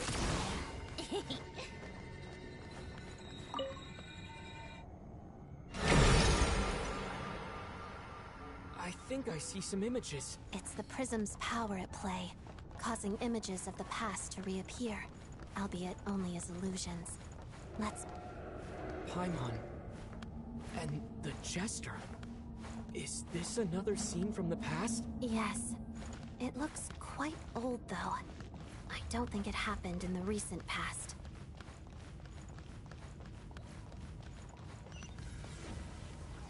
What's going on here?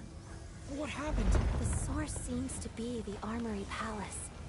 They must have started some large-scale experiment. Wait, what if this has something to do with Paimon? We need to hurry!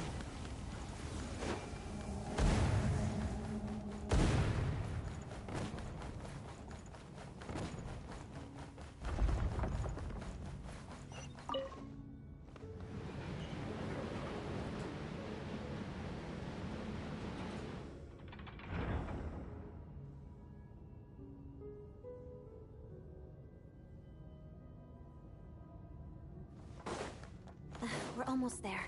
The Armory Palace is just up ahead. Paimon, please be okay. Right here. There's a break. Let's find my pocket. Mission over. Every battle has its twist. Oh, regrettably, there's nothing for me to say. Crystalline Adagio.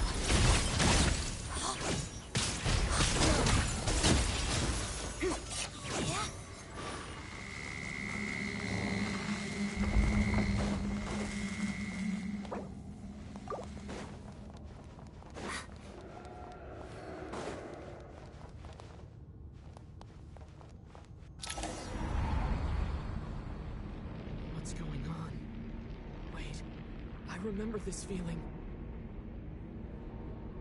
It's the curse of death. No, not now.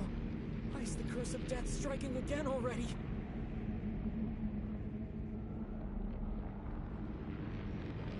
Odette.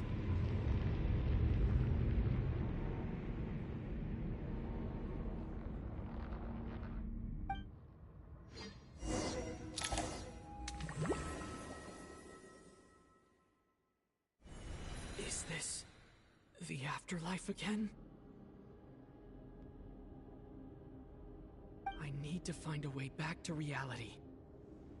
Is that Odette's core Ignis? Could that be what just woke me up?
Odette? Odette! No signs of life. But past experience says that she should be resurrected before too long. Right? Did Odette intentionally use her core Ignis to guide my soul? I feel like something similar happened in a dream I had before. Thank you, Odette. If not for you, my soul wouldn't have found its way back to my body so quickly. And I might not have woken up so soon. But I'm sorry. I don't have time to protect you. I have to use the time you bought me to get Paimon back.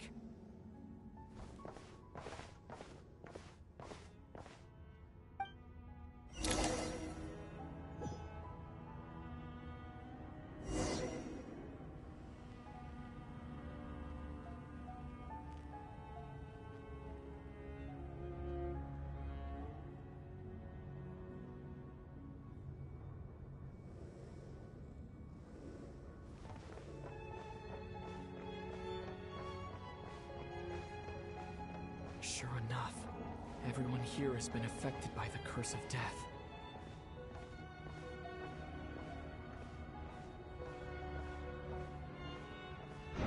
Paimon!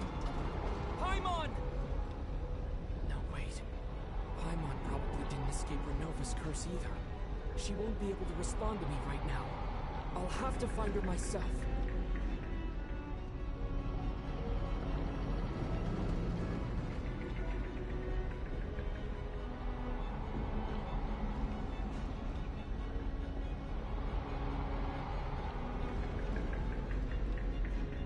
Mitya!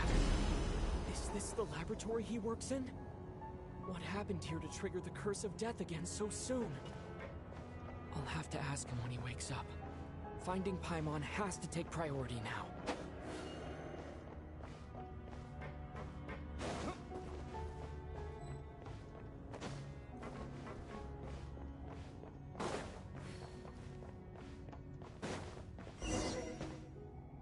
Found her!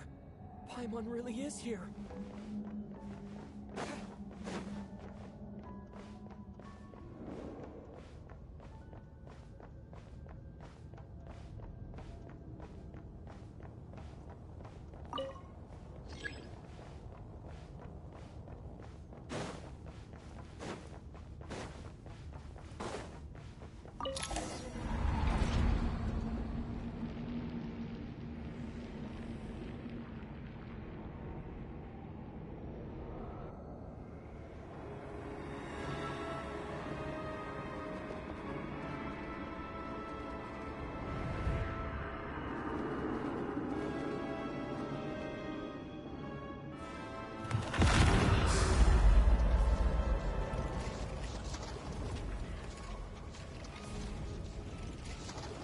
You don't learn, do you? You've already been involved in one mass death, and now you show up at the scene of another. This might have passed for a coincidence the first time, but a second time? Am I to assume you are intentionally interfering in Snezhnaya's affairs? Judging by your expression, it seems that you understand little of what is going on here. In that case, a word to the wise. Do not interfere in Snezhnaya's affairs. A civilization that fails to learn its lesson constantly depletes its own worth. It will one day lose any reason for its existence. And as a descender, you are perfectly suited to be the lifeline to which a dying civilization might desperately cling. Consider your position carefully. No advice needed. I'll make my own judgments. Suit yourself. When the day of reckoning arrives, not even a descender can hope to escape unscathed.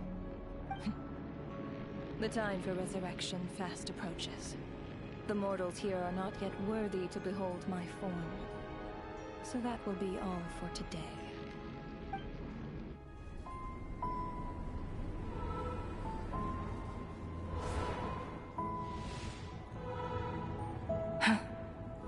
That thing is coming with me.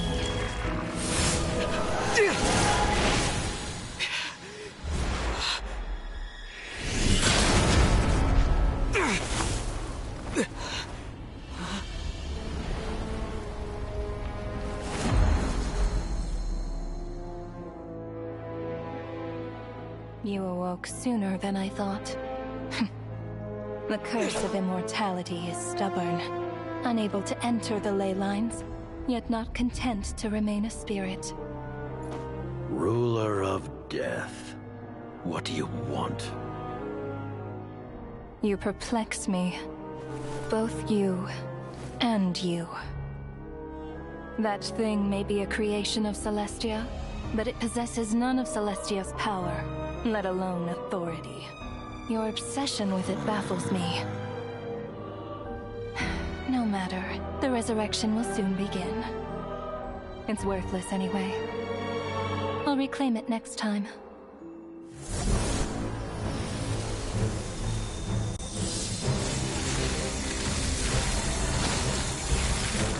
Hey, who says there'll be a next time?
I missed you, Paimon.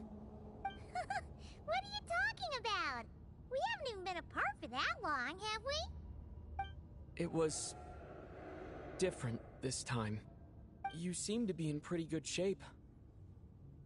Yeah, Paimon's back in tip-top condition. It's the weirdest thing. Paimon fell asleep earlier, and when she woke up, she found herself here. The Jester and that guy talking to him used some kind of energy on Paimon. And she could kind of feel it canceling out that other thing that was making her feel unwell. So, Mitya helped too? Apologies for leaving in such a hurry at the theater earlier. I was in a rush to verify some theories. Rest assured that your companion is perfectly safe. We reversed the effects that the experimental energy had on her. The Jester specifically instructed me to do so. I suppose this is our first official meeting, Traveler. I could not let Paimon suffer in her condition for a moment longer, and so I simply took her without explanation. I hope you do not mind. But why would a big shot like you care about what happens to Paimon? As I said when you first arrived in Snezhnaya, we once spent some time together. In the distant past. Oh yeah! You did mention that! And Paimon did think you seemed strangely familiar the first time we met. I'm afraid the reminiscing will have to wait. Mitya, let us continue with the report. What conclusions, if any, did you reach from conducting the final experiment of our energy research ahead of schedule? The good news is, my hypothesis regarding the Ruler of Death has been verified. As for the bad news, I recommend we suspend the experiments and Project Mistleton until further notice. Currently, we have no means with which to make a breakthrough. I say this purely as a scientist, guided by reason alone. I will trust your judgment. We shall put the project on hold until the Ruler of Death has been eliminated. Wait, what are you guys talking about? You want to get rid of Renova? Like, how? By killing her? By whatever means necessary, so long as it removes the threat she poses to us. Until then, everything we do will be in vain. After what just happened, I've ascertained Renova's goal. Or rather, the trigger condition for the Curse of Death. Okay, let's hear it. What she's doing is blocking Snezhnaya's technological progress, preventing us from possessing any means with which to threaten the heavenly principles. Just like the little lapdog she is. So, any ideas, research, or experiments that lead to technological progress can trigger the curse. Just now, for instance, I was set to launch a final phase energy experiment ahead of schedule. If the experiment was successful, we could have achieved a crucial breakthrough. As expected, though, the moment the experiment began, all the researchers, technicians, and witnesses died from the curse. All that effort, not to mention the energy and materials we relied on Project Stuzha to gather for us, went to waste. In the end, nothing was gained. Does that mean something similar happened when we were at the theater? That's right. During the performance, I thought of an important breakthrough regarding the experiment, and wound up dragging everyone into this. So the nature of the curse seems to be something like, when moments of technological progress occur, all life in the vicinity is taken away. What a violent method! Of course, that meant the curse was normally limited to the Armory Palace. Since outsiders are forbidden from entering, this mass death phenomenon went unnoticed, until Odette came along. I believe she was the first witness. The Curse of Death was triggered just before she infiltrated the Armory Palace that day. But you mentioned something about a final stage experiment. Doesn't that mean you've actually made some progress? That's right. Even with the gods locking certain key components out of reach, humanity can still advance technology in incremental steps accumulated over time. But, as I'm sure Renova anticipated, even incremental progress has its limits, a point where the truth you're seeking must be put to the test in an experiment. You mean the experiment you were just about to do? Yes, we were at a critical juncture, a moment where the quantitative was about to translate into fundamental qualitative change. With this single experiment, We could have brought everything we've worked for to fruition. But now, after already being forced to fumble around in the dark all this time, it feels like we've truly hit an impenetrable wall. As long as Renova's curse of death persists, we won't be able to advance the experiment or obtain any results. And with Project Stuzha having been in effect all this time, at our nation's current strength, repeated trial and error is simply unsustainable. Only by eliminating Renova first will it be possible to continue advancing our plans. But she's the ruler of death! She can just kill whoever she wants, right? That's gotta be the scariest power ever! Is it even possible to beat her? We'll see. But one thing's for sure. She definitely can't just do whatever she wants. The best proof of that is me, standing here, very much alive. You're saying... Wouldn't it be easier to just kill all of us researchers for good? Why resurrect us over and over again? Why let us advance our technology to this point? So, you're saying even the ruler of death has limitations we don't know about? Exactly. And I think that's where the key to our breakthrough lies. Regardless, the ruler of death has always been an obstacle we must overcome. Indeed, we must face life, death, time, and space. After all, our goal is the heavenly principles. The Fatui want to challenge the heavenly principles? For a long time, I've had a vague suspicion the Fatui and the Tsaritsa were targeting the heavenly principles. But hearing the Jester admit it is still a shock. No wonder the Tsaritsa's goal has always been kept a secret from the people. What kind of road will that lead Snezhnaya down? In that case... Lord Jester, I would like to request some leave. I'd like some time to organize my thoughts and go over the data. Granted. Get some rest, put the experiment out of your mind, and take care that the curse of death doesn't affect any civilians.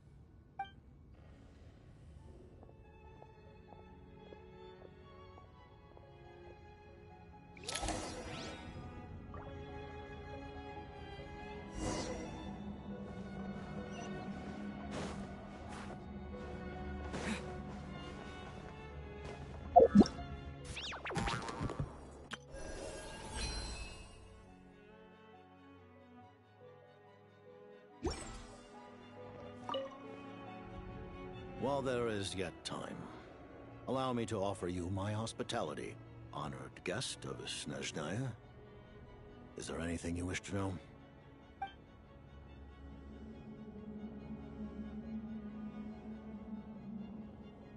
I remember hearing the term Mistleton from Columbina. Yeah! Paimon wanted to ask about that when the name came up just now. What is it?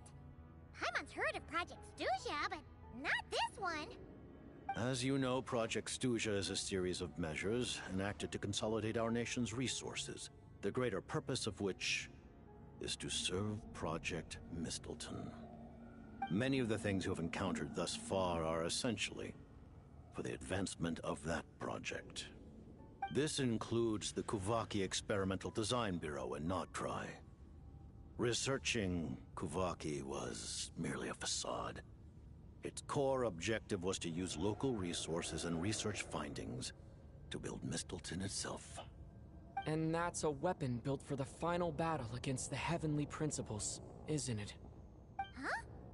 How did you know that? I was given some intel, and I made some deductions. Wait. You must mean that thing over there. Oh, Paimon's gotta take a closer look at this thing. Especially after you guys sent so many people to Notdry to work on it. Kuvaki alone will not break through Celestia's defenses, let alone challenge the heavenly principles.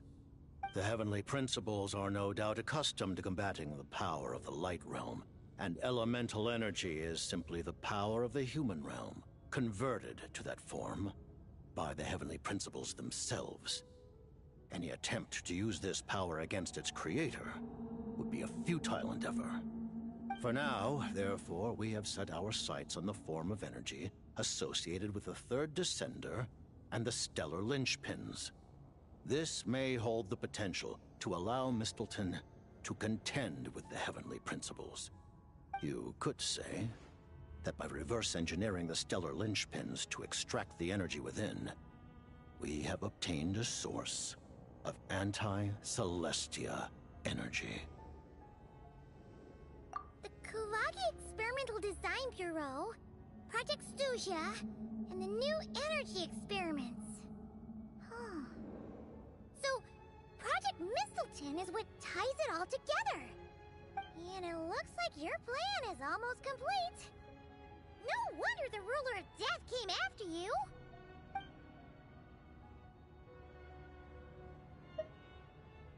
Her Majesty the Tsaritsa has embarked upon an expedition to vanquish a monster.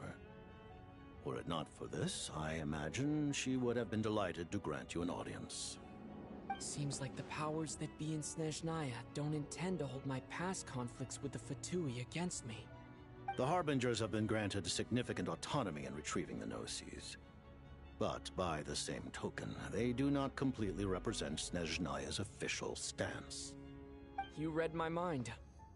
Speaking of the Gnosis, Paimon's been dying to ask this question since forever.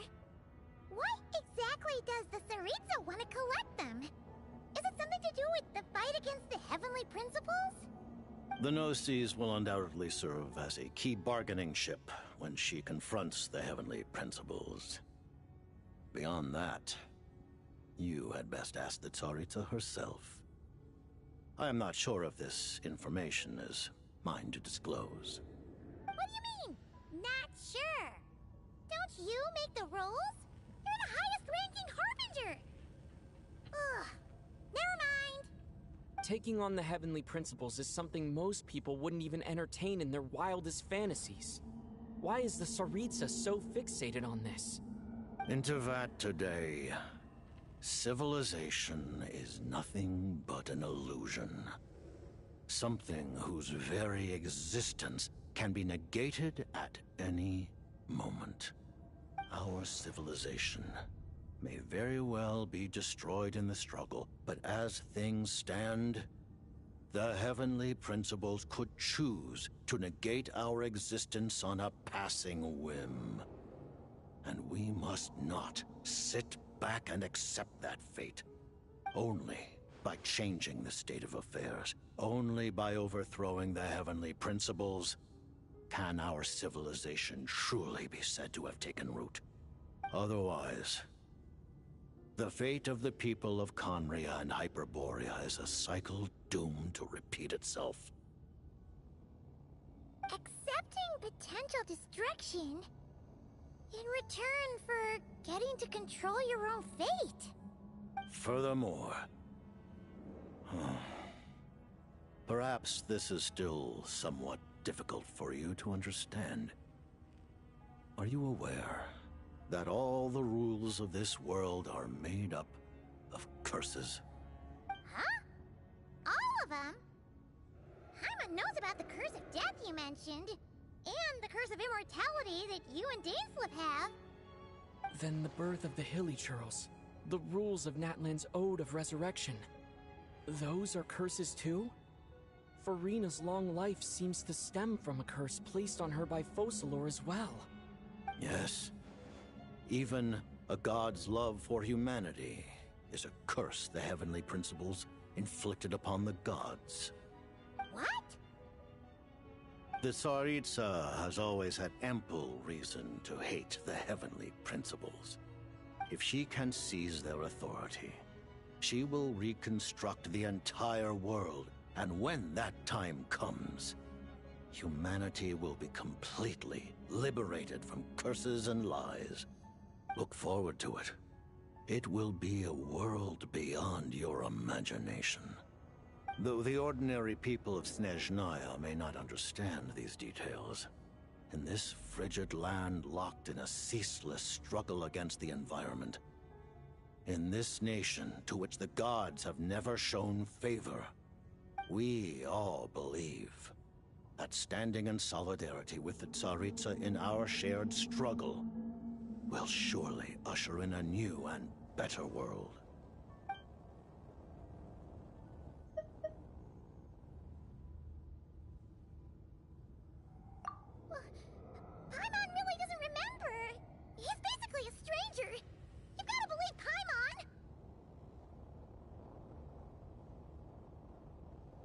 Allow me to explain.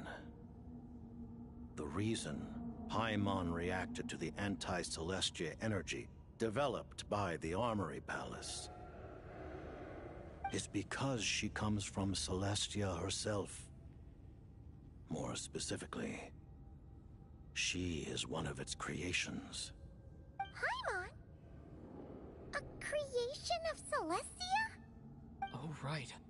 I was blinded by anger earlier, but thinking back on it, Renova also said that Paimon is a creation of Celestia. But she lacks Celestia's power or authority. As you know, the lunar fragments in Nodcry were pulled down from the sky using Fatui technology. But the first application of this technology was in Conria over 500 years ago. I used this technology upon the heavens, and the response I received was none other than Paimon descending from Celestia. I presented her to the Vinster King, but he took no interest in this gift, nor did it satisfy him. Paimon then took up temporary residence in my palace until, of course, the arrival of the Cataclysm. Wait, Paimon's a little confused. You're talking about things that happened in Conria 500 years ago. You're saying Paimon was there for that? But Paimon doesn't remember any of that. Falling from the sky? Being given away as a gift? None of it. Having lived through the Cataclysm, perhaps you too were burdened with some manner of curse. Although, losing your memories would indeed be the smallest price I've ever seen paid. But it's not just her memory from Conria.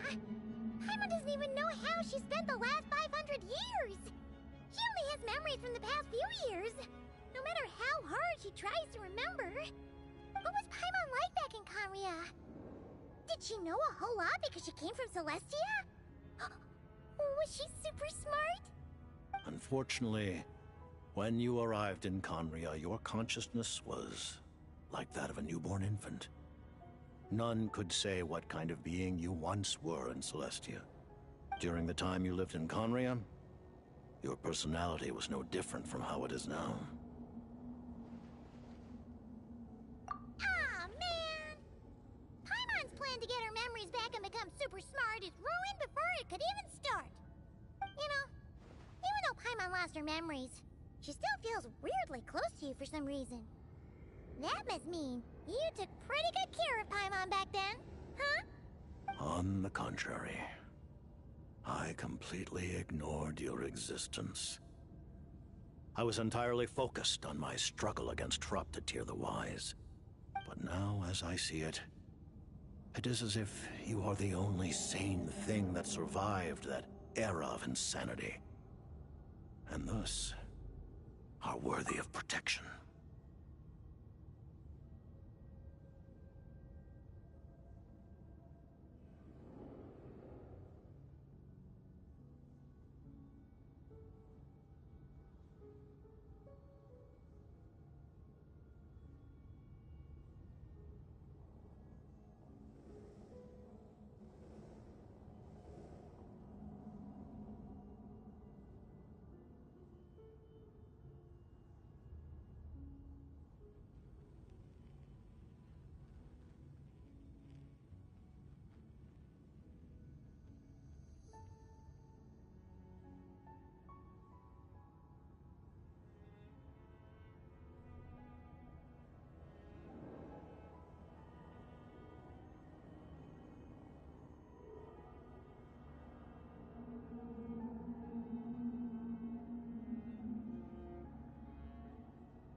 Noted. Man, Paimon's gotta stop projecting friendship on everyone she meets. But, Traveler? Even though you know Paimon's some creation of Celestia now, you still want her, right? You're not going to abandon her?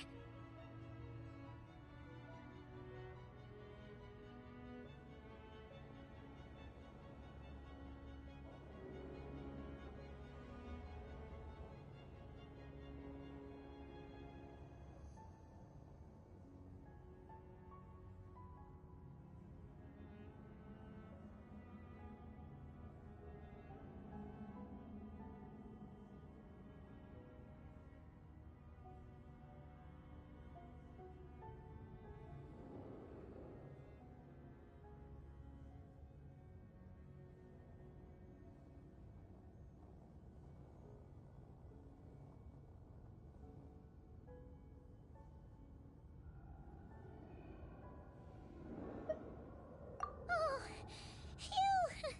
That's a relief. Paimon's just learning about this too. She's barely even processed it.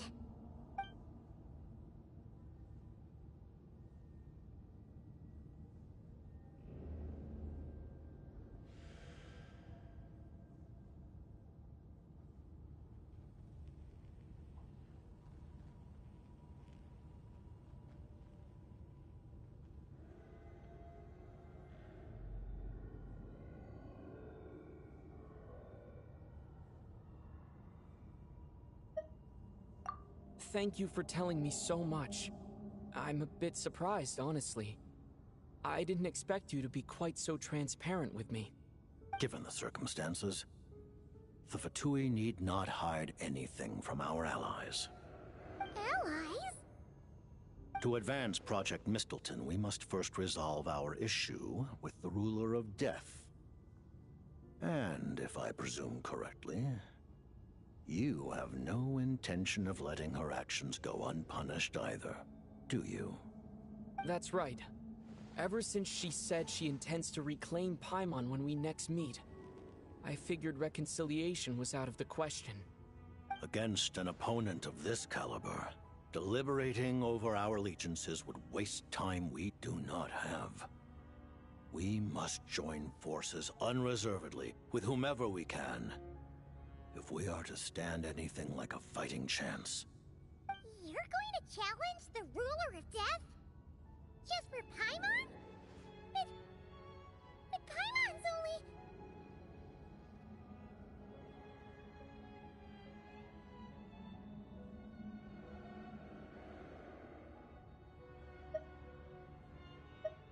Thank you! Thank you! Oh, gee! Now Paimon doesn't even know what to say! Anyway, Paimon's super touched! The Tsaritsa will return in triumph in short order, and the Fatui shall hold internal discussions regarding the enemy. The time for us to meet again will come very soon. Got it. Thanks for your help with Paimon. I'll be sure to look after her for you. There was just one other thing. Well, it's just a request, really. Paimon really wants to see what this Mistleton thingy you're gonna use against the Heavenly Principles looks like. Of course, Paimon knows it's top secret and stuff, but she just had to ask. It's okay if the answer's no. Certainly you may. Oh, for real?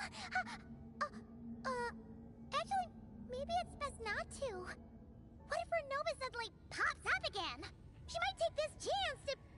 While the technology is not yet fully developed, it has nevertheless reached the stage where Celestia's creations are unable to damage it. In that regard, you may rest assured. Oh. Wow. No wonder Paimon felt so out of sorts recently, even though he was super far away. Alright then! Paimon's ready to take a sneaky peek at this top secret super weapon!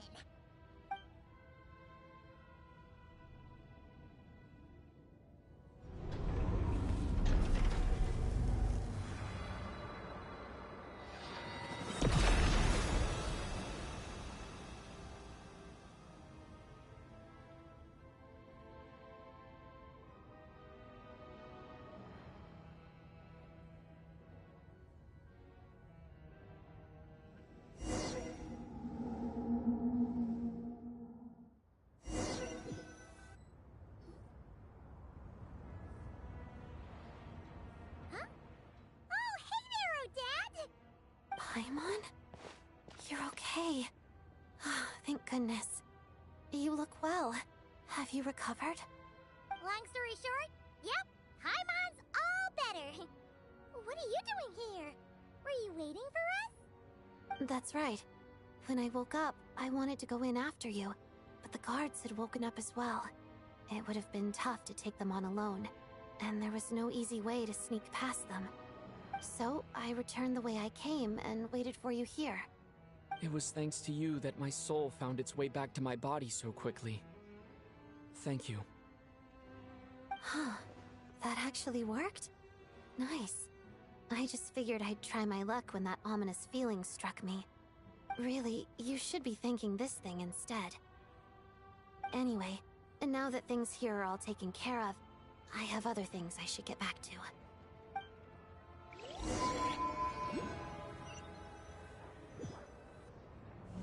Ah, Director Chuganov, you're back.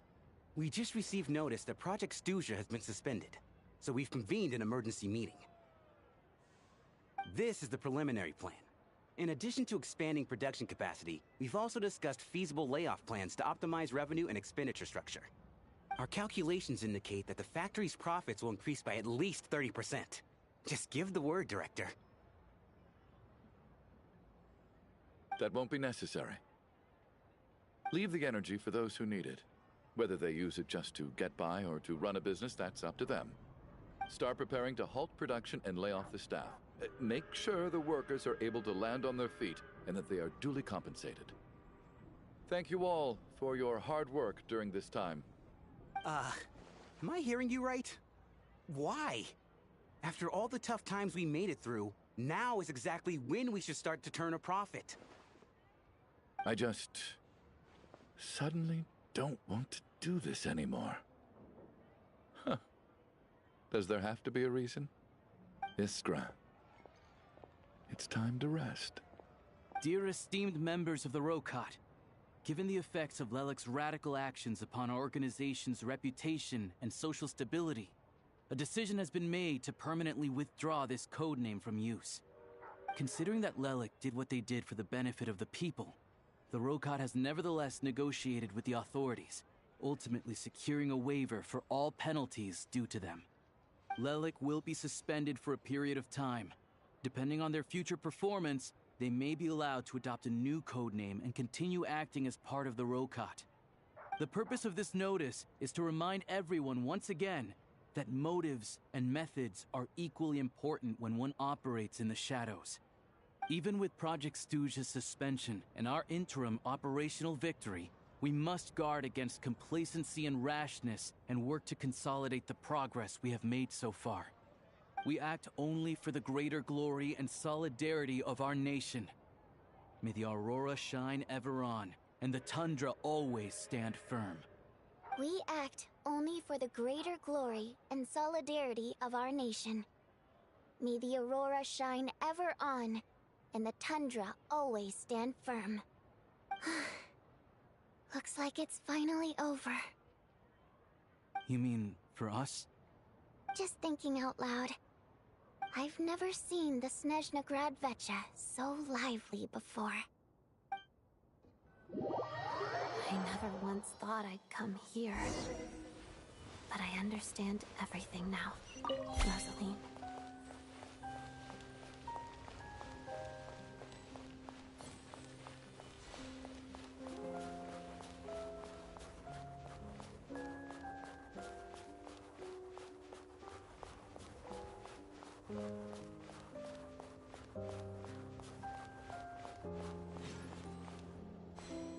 I've seen Spirit Seeker performed many times, including by your mother. Why do you bring that up all of a sudden? Even though the choreography is always identical, every dancer finds a way to make it her own.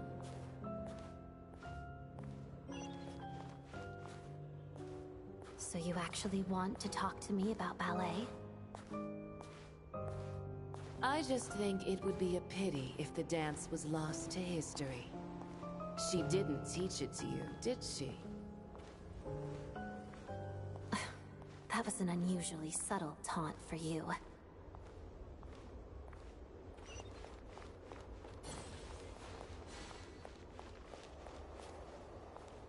We embraced one another on the snow-swept plains, melting the ruthlessness of time. But when our bodies, in pieces, are cast to the winds, what of our love will remain behind?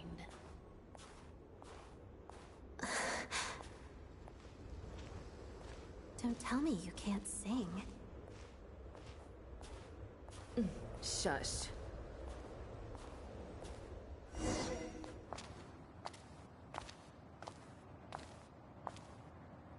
I understand her hatred.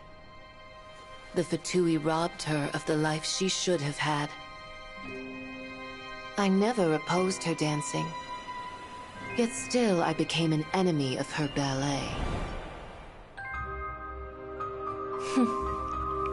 I'll just keep my distance. Many despise me. I'm used to it. You're certainly not one to shy away from confrontation. But children, they need a different approach. I'm hardly the most maternal figure. Yet, she is a child. In my experience, while a father commands authority, he must still yield to love. You should tell her what you think about her dancing.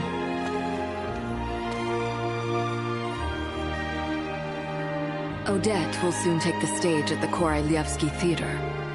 This could be your chance. Geonosis secured. It went smoothly. I'll be there. Have them send me an invitation.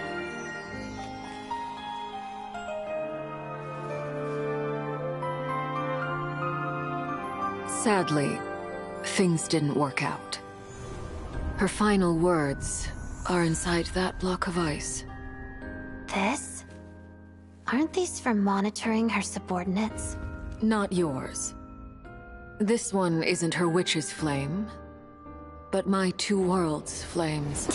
The two worlds' flames can burn away memories. It was my parting gift to Rosaline.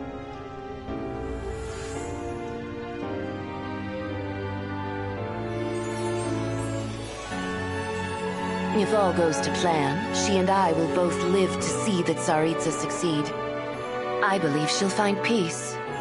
But if anything happens to me, she needn't follow in my footsteps. The cryo-energy will fade away in time. Then the two worlds' flames will burn away all memories of the Fatui. She'll be free to dance. She deserves this. I will handle the aftermath. The choice is yours, child.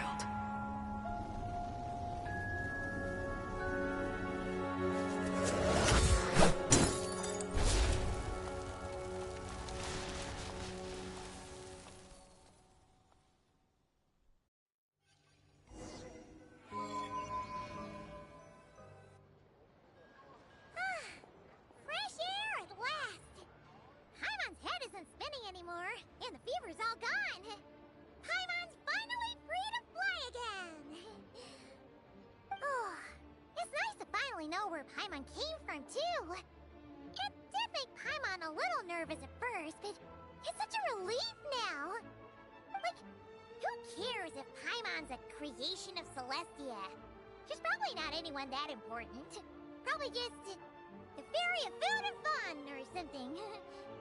And like you said, this doesn't have to change anything between us. You're not gonna just... Hey! Hurry up! Why are you walking so slowly? You've spent the last few days lying in bed and stuffing your face. I didn't think you'd be able to fly this fast. Says who? Paimon's as agile as ever. They don't call her White Floaty for nothing. Paimon originally wanted to check out the bookstores in Snezhnaya, but she's more in the mood for flying around right now, so let's save that for later. Wait, they've got light novels from Yai Publishing House here too. Huh? And this is Paimon's favorite mystery story from Fontaine. Wow, they got a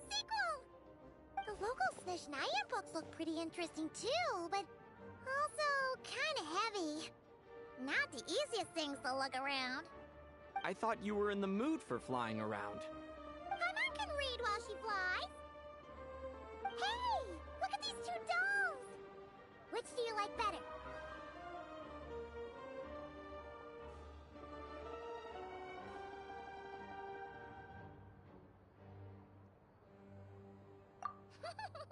Alright! Boss, we'll take both. Paimon will have the other one. Oh, I thought we were only getting one. All right, fine. I'll pay. There you are. Thanks for visiting. Paimon will grab this and then... Huh? Huh? Huh?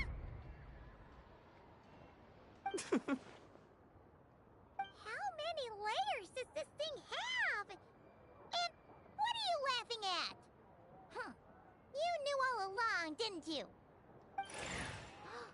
A whole bunch of people are gathered over by the plaza.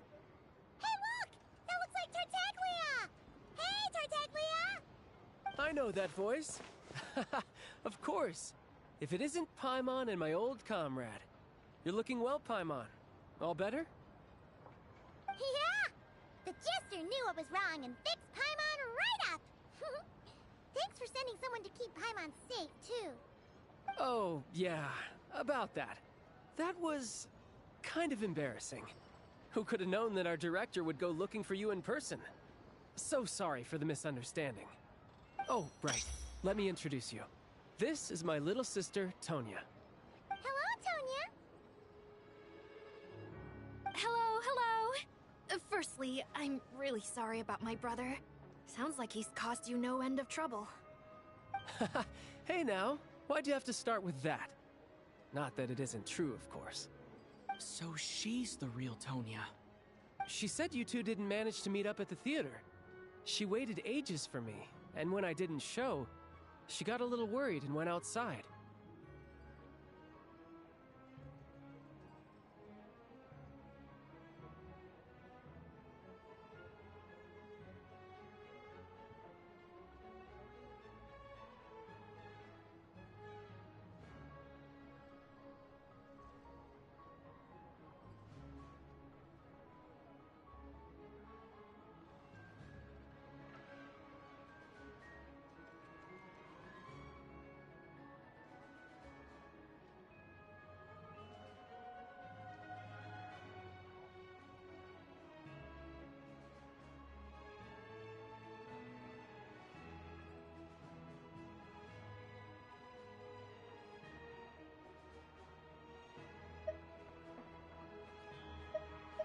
I know, right?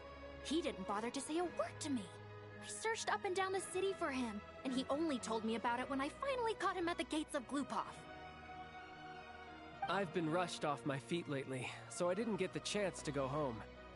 I just figured the Traveler would fill you in when he got there. Well, the snow was bad, and you're never late. So I was really worried about you. How was I supposed to know that you'd stood me up? I'm sorry, Tonya. I really am. I'll make it up to you somehow. Just... please don't tell Mom and Dad. Although the mix-up led to a series of misunderstandings, it's probably for the best that the real Tonya didn't get caught up in that mess. Besides, it's obvious that Tartaglia isn't usually one to break a promise. He only gave his ticket to me because he had to look into Lelik.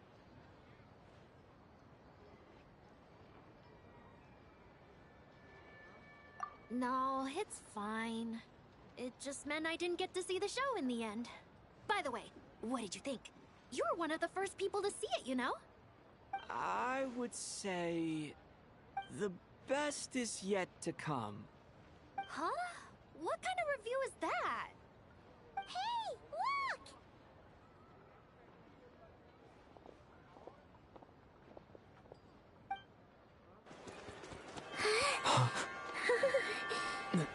Hi!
Take a break.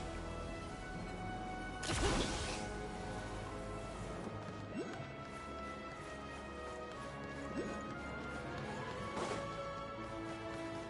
on, keep up.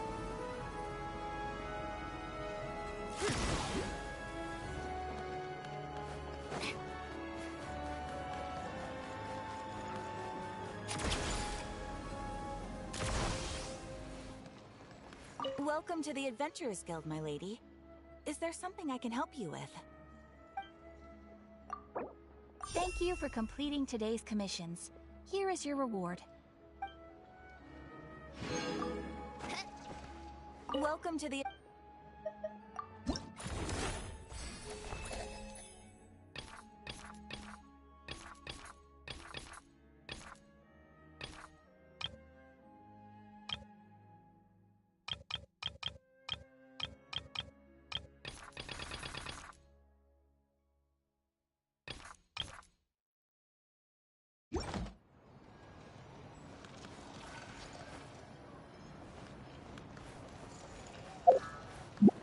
Now, tires.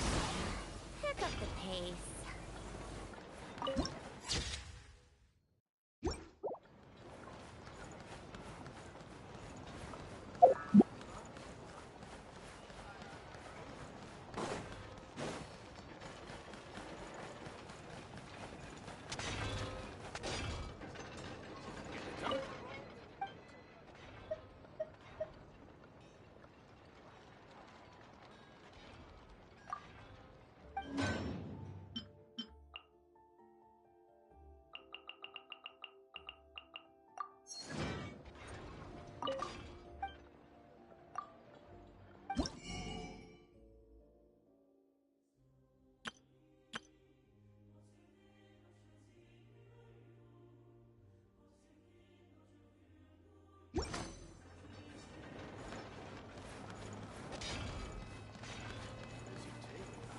It's a strange feeling.